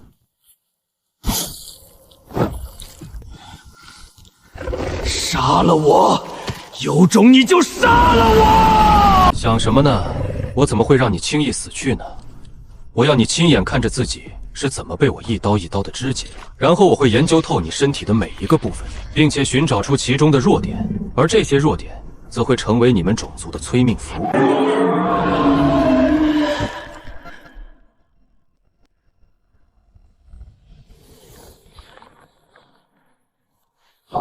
先生，这样是不是有些残忍了？残忍吗？一般般吧。外面的世界比这残忍100倍。另外，凶兽吃人的事情你又不是没遇到了，半截人体被咬碎，另外半截身体在地上哀嚎挣扎。那个时候你觉得残忍吗？凶兽会因为你觉得残忍就放过到嘴的猎物吗？你在10万大山里面长大，应该很明白，感情这种事情对人讲一讲还行，对其他物种谈感情简直是贻笑大方。回去叫人吧，这么多肉我们俩可吃不完，正好也让大家改善一下伙食。雷兽的肉质极其鲜美，诸位还是尽快享用吧。不过有一件事情我和大家说一下，兽类的嗅觉非常灵敏，一旦吃了雷兽的肉，肯定会被其他雷兽闻出来。也就是说，这一步踏出，便没有回头路了。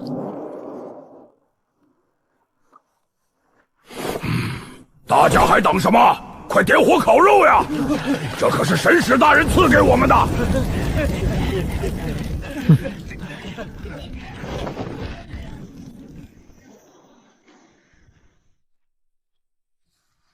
长安大哥，你快尝尝，这是我刚烤好的。还是我们阿蛮有良心，不像阿丽那个混账，遇到好东西只顾着自己吃。长安大哥，解决完雷叔的问题之后，你打算干什么？当然是离开这里，然后继续做我曾经的事啊。长安大哥，到底是什么让你一直这么挂在心上？没什么，我在找一个人，他跑得有点远，我花了将近100年时间还没有找到他。天知道后面还要花多少时间。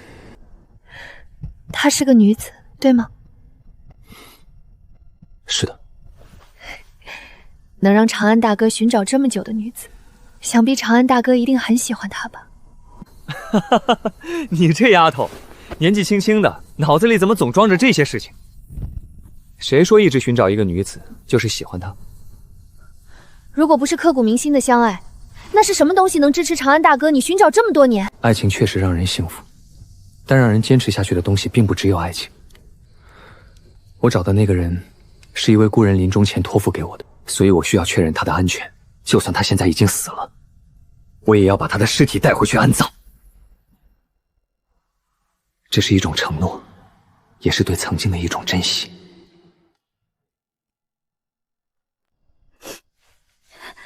长安大哥，那你能给我说一下曾经的故事吗？可以。他喜欢你。是的。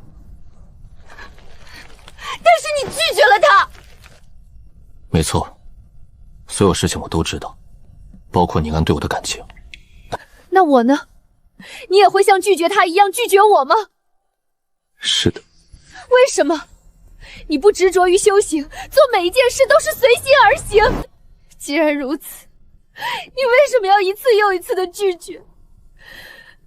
如果你从一开始就打算拒绝，那你为什么还要对身边的人那么好？为什么不从一开始就狠下这个心？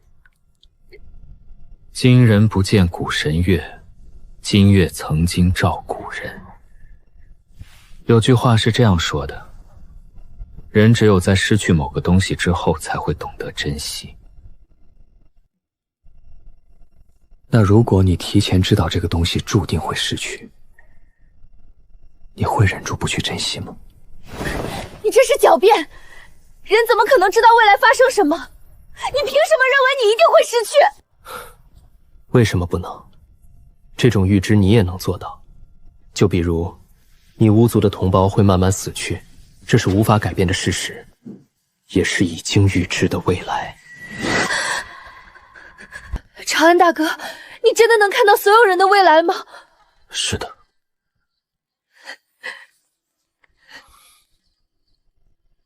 经历了这么久，你的心应该很痛吧？痛习惯就不痛了，这也是我为什么这么喜欢给人收尸的原因。因为给故人收尸，能把他们的回忆装进心里，同时也能在心里将他们埋葬。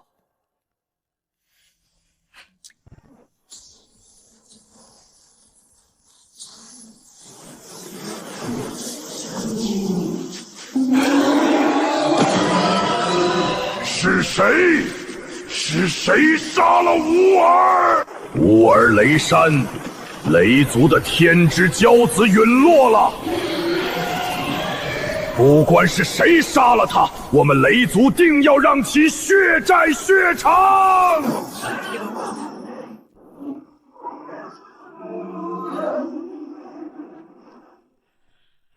别急着叫呀，等一会儿你们也要和他一样的。人族，你们好大的胆子，居然如此冒犯雷族！我雷族定要用你人族100万鲜血来洗刷耻辱。还100万鲜血？你们有那个能力吗？一只雷兽不够吃，你们俩来了更好。放肆！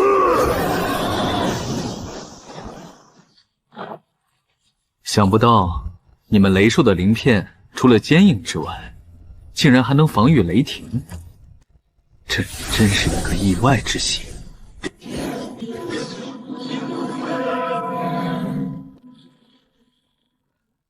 几百年都没有打架，我都不知道我原来这么厉害。太恐怖了！雷族引为傲的鳞片，在那金光面前比纸还脆。那把断剑，更是透着绝世神兵的恐怖气息。他一个化神期人族，凭什么拥有？你跑什么？放过我，不然我拼着自爆！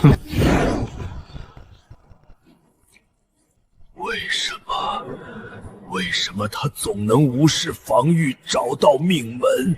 这没道理啊！根据记载，雷兽乃是兽族上古血脉，实力十分强悍，怎么会如此不堪一击？应该和武器无关，估计是这两货的实力太弱了。雷兽就算再怎么弱，也不可能连我从荒古禁地捡的垃圾也挡不住吧。两位化神期强者短时间内双双陨落，雷山到底招惹了什么样的存在？传我命令，全速前进！不管你是谁，我雷云一定要杀了你，给乌儿报仇！这情况看着不太对劲儿呀。有谁知道前面是哪个种族的地盘吗？前面好像是巫族的地盘。巫族？他们疯了吗？居然敢去招惹雷云那个疯子！另外，凭巫族的实力，没能耐杀了雷山呀。是不是巫族干的？我们看下去不就知道了？但我估计，这背后应该有强者操控。光凭一个巫族，确实没能力做到这一点。滚出来！我操！雷云那个家伙疯了吗？这以为雷族天下无敌了！叫你背后的人滚出来！就凭你们这些两脚羊，还没资格杀了乌儿。这话说的，雷兽又不是天下无敌，我们为什么不能杀了他？以你的修为，应该不难感受到我身上有你儿子的气息吧？你猜的没错，你儿子已经被我们吃进肚子里面了。牙尖嘴利，等我施展搜魂之法的时候，希望你还能这么嘴。天赋神通确实很好，但天赋神通不是万能的。人族之所以能屹立于这片土地上，自然有其中的道理。今天就让你见识一下人族的天赋神通。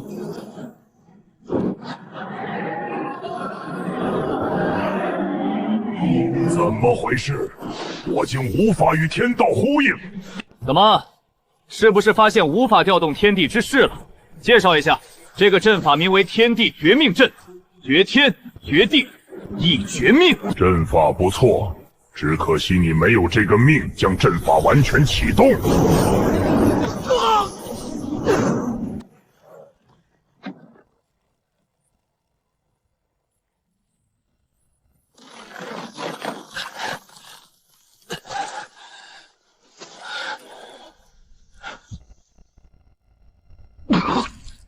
能挡住我一击之力，已很不错。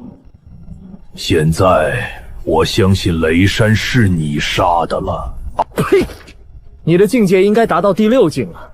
我的传承路子有点野，不太清楚第6境的名称，能说一下吗？炼虚。多谢。另外，你们是打算一个一个上，还是一起上？我不会让你们死得太轻松。这里所有的人都会活着，但你们的哀嚎声会响彻天地。100年的恩怨，今天就来做个了结吧！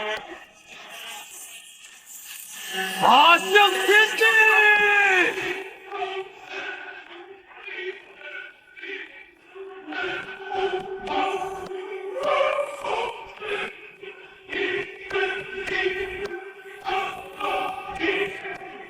永别了！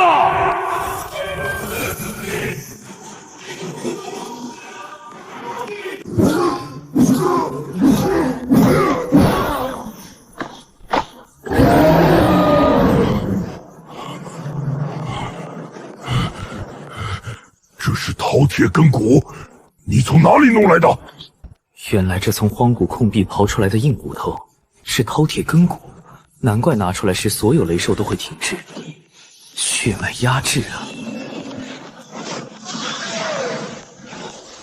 你有神兵利器，还有血脉压制的宝物，你跑什么？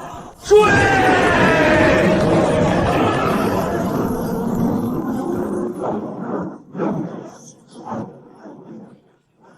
人类，现如今你们已经山穷水尽，把饕餮根骨交出来，我饶你们不死。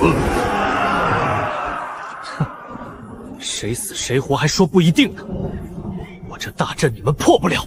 我不否认你这杀阵的威力，但可惜的是，你自己已深入阵了，已身处阵中，被我等围追堵截，根本无法操控阵法。光凭阵法自行运转，一时半会儿根本奈何不了我们。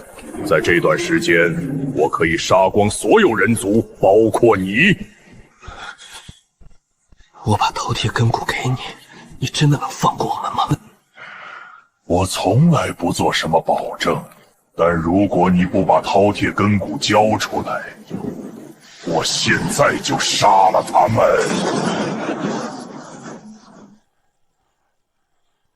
等等，我把饕餮骨给你，你真的能放过我们吗？先生，不要相信！我再说一遍，我不会做出任何保证。你可以不交，但我会杀光他们。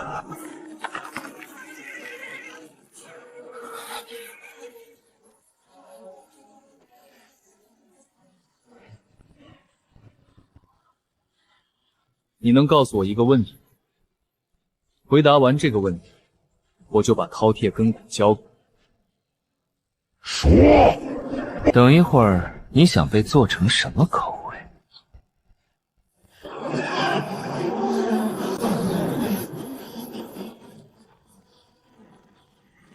我杀了你！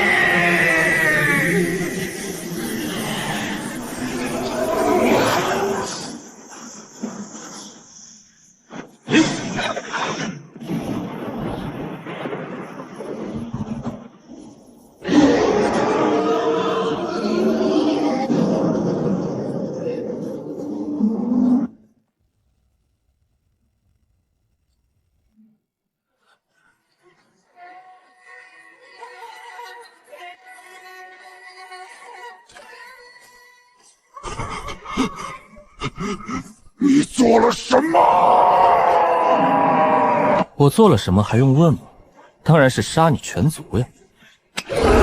讲真的，整个雷族当中，我最担心的就是你了。虽然这种药针对雷兽有奇效，但你的境界太高，如果这种药物失效，这里的人除我之外，恐怕都要死。不过事实证明，我的担心是多余的。哪怕是炼虚境的雷兽，也抵抗不了来自血脉的缺陷。你什么时候下的毒？我怎么没有发现？而且我们雷族百毒不侵，就算有毒药能毒翻我们雷族，那他们为什么没事？我不相信人族的体质能比得上雷族。雷兽一族的血脉确实强，但是你们真的了解过自己的血脉吗？万物相生相克，这个道理你不会不知道。上天创造出了你们这种强悍的种族，自然也会给你们留下一定的缺陷。我所用的药不是毒药，而是专门为你们雷族准备的麻醉药。雷族一旦沾染到这种药，就会全身无力，并且变得毫无抵抗能力。你在骗我！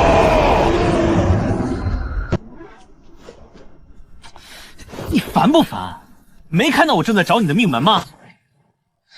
这一下子吓到我了。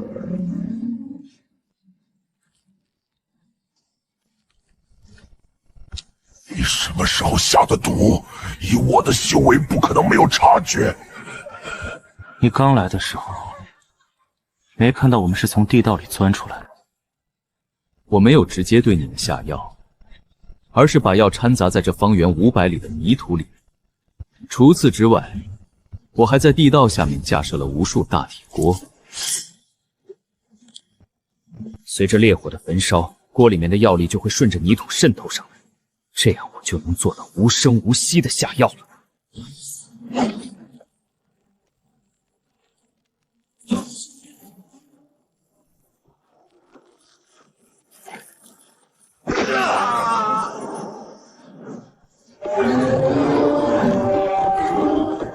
是条硬汉，雷丹是你们雷兽的命脉，这种疼痛来自灵魂深处，药力是无法麻痹的。当初你儿子被我活拐的时候，哀嚎声可响彻天地，你居然能做到一声不吭，真了不起。你早就设好了这个局，此处的杀阵只不过是你引人注意的工具罢了。没错，天地绝命阵只是一个辅助工具，雷族数量太多，随便逃跑一个化神圆满的强者，我这边都会遭受灭顶之灾。所以哪怕我掌握了你们雷兽的致命缺点，也依旧不敢轻举妄动。这天地绝命阵只是一个罩子，我要笼罩住这块地盘，不让药力太过分散。接下来要做的事情，就是不断的拖延。像你们这样的强族，在面对我们这些小鱼小虾时，一定会抱着猫捉老鼠的态度慢慢玩弄。现在看来，我所有的步骤都没有出错。好了，你就慢慢看着我会最后才杀你。我要你亲眼看着你的族人在哀嚎中死去。我不会放过你的，就算是我死了，我也会再次回来复仇的。想法很好，但现实很残酷。你不会有复仇的机会了。你的鳞片会被我做成盔甲，你的肉会被我吃进肚子，你的血会被我炼成丹药，就连你的骨头也会被我打磨成武器。做完一切之后，我还会念经超度你们的愿望，保证做到万无一失。不过我这个人也不是那么绝情，我会给你们选一个墓地，保证你们入土为安，但只能是衣冠冢，毕竟你们的肉身我利用的很彻底。打了这么久，差点忘了告诉你，我为什么杀你儿子。我和你儿子见面的时候，他吐了我2团口水，所以雷族覆灭的原因可以怪在这2团口水上。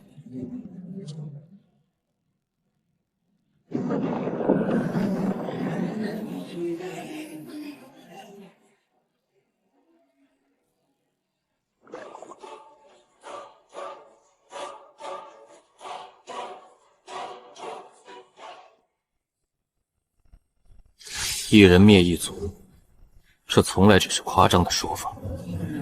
可现在，这件事情却变成了现实。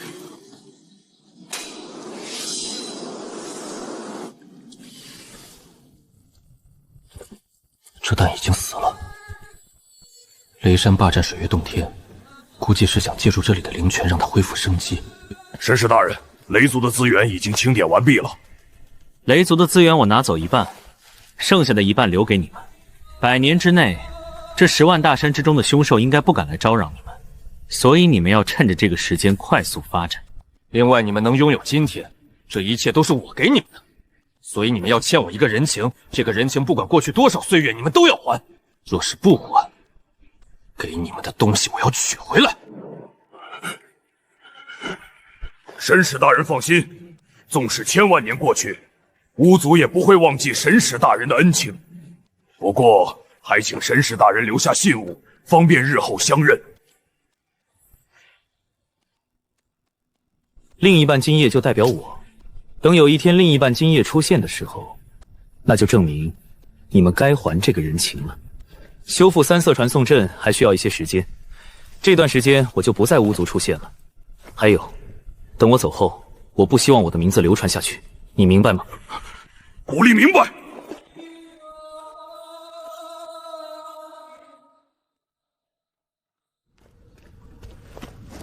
水月洞天的灵泉不够，如果加上10万大山的极品灵药炼制补天膏，或许能把你救活。长安大哥，三色传送阵修复好了。终于修复好了，那我也是时候该离开了。长安大哥，我想和你一起离开。阿玛，你是了解我的，我的选择你也知道。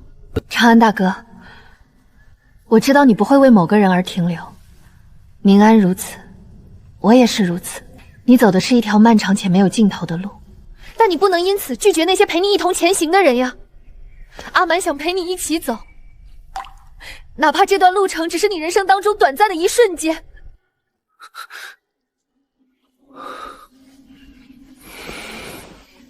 好呀。阿丽，你都挤到长安大哥了，你往那边挪挪。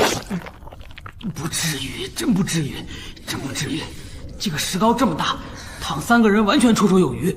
你们又不是要在这儿洞房，至于吗？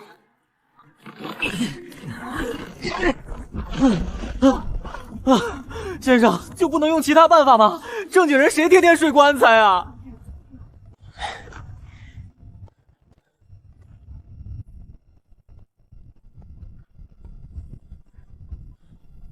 先生，这是哪儿啊？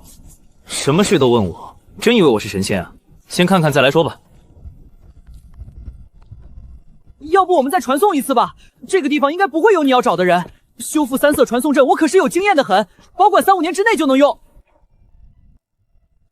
马兰开花21，28256，28257。已经找到了，接下来该做我们自己的事了。找到了什么？当然是我一直找的人呀。这个木条就是你要找的人？是呀，这个木条是我曾经送给一位故人的，现在他把木条留在了这儿，这就说明他还活着，而且活得很好。既然知道了他的生死，那我的目的自然也完成了呀。完全听不懂在说什么。先生，既然你已经找到了你要找的人，那我们接下来该去哪里？这个问题问得好，是时候展现我的大推演术了。有结果了，我们去那边。先生，用这种方法选择去向，是不是有些不妥啊？不是不妥，是非常荒诞。既然现在你对这个荒诞的方法提出了质疑，那你给我们选个方向吧。先生的大推演术简直是公参造化，我非常乐意走先生选的方向。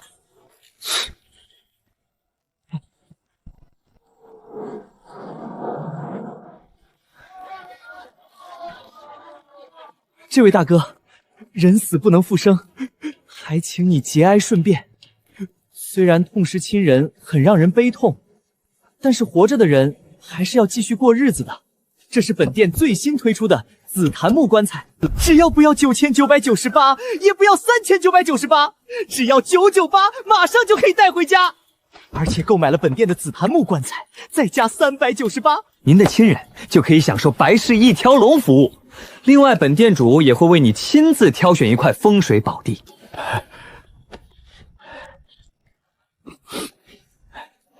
嘿嘿嘿。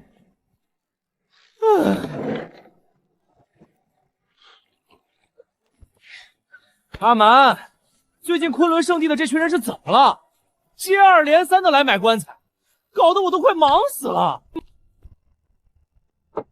长安大哥，你这脾气也忒怪了一些。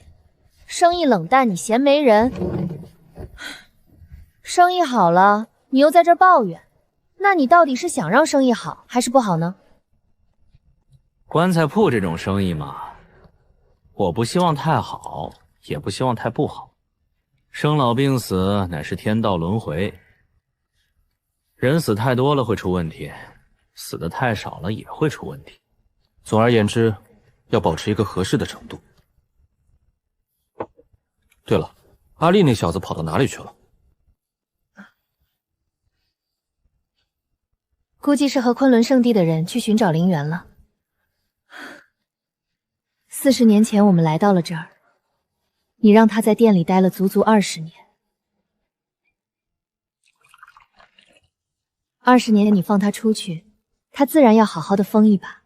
困他20年，一是为了让他熟悉这里的环境，二是为了好好修炼，最起码有点自保的能力。自保能力有了，我自然会让他出去的。还有，最近你收拾一下，我们也该离开这里了。我有预感，这里估计马上要不太平了。那阿丽怎么办？她短时间之内应该回不来。就是趁着他回不来的时候才走呀。阿丽的梦想是这辽阔的世界，不是我这小小的棺材铺。他继续留在我身边，只会限制他的成长。离开了我，他的成就会更远。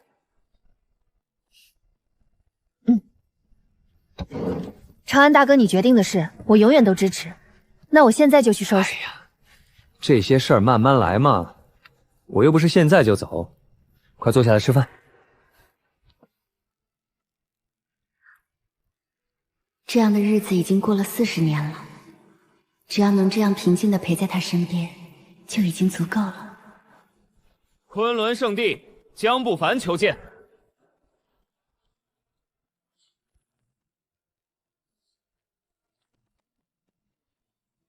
进来吧。您这位昆仑圣地的准圣子站在门口，我这生意还怎么做？多谢先生。今日不凡前来，是有一事相求。我想请先生停。让你进来不代表我同意帮你，之所以叫你进来，是想让你给阿丽带一句话。你告诉他，天下没有不散的宴席，以后的路要靠他自己走了。另外，在下能力浅薄，帮不了昆仑圣地什么忙，你们还是另请高明吧。先生太谦虚了，先生的能力天下少有人可比。若是先生都做不到的事情，那天下恐怕就没有人能做到了。在下听说，先生一直想借用昆仑圣地的超级传送阵，只要先生愿意出手，在下愿意说服圣地将超级传送阵借给先生。看样子你对我的调查很深啊。想要请先生出手，不拿出相应的代价怎么行？就是不知这个代价先生是否满意？你确实拿出了我心动的东西，我还真拒绝不了你。3天之后你再来找我，我要准备一些东西。没问题，3天之后不凡再来拜访先生。先生，你真的要帮他吗？帮什么帮呀？我骗他的。长安大哥，那你们不是约定好了3天之后见面吗？不和他约定好3天之后见面，我怎么有时间准备跑路？当初之所以留在这昆仑圣地，就是因为我对这里独特的灵源起了兴趣。灵石是从矿脉中采摘出来的，而这灵源却是比灵石更珍贵的一种资源。它里面不但蕴含着极为精纯的灵气，而且还会封存着各种各样的上古物品。但是在了解完灵源的来历之后，我对这个东西就不太感兴趣了。因为灵源的诞生之地都是一些不祥的地方，现在昆仑圣地居然开始探索起了圣虚这种禁地中的禁地，我脑子有病才去帮他们呢。可是长安大哥，你不借助超级传送阵，怎么回到东荒之地？现如今我们身处中庭，两地可是相隔千万里的距离啊！千万里又怎么样？只要慢慢的走，总有一天能走得到。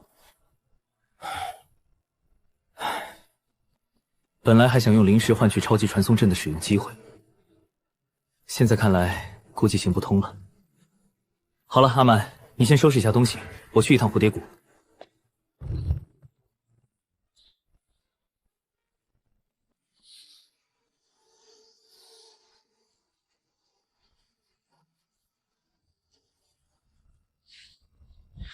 百草翁，我又来找你了。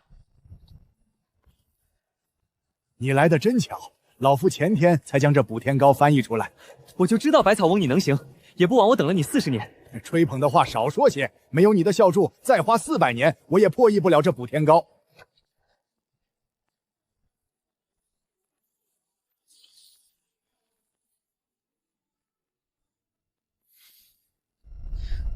想不到补天膏的用材居然如此简单，真是让人意外。提升修为当然要用珍贵的灵药，因为那些珍贵的灵药当中蕴含着强大的能量。可是治病疗伤，灵药有些时候反而比不上一些普通药材。创出补天膏的这位前辈，能用这些常见的药材炼出起死回生的灵药，其天赋可谓是旷古谢今。补天膏的药方是你翻译的，你应该全部都牢记在心了。作为朋友，我劝你一句，就算你有能力炼制补天膏，100年内也不要让它现世。昆仑圣地正打算探索圣墟，最近已经死了很多人了。要是让他们知道你有补天膏，你会遇到数不尽的麻烦。你要走了？最近这几天吧，本来还想用昆仑圣地的传送站，可现在这种情况只能用脚走了。西周、东荒、北漠、南原、中庭，以前我可不知道世界会有这么大。从中定走到东荒，天知道要走几百年。既然你要走了，那我送你一份礼物吧，也算是补天膏的回礼。你把你的毕生所学都交给我了，你该不会是想收我做徒弟吧？这可不行，我现在不太想拜人为师。以你顾长安的能力，我给你当徒弟还差不多，怎么敢收你做徒弟？我一身医术尚未找到传人，如今动荡将起，我也不确定能不能全身而退。若是我们没能将传承留下去，到时候可能就要请你帮忙了。寻一个有缘人，把玉简交给他就是了。行，这个事情不麻烦，遇到有缘人我会交给他的。不过传承人这种事，你还是自己找比较好一点。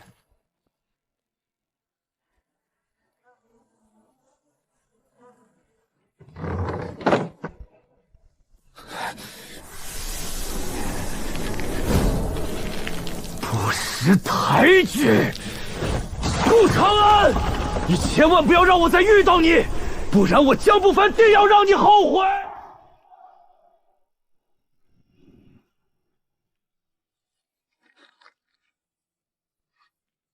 老师，你真的不要阿丽了吗？是阿丽哪里做错了吗？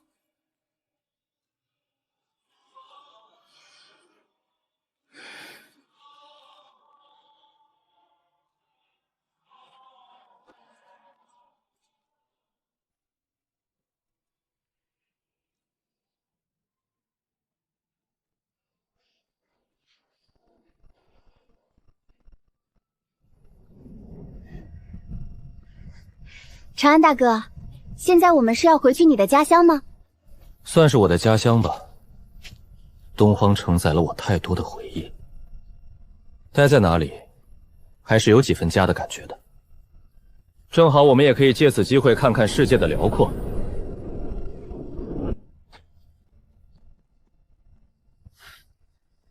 只要能跟在长安大哥身边，无论去哪里我都愿意。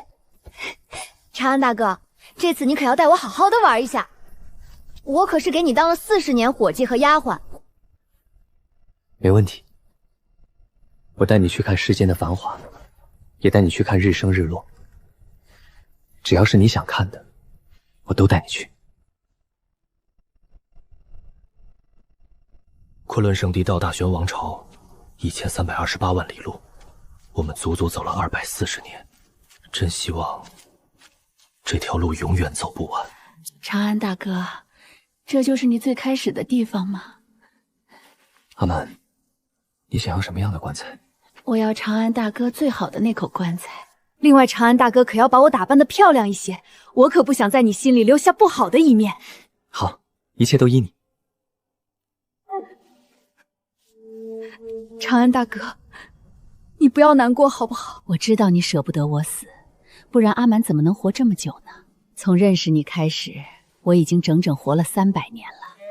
我只是一个筑基境的修士，让我多活100年已经是极限了。300年的岁月足够了，我活得很开心。若是没有你，我就算再活300年也不会快乐的。还是那句话，一切依你，我不伤心就是了。你还有什么想看的吗？我想看日出。好。长安大哥，阿莽其实很自私的，我知道这样做会让长安大哥你痛苦，但是只有这样你才会记住阿莫。你不要怪阿莫好不好？我是你的长安大哥，长安大哥怎么会怪阿莫呢？长安大哥真好，阿莫真想陪你看每一次日出日落，可是阿蛮有些累了，阿蛮想先睡一觉。这一次的日出，阿蛮就不陪你。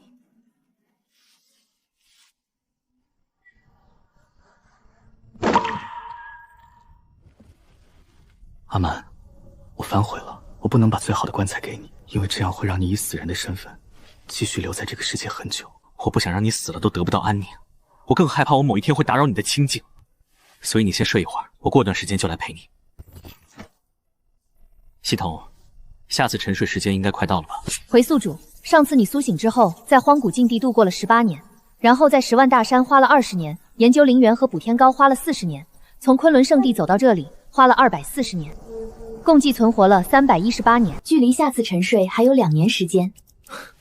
我遇到阿蛮的时候，他才18岁，也就是说，我从上次苏醒开始，他就诞生了。你说他是不是专程来陪我度过这段时间的？回宿主，这只是一次巧合。如果宿主愿意为这段巧合添加一些浪漫，本系统不反对。系统呀，系统，你还真是不解风情。或许活久了，我也会变成你这个样子吧。不过那是很久以后的事情了。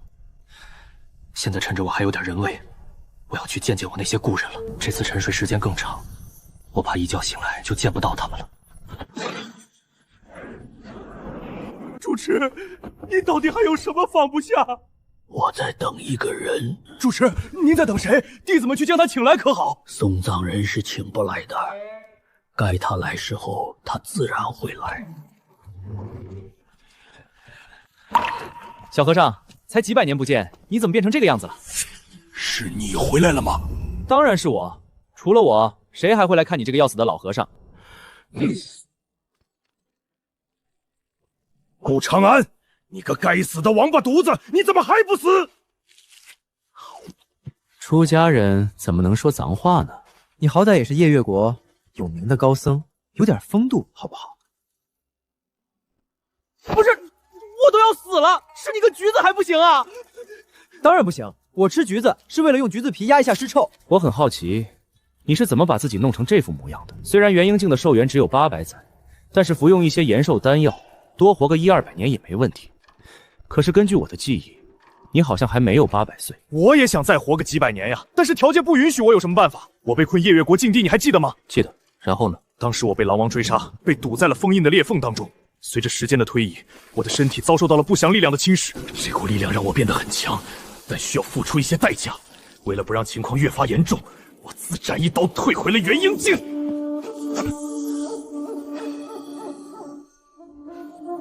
你体内有股力量正在吞噬你的身体，而且你的身体快成了空壳了。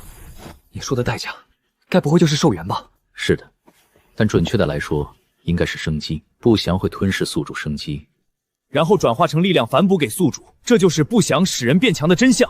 想要让不祥不伤害到自己，那我就只能用别人的命补自己的命。境界越高，所要杀的生灵就越多。等我什么时候满足不了他，他会吸干我，然后寻找下个宿主。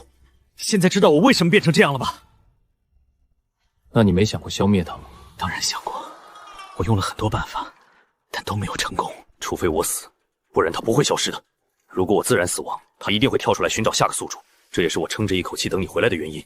力量变强的感觉太诱人了，天下没有几个人能抵御这个诱惑。我不想让这种祸害流传下去。消灭这股力量最好的办法，就是将我烧成灰。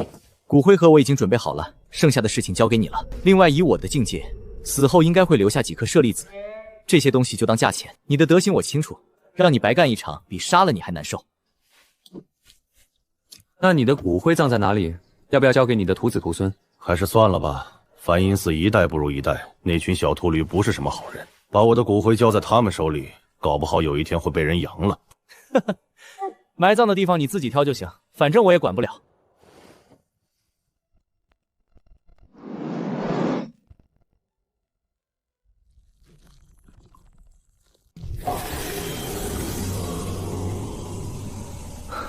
小和尚呀，小和尚，你还是一如既往的心善。要是换成别人，恐怕早就大开杀戒了。小白，最近过得好吗？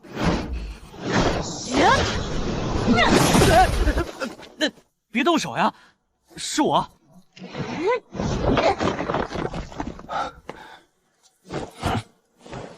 法相天地。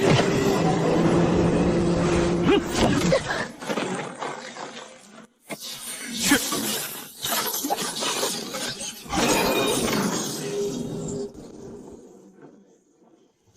连烟月里，你我也算熟人了，你至于下手这么狠吗？打的就是你！我不但要打你，我还要杀你！有能耐你困我一辈子，不然我一定要让你好看！能不能好好说话？要是再不好好说话，我可就要给你来个新潮的发型了。你敢？我有什么不敢的？我现在就可以证明给你看。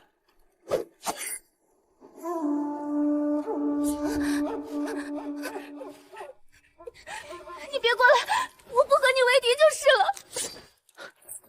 这才对嘛！老朋友见面火气这么大干什么？你走了这么久，还回来干什么？不是你这话就忒没道理了。我离开多久和我回不回来有什么关系？慧明的事我尽力了。我知道，慧明的麻烦一般人确实解决不了。太虚宫去过了吗？去过了，凌霄那家伙还算争气，成功突破到了化神期。2个地方都去过了，那你来我这里干什么？我来看一下青铜古殿下面的东西是否还安稳，结果刚打个招呼你就对我动手。你这些年都去哪儿了？兜兜转转，走走停停，去了很多地方，一时半会儿说不清楚。这次回来，你打算待多久？不知道，搞不好明天就走。那如果我强行把你留下来呢？你打不过我。这么多年来，我一直都在努力修炼，你为什么还是比我强？这个我真不清楚。这些年当中，其他时间，我压根就没考虑过这件事情。我也不知道为什么我会越来越强，比那些专心修炼的人还强。要不是打不过你，我真想狠狠地收拾你一顿。青铜古殿有我看守，不会出什么问题，你可以滚了。你该不会是爱上我了吧？你给过我这个机会吗？没有。那不就得了，还不快滚！其实，你爱上我也不奇怪，毕竟我是这么的优秀且帅气。唉，可是我们俩是不会有结果的，毕竟你是狼，我是人，我们俩生出的孩子搞不好会变成狼。我来了你！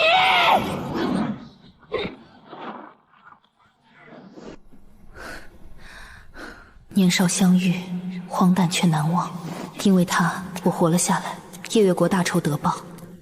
可是，从太炎真人死去那一刻起，缘分就尽了。我不能放弃夜月国，他也不会为任何人停留。他可以是知己、故人，但永远不会是我的道侣。丫头，曾经的故人我都去看了。那个小光头还是一如既往的心善，不过我那个小师兄还算正气，居然突破到了化神期，这样我应该就不用担心醒来见不到他了。世人常说，生不能同眠，但求死能同囚。这一世我负了你，如果还有下辈子，你不要再遇到我了。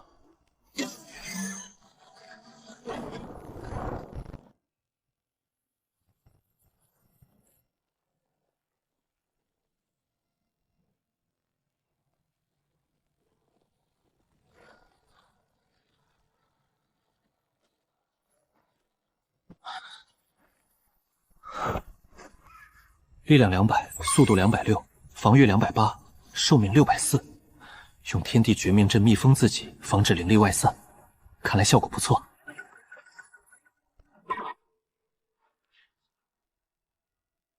系统，这是怎么回事啊？标签只是对宿主实力衡量的一个标准，标准发生了改变，标签自然也会发生改变。因为现在情况特殊，所以只使用了模糊的标签。系统，什么叫标准发生了改变以及情况特殊？现在的情况过于复杂，宿主恢复修为之后，自然会明白一切。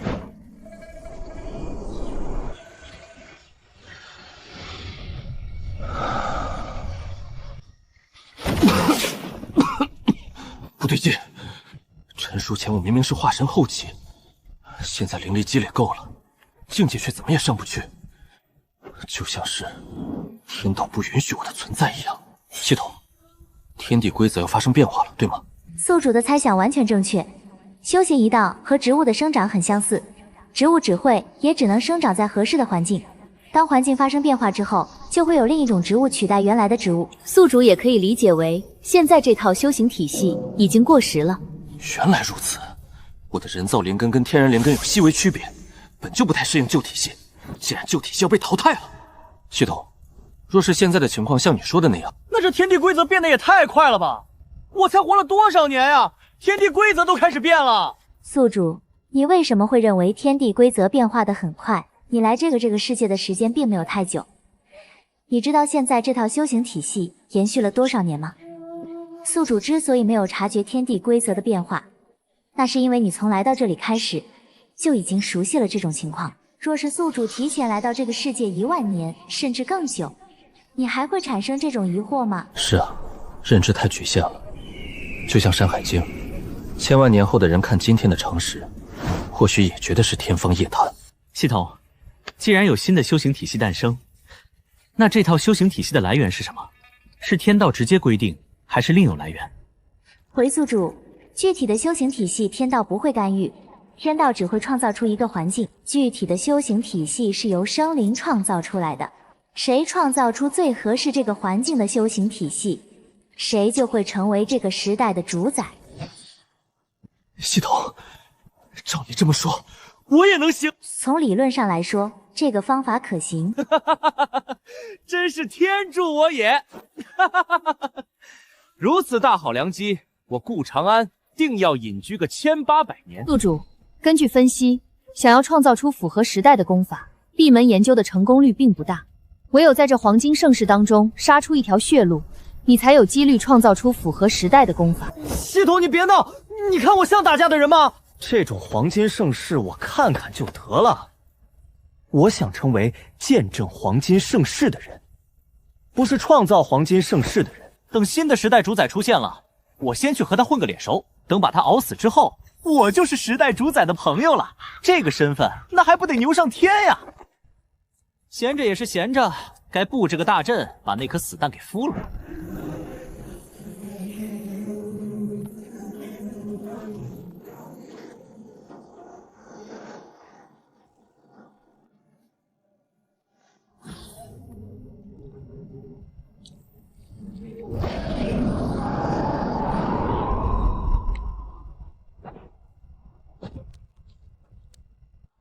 晚辈叶恨生拜见前辈。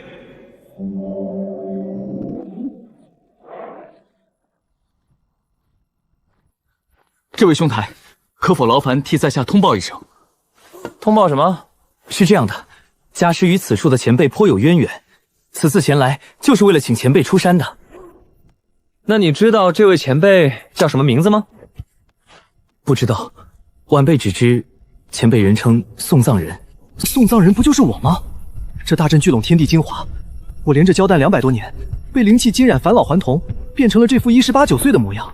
这小子居然不认识我了。敢问阁下贵姓？在下姓叶，名恨生。叶恨生，这名字，完颜月离那头母狼起这名字，总感觉对我充满了恶意。原来是叶兄，失敬失敬。不知叶兄师尊是谁？小弟在这山中居住了一段时间，对外面的世界不是太了解。此处大阵绝非等闲之人可破，这少年能自由进出，真相只有一个。兄台，我观你气宇轩昂，想必你就是……没错，我就是送葬人的徒弟吧？没错，我就是送葬人的徒弟，顾长安。原来是前辈的高徒，真是久仰久仰，还请顾兄通报一声，让我进去见见前辈。帮你通报也不是不行，可是师傅有令，闲杂人等一律不见。你还没告诉我你师傅是谁呢？这我不太好帮你通报吧。家师乃是夜月国的狼皇。原来是狼皇前辈啊！师傅确实与狼皇有故，就是不知狼皇请师傅出山，所谓何事？家师曾经吩咐过，这件事必须当面告诉前辈才行。原来是这样呀，那你就慢慢等吧。我师傅什么时候出来，我也不知道。顾兄，此事10万火急，还望通报一声。天骄大会，中庭即将举办一场天骄大会，此事需要前辈出面。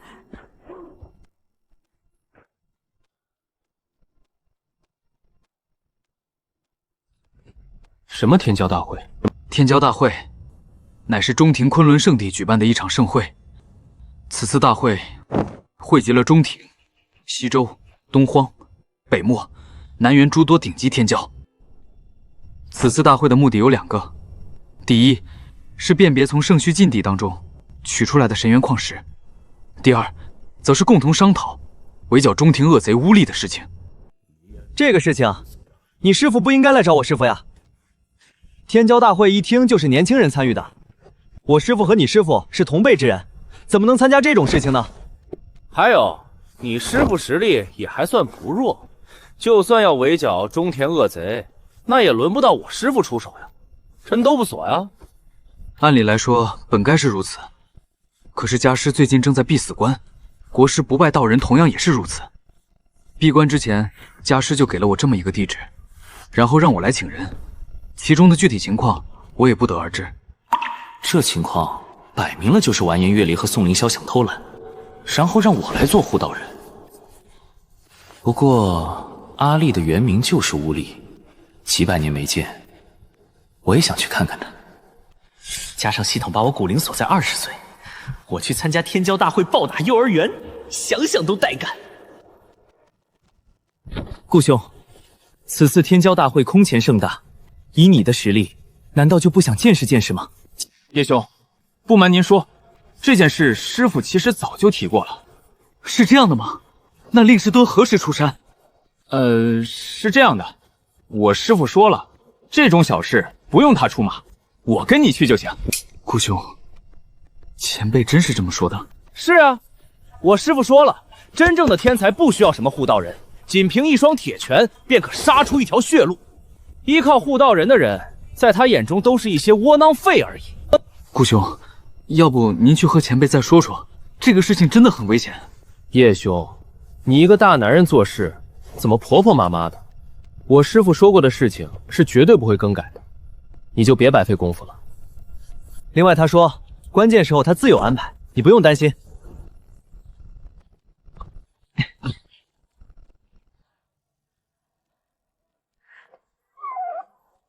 顾兄，这是什么？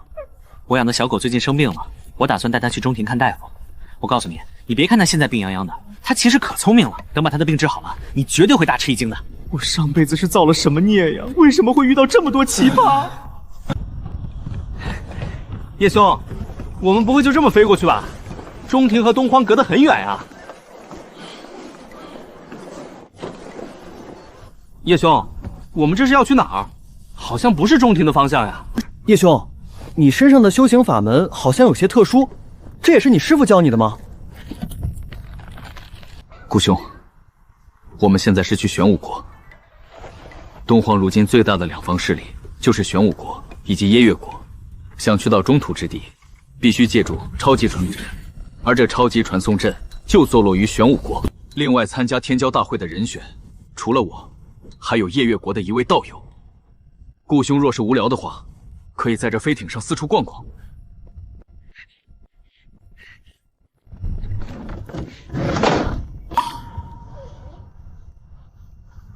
中庭天才地宝多，正好借此机会去寻点灵药，治治你这伤了根基的毛病。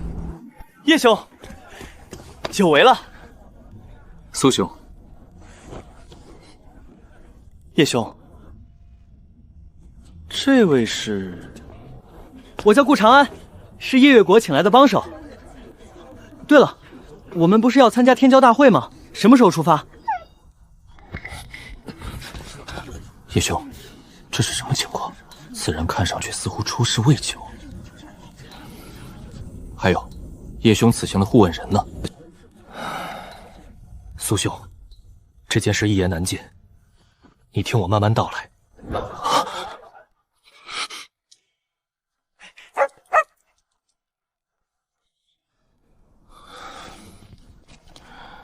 叶兄，真是难为你了。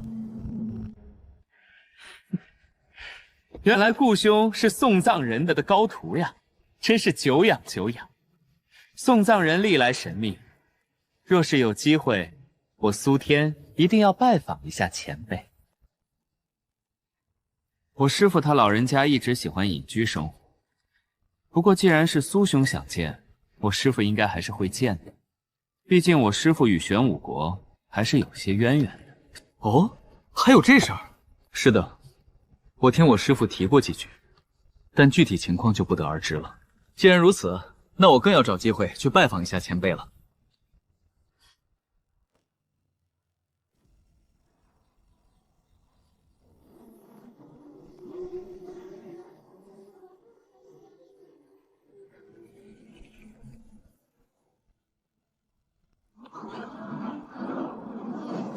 他活着，他真的从荒古勘地当中活着出来了。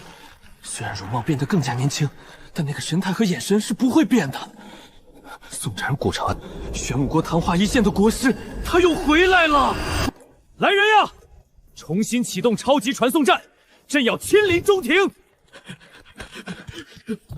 陛下，超级传送阵出了点问题，想要再次启动，恐怕需要2个月的时间。一定是顾长安动的手脚，以他的阵法造诣，想要做这样的小手脚，简直不要太轻松。那就赶快修复，朕要尽快看到传送阵恢复正常。这次出事，天地规则对修士的影响太大了，那些老古董被压制了原先的威力，连寿命都在被压滑缩，只能必死关。重新寻找一条全新的修行体系，这可不是什么简单的事情。怪不得中庭要举办天骄大会，估摸着是哪些老古董快熬不住了吧。说的直白一点，他们都是那些大能探索修行体系的小白鼠，成功了那就一步登天，不成功就只有生死道消。修士验证功法是否正确的方法最直接，那就是打一架，打赢了功法正确，打输了功法错误。如此一来，这天骄大会恐怕会打得天崩地裂呀！子府圣女，今日我金光洞斗胆讨教了。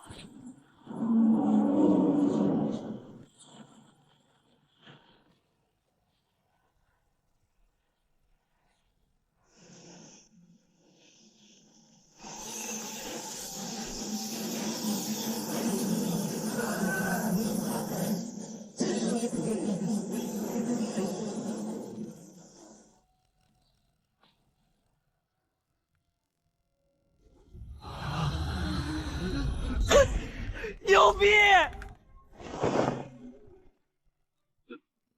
你们看我干什么？他难道不牛逼吗？大家都打出异象来了，这还不厉害呀？顾兄，你莫要再说了。如今天地大变，只要不是原先的修行体系的功法，都有可能产生异象。原来是这样呀！那只要是所有新创功都会产生异象吗？当然不是。只有潜力强的功法才会产生异象，潜力越大，异象越强。那他还是很厉害啊，都有异象了。顾兄，这里是天骄大会，天骄就是能常人之所不能。换句话来说，这里每个人都有异象。顾兄，你应该也有吧？不知道，我最近又没打架，你不说我都不知道这个情况。这是300斤神元，客官你收好。短短200年时间，曾经的灵石就变成了神元。1比10的兑换比率，我感觉亏了好多小钱钱，看样子我要从其他地方赚回来呀。随着天地规则变化，蕴含异种神元的矿石只能从禁地开采，石皮隔绝一切探查，赌石坊稳赚不赔。不过凑巧的是，几百年前神元还不值钱时，我为了研究透彻它的属性，足足开了一座山的矿石。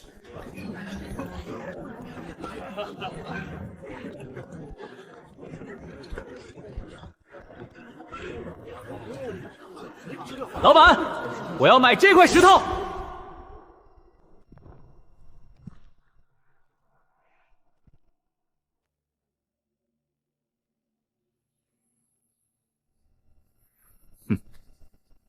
朋友，你怕不是来闹事的吧？你这人会不会说话呀？我是来你这儿赌石的，买块石头不是很正常吗？是吗？行，这块石头需要等重量的神元来换，你出1000斤神元就行了。只要1000斤，是不是有些便宜了？这块石头起码4、5千斤。从理论上来说，这块石头当然要4、5千斤神元。但是考虑到客人你这么诚心诚意，我当然要给你打个折了。这个价格还算公道，可是身上只有300斤神元，能不能宽限我一下？我去筹钱，等钱够了，我再来买，行不行？这位客人，这个解决方案怕是行不通吧？今天你只有2个选择：第一，拿出1000斤神元买下这块石头；第二，让我们把你扔出去。几百年来，真正的大能我见得多了，这几个小趴菜还真吓不到我。不过上门买人家的招牌确实不太地道，能不惹事还是不惹事的好。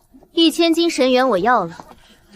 王德发见过圣女，敢问圣女，这位可是你的朋友？不是。圣女，子府圣地一向和昆仑圣地交好，既然如此，你为何要帮助这个前来闹事的人？石坊就是卖石料的地方，只要在这里的石料都可以卖。我想买这块石头，不可以吗？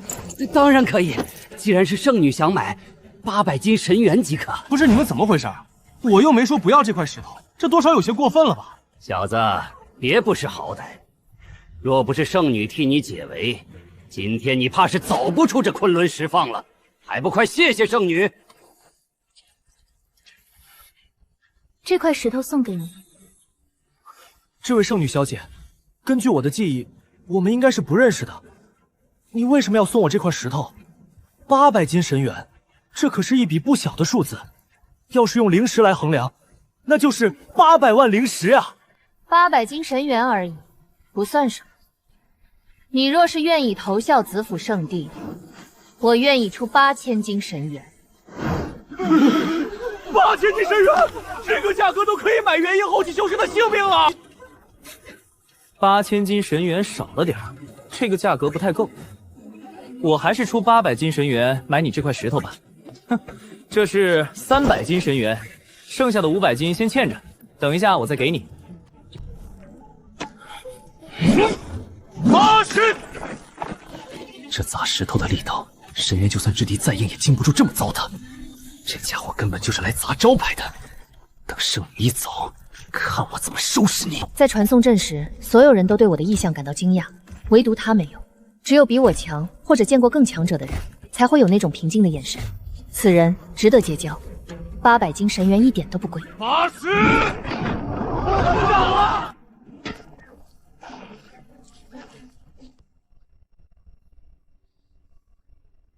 异种神元的价格我不太清楚，子府圣地同来估个价吧。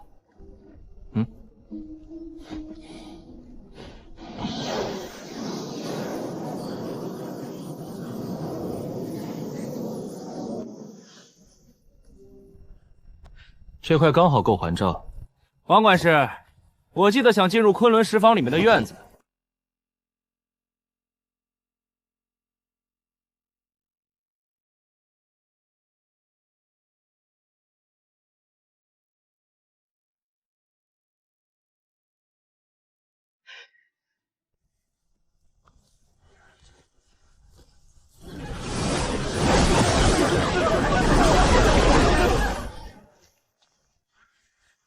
这些石头上的气息极为浓郁，绝对是从圣墟禁地深处挖出来的。这种级别的原石，连我也拿不准里面到底封印着什么。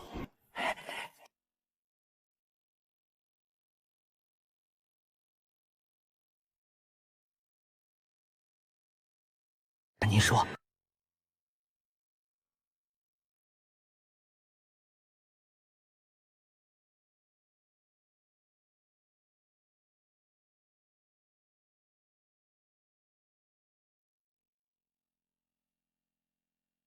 最便宜的都是5000神元一斤，一块石头动辄就是几十万，甚至上百万神元。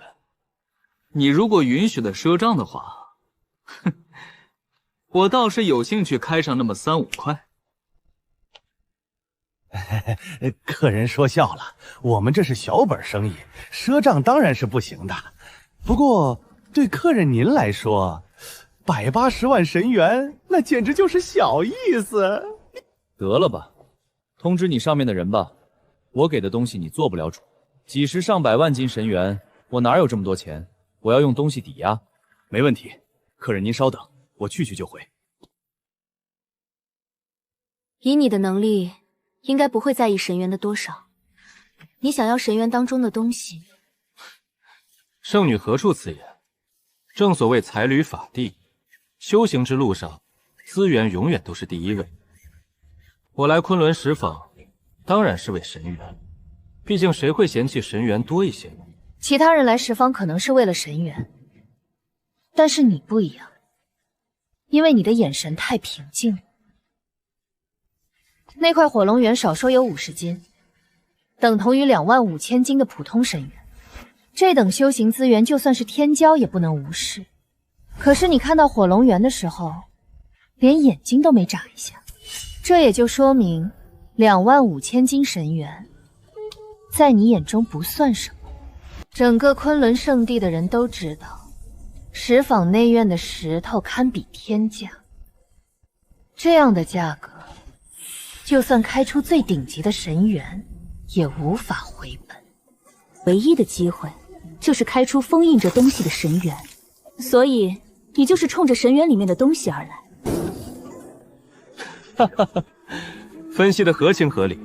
我确实是为了神元里面的东西而来。你也知道，禁地当中的矿石有很大几率开出神元，而这些神元当中也会封存着一些了不得的东西，比如一些不知名的灵药。这些灵药往往有着起死回生的功效，我需要这种灵药，所以我来了。对了，聊了这么久，还不知道小姐尊姓大名？子宁。子宁，好名字。在下左承耀，多谢子宁姑娘先前出手相助。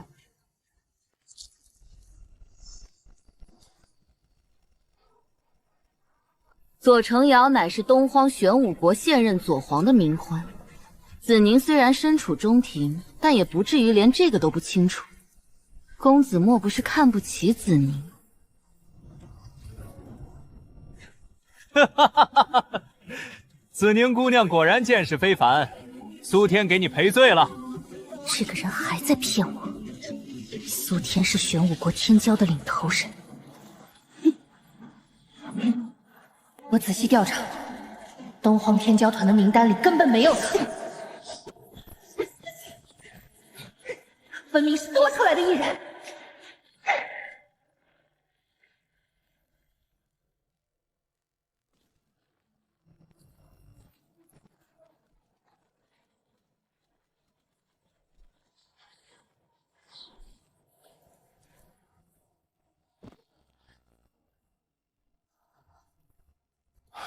小姑娘家家的，怎么整天总想着打架？玄武国注重肉体，但你的肉体强度，放眼整个玄武国天骄当中，也无人能与之备剑。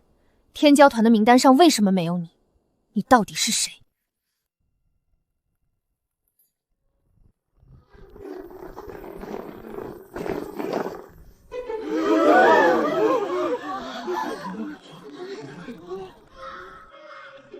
这么刺激的吗？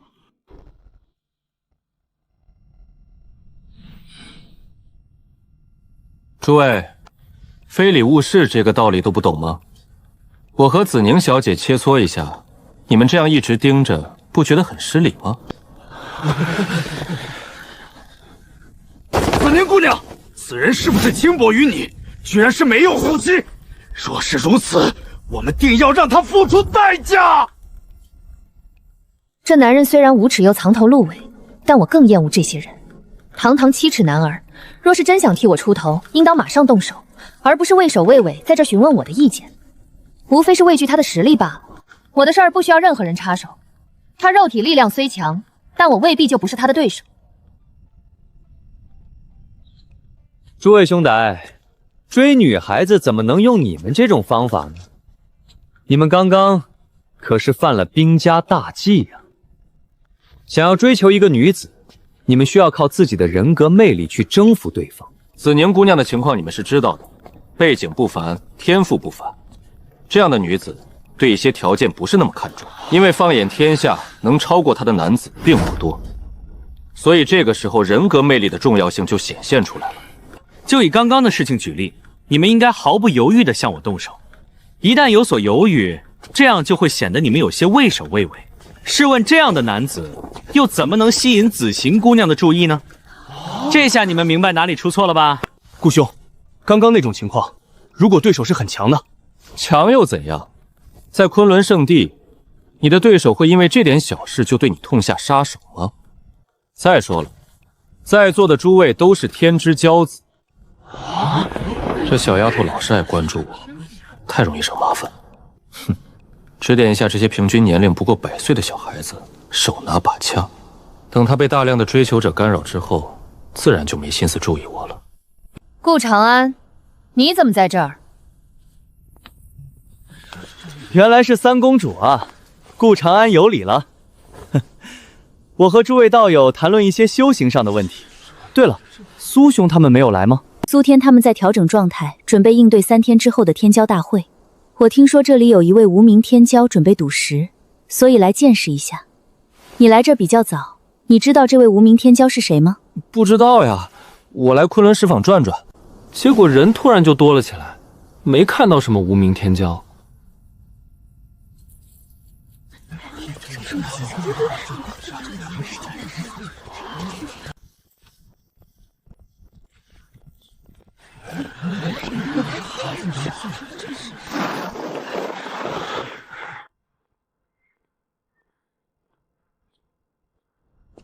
昆仑石坊招待不周，还请小友莫要见笑。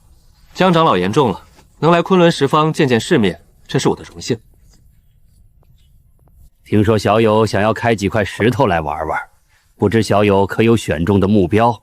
石头倒是选中了一块，可是在下囊中羞涩，拿不出这么多神元，所以只好用一些破烂来抵押了。不知昆仑石坊收不收这些东西？小友说笑了，神元虽好，但携带起来太过麻烦。不怕小友笑话，我身上连10万神元都没有。他故意隐瞒情淡，根本没有将天骄团的人放在心上，把我们当傻子耍，简直是奇耻大辱。江长老，天色也不早了，在下可否选石料了？当然可以，小友这边请。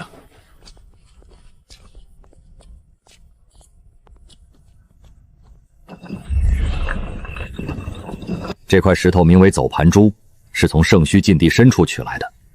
有意思的是，这块石头封存在另一块神元当中。当初昆仑圣地本打算将这块石头切开，但因为情况有些特殊，所以才送到了石坊当中。是吗？这块石头怎么个特殊法？包裹神元的石头无法被灵力和神识穿透，可是这块石头却有些与众不同，灵力和神识都可以穿透，可穿透之后便会消失得无影无踪。诸多石料当中，有一种石料名曰黑炭石，这种石料同样会吸收神识和灵力，而且形状千变万化，难以捉摸。然而更有意思的是，这种石料的重量和神元十分相似。当黑炭石被一些石皮所包裹，便会形成内有神元的假象。假如这走盘珠外部的石皮非常的薄，然后内部包裹着黑炭石，这样一来便可以形成神识穿透但又消失的现象。也正是因为风险太大，昆仑圣地才没有开这块石头吧？哈哈哈，小友说的很有道理，但石坊就是赌石的地方，若是能肯定里面的东西，我昆仑圣地何不自己开始？小友，你说是不是这个道理？江长老说的对，不知这块走盘珠需要多少神元？200万神元。200万神元，这个数字已经远超我能调动的资源了。就算把全部身家算上，也只不过勉强达到50万神元。石坊内院的石头竟然高到这种地步！200万神元，这个价格不高，很合理。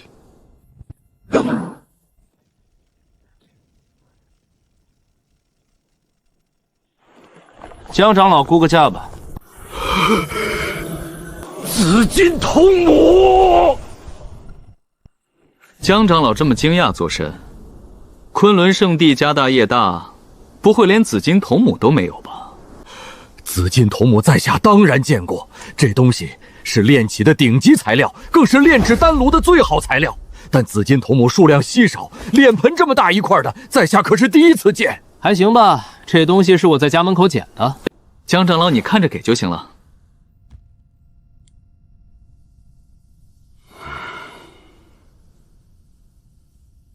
80万神元，价格很公道。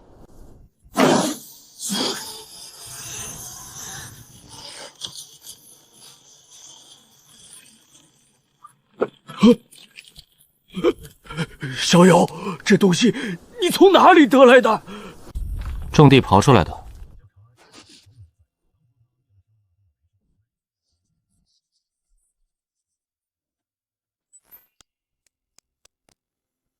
玄冥铁晶，无上大能铸造武器的辅助材料，其质地并不算坚硬，但是它却有着一个无与伦比的优势，那就是能将大多数不同的金属融合。此种金属有价无市，千年难寻，目前无法给出太好的价格。江长老看着给就是了。昆仑圣地家大业大，想必也不会故意压价的。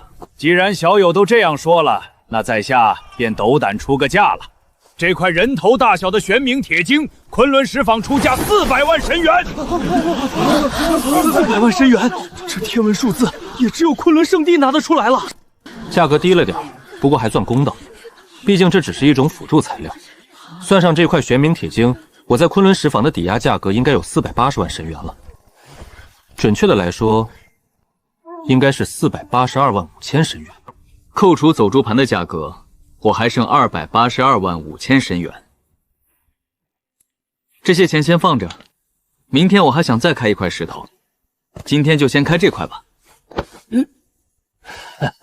小友出手之阔绰，恐怕是一些圣地之主也比不了呀。能为小友开石，这可真是一件幸事。开大阵，防宝物跑了，也是防这群眼红的天骄下黑手。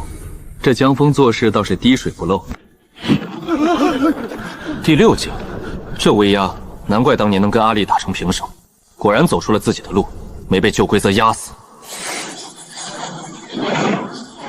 是金色神元，一斤抵1000斤的极品。神元里面有东西。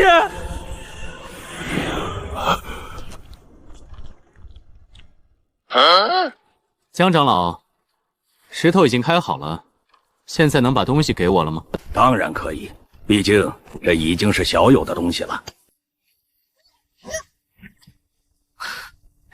没想到会在这儿遇见你，看样子缘分真是奇妙。你知道这是什么东西？我当然知道，不过你们一定不知道。这么说吧，玄冥铁晶和紫金童母加起来也比不上他的一只脚。好了，天色已晚，在下要回去休息了。明天再来开另外一块石头吧。小友且慢。江长老还有事吗？敢问小友，刚刚开出来的东西可否出售？当然可以，但是这个价钱，江长老你出不起。小友这话就有些意思了。昆仑圣地不敢说是中庭第一，但实力和底蕴还是有目共睹的。我很想知道是什么样的价钱，连昆仑圣地都出不起。江长老误会了，我不是说昆仑圣地买不起，我是说江长老你买不起。想要我手中的东西，你得拿1/3的昆仑圣地来换。小友，你怕不是在开玩笑吧？我当然不是在开玩笑。江长老之所以惊讶，那是因为你不懂这个东西的价值。若是你明白了其中的价值，你会发现1/3的昆仑圣地是再便宜不过的价格了。不过江长老，你似乎没有这个决定权利，所以我才会说你买不起。拿1/3圣地买条虫子，圣主来了也得骂你脑子有胖。对了，江长老，我开出了这么好的宝贝，不会被人盯上吧？天骄大会期间，任何人不得对天骄动手，违者视为对昆仑圣地的挑衅。昆仑圣地将与其不死不休，但天骄之间的斗争是允许的。这样最好。开出这么好的东西，我也怕被坏人盯上。有了江长老的保证，在下就可以放心了。另外，这内院的石头明天不会更换吧？我心中可是还选装了另外一块石头。那虫子绝非凡物，被他拿走我都心头滴血了。他还盯上了别的石头。小友说笑了。我昆仑石坊开门做生意，自然不会做出这种小人行径。今天是什么样，明天就一定还是那样。昆仑石坊果然公道，那我们就明天再见吧。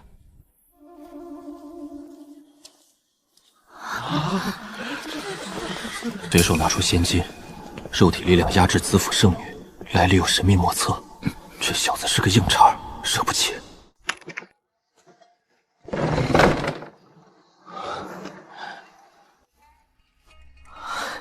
没想到这世上还真有活着的金蚕蛊。10万大山中的巫族要是有你，也不至于过得这么落魄。当年在10万大山，我可是把巫族典籍翻了个底朝天。金蚕蛊，天下一切虫类的克星，能以身养蛊。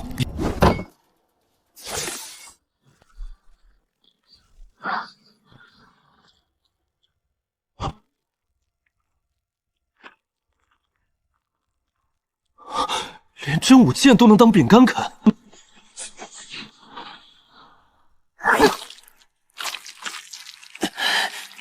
以身养蛊，真特么疼啊！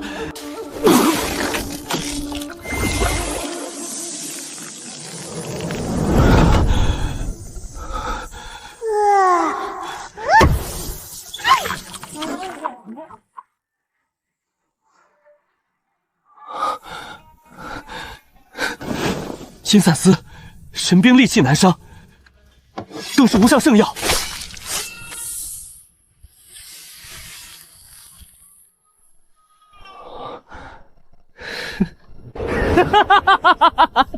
这下我保命的底牌算是又多了一张。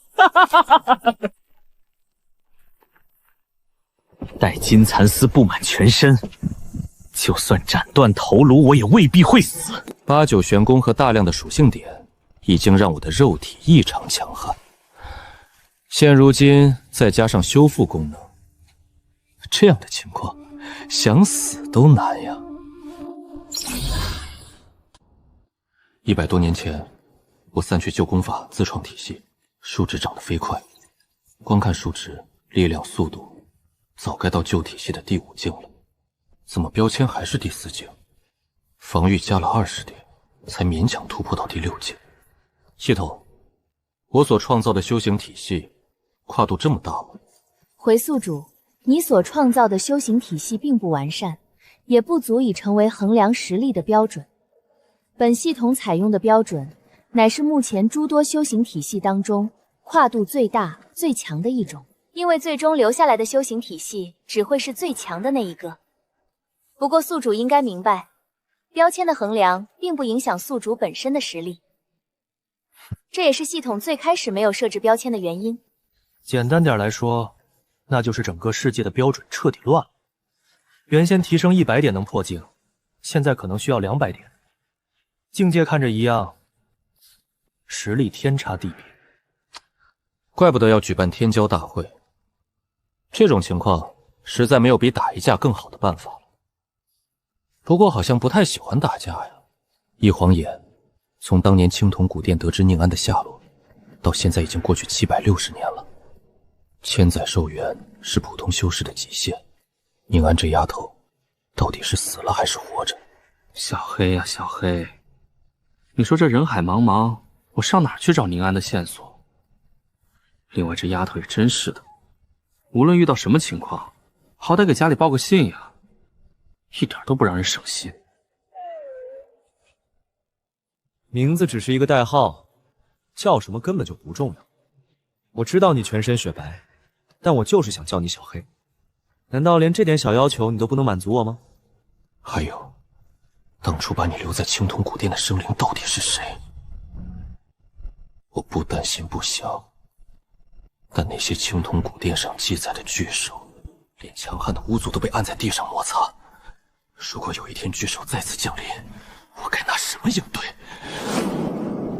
其他人活不了多久，不一定能看到巨兽降临。但我可以看到呀，我接下来还要活很漫长的时间呢。你个小没良心的，和你聊天你居然睡着了。等把你治好了，我一定吃狗肉火锅。就是不知道你这情况，我该用什么办法来救？顾兄你在吗？进来吧，我没锁门，有什么想说的就直说吧，但请你们一个一个的来，不要太乱。另外也不要拐弯抹角，我嫌麻烦。顾兄的事迹，在下听说了，先前对顾兄有所待。停！不是告诉你不要拐弯抹角的吗？怎么就是不听话了？我的来历你没资格知道。如果你有兴趣，你可以去问一下你的师傅。如果他愿意告诉你，那就证明你可以知道；如果他不想告诉你，那你就只能自己猜了。猜得到算你聪明，猜不到说明你笨。哼！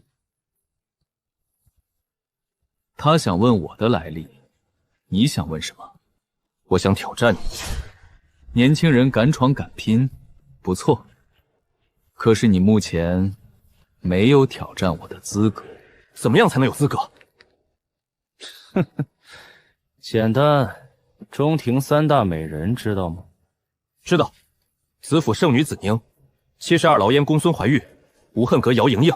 这三人是中庭年轻一代当中公认的三大美人，不但容貌倾国倾城，一身本领更是冠绝当世，说是才貌双全一点都不为过。说得很对，看样子你对中庭的势力分布还是花了点心思。只要把他们三个都打败了，那个时候你才有挑战我的资格。你真有这么强？我到底强不强，我自己也不清楚。没问题，我会打败他们三个，然后再来找你。你为什么要故意示弱，然后看我们的笑话？就算你有什么资格在我面前说话？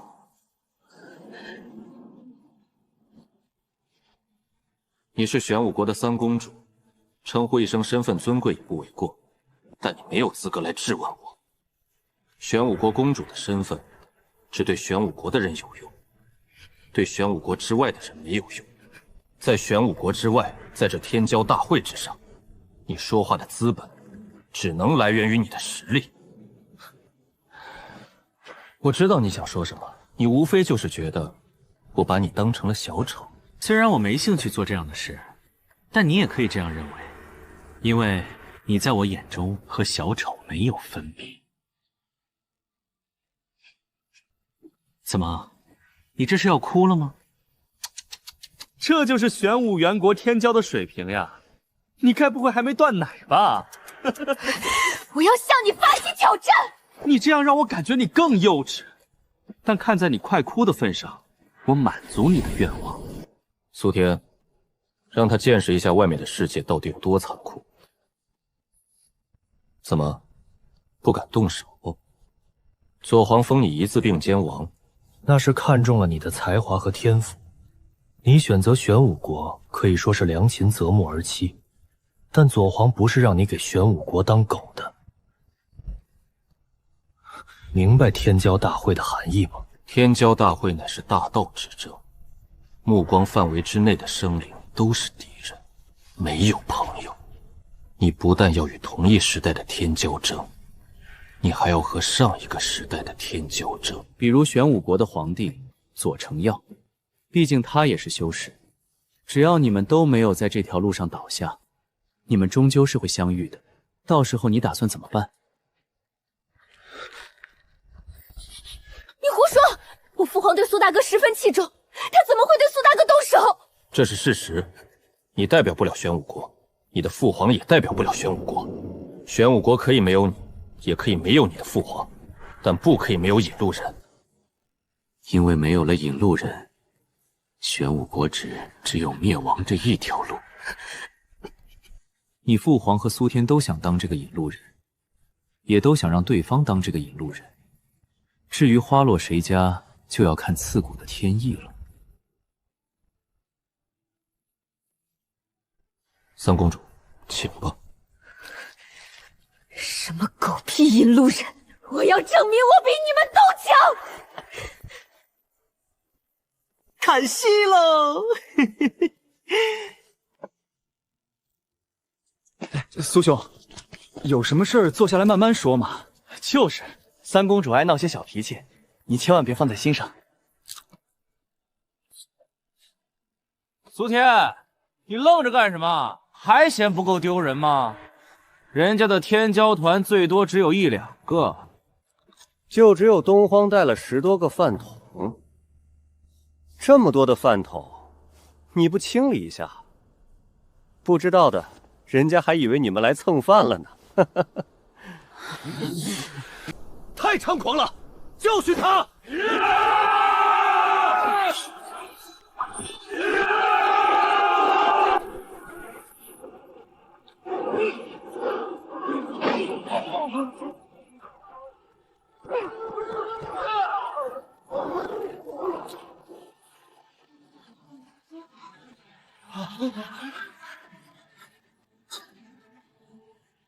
玄武国有我一人的罪够，你们回去吧。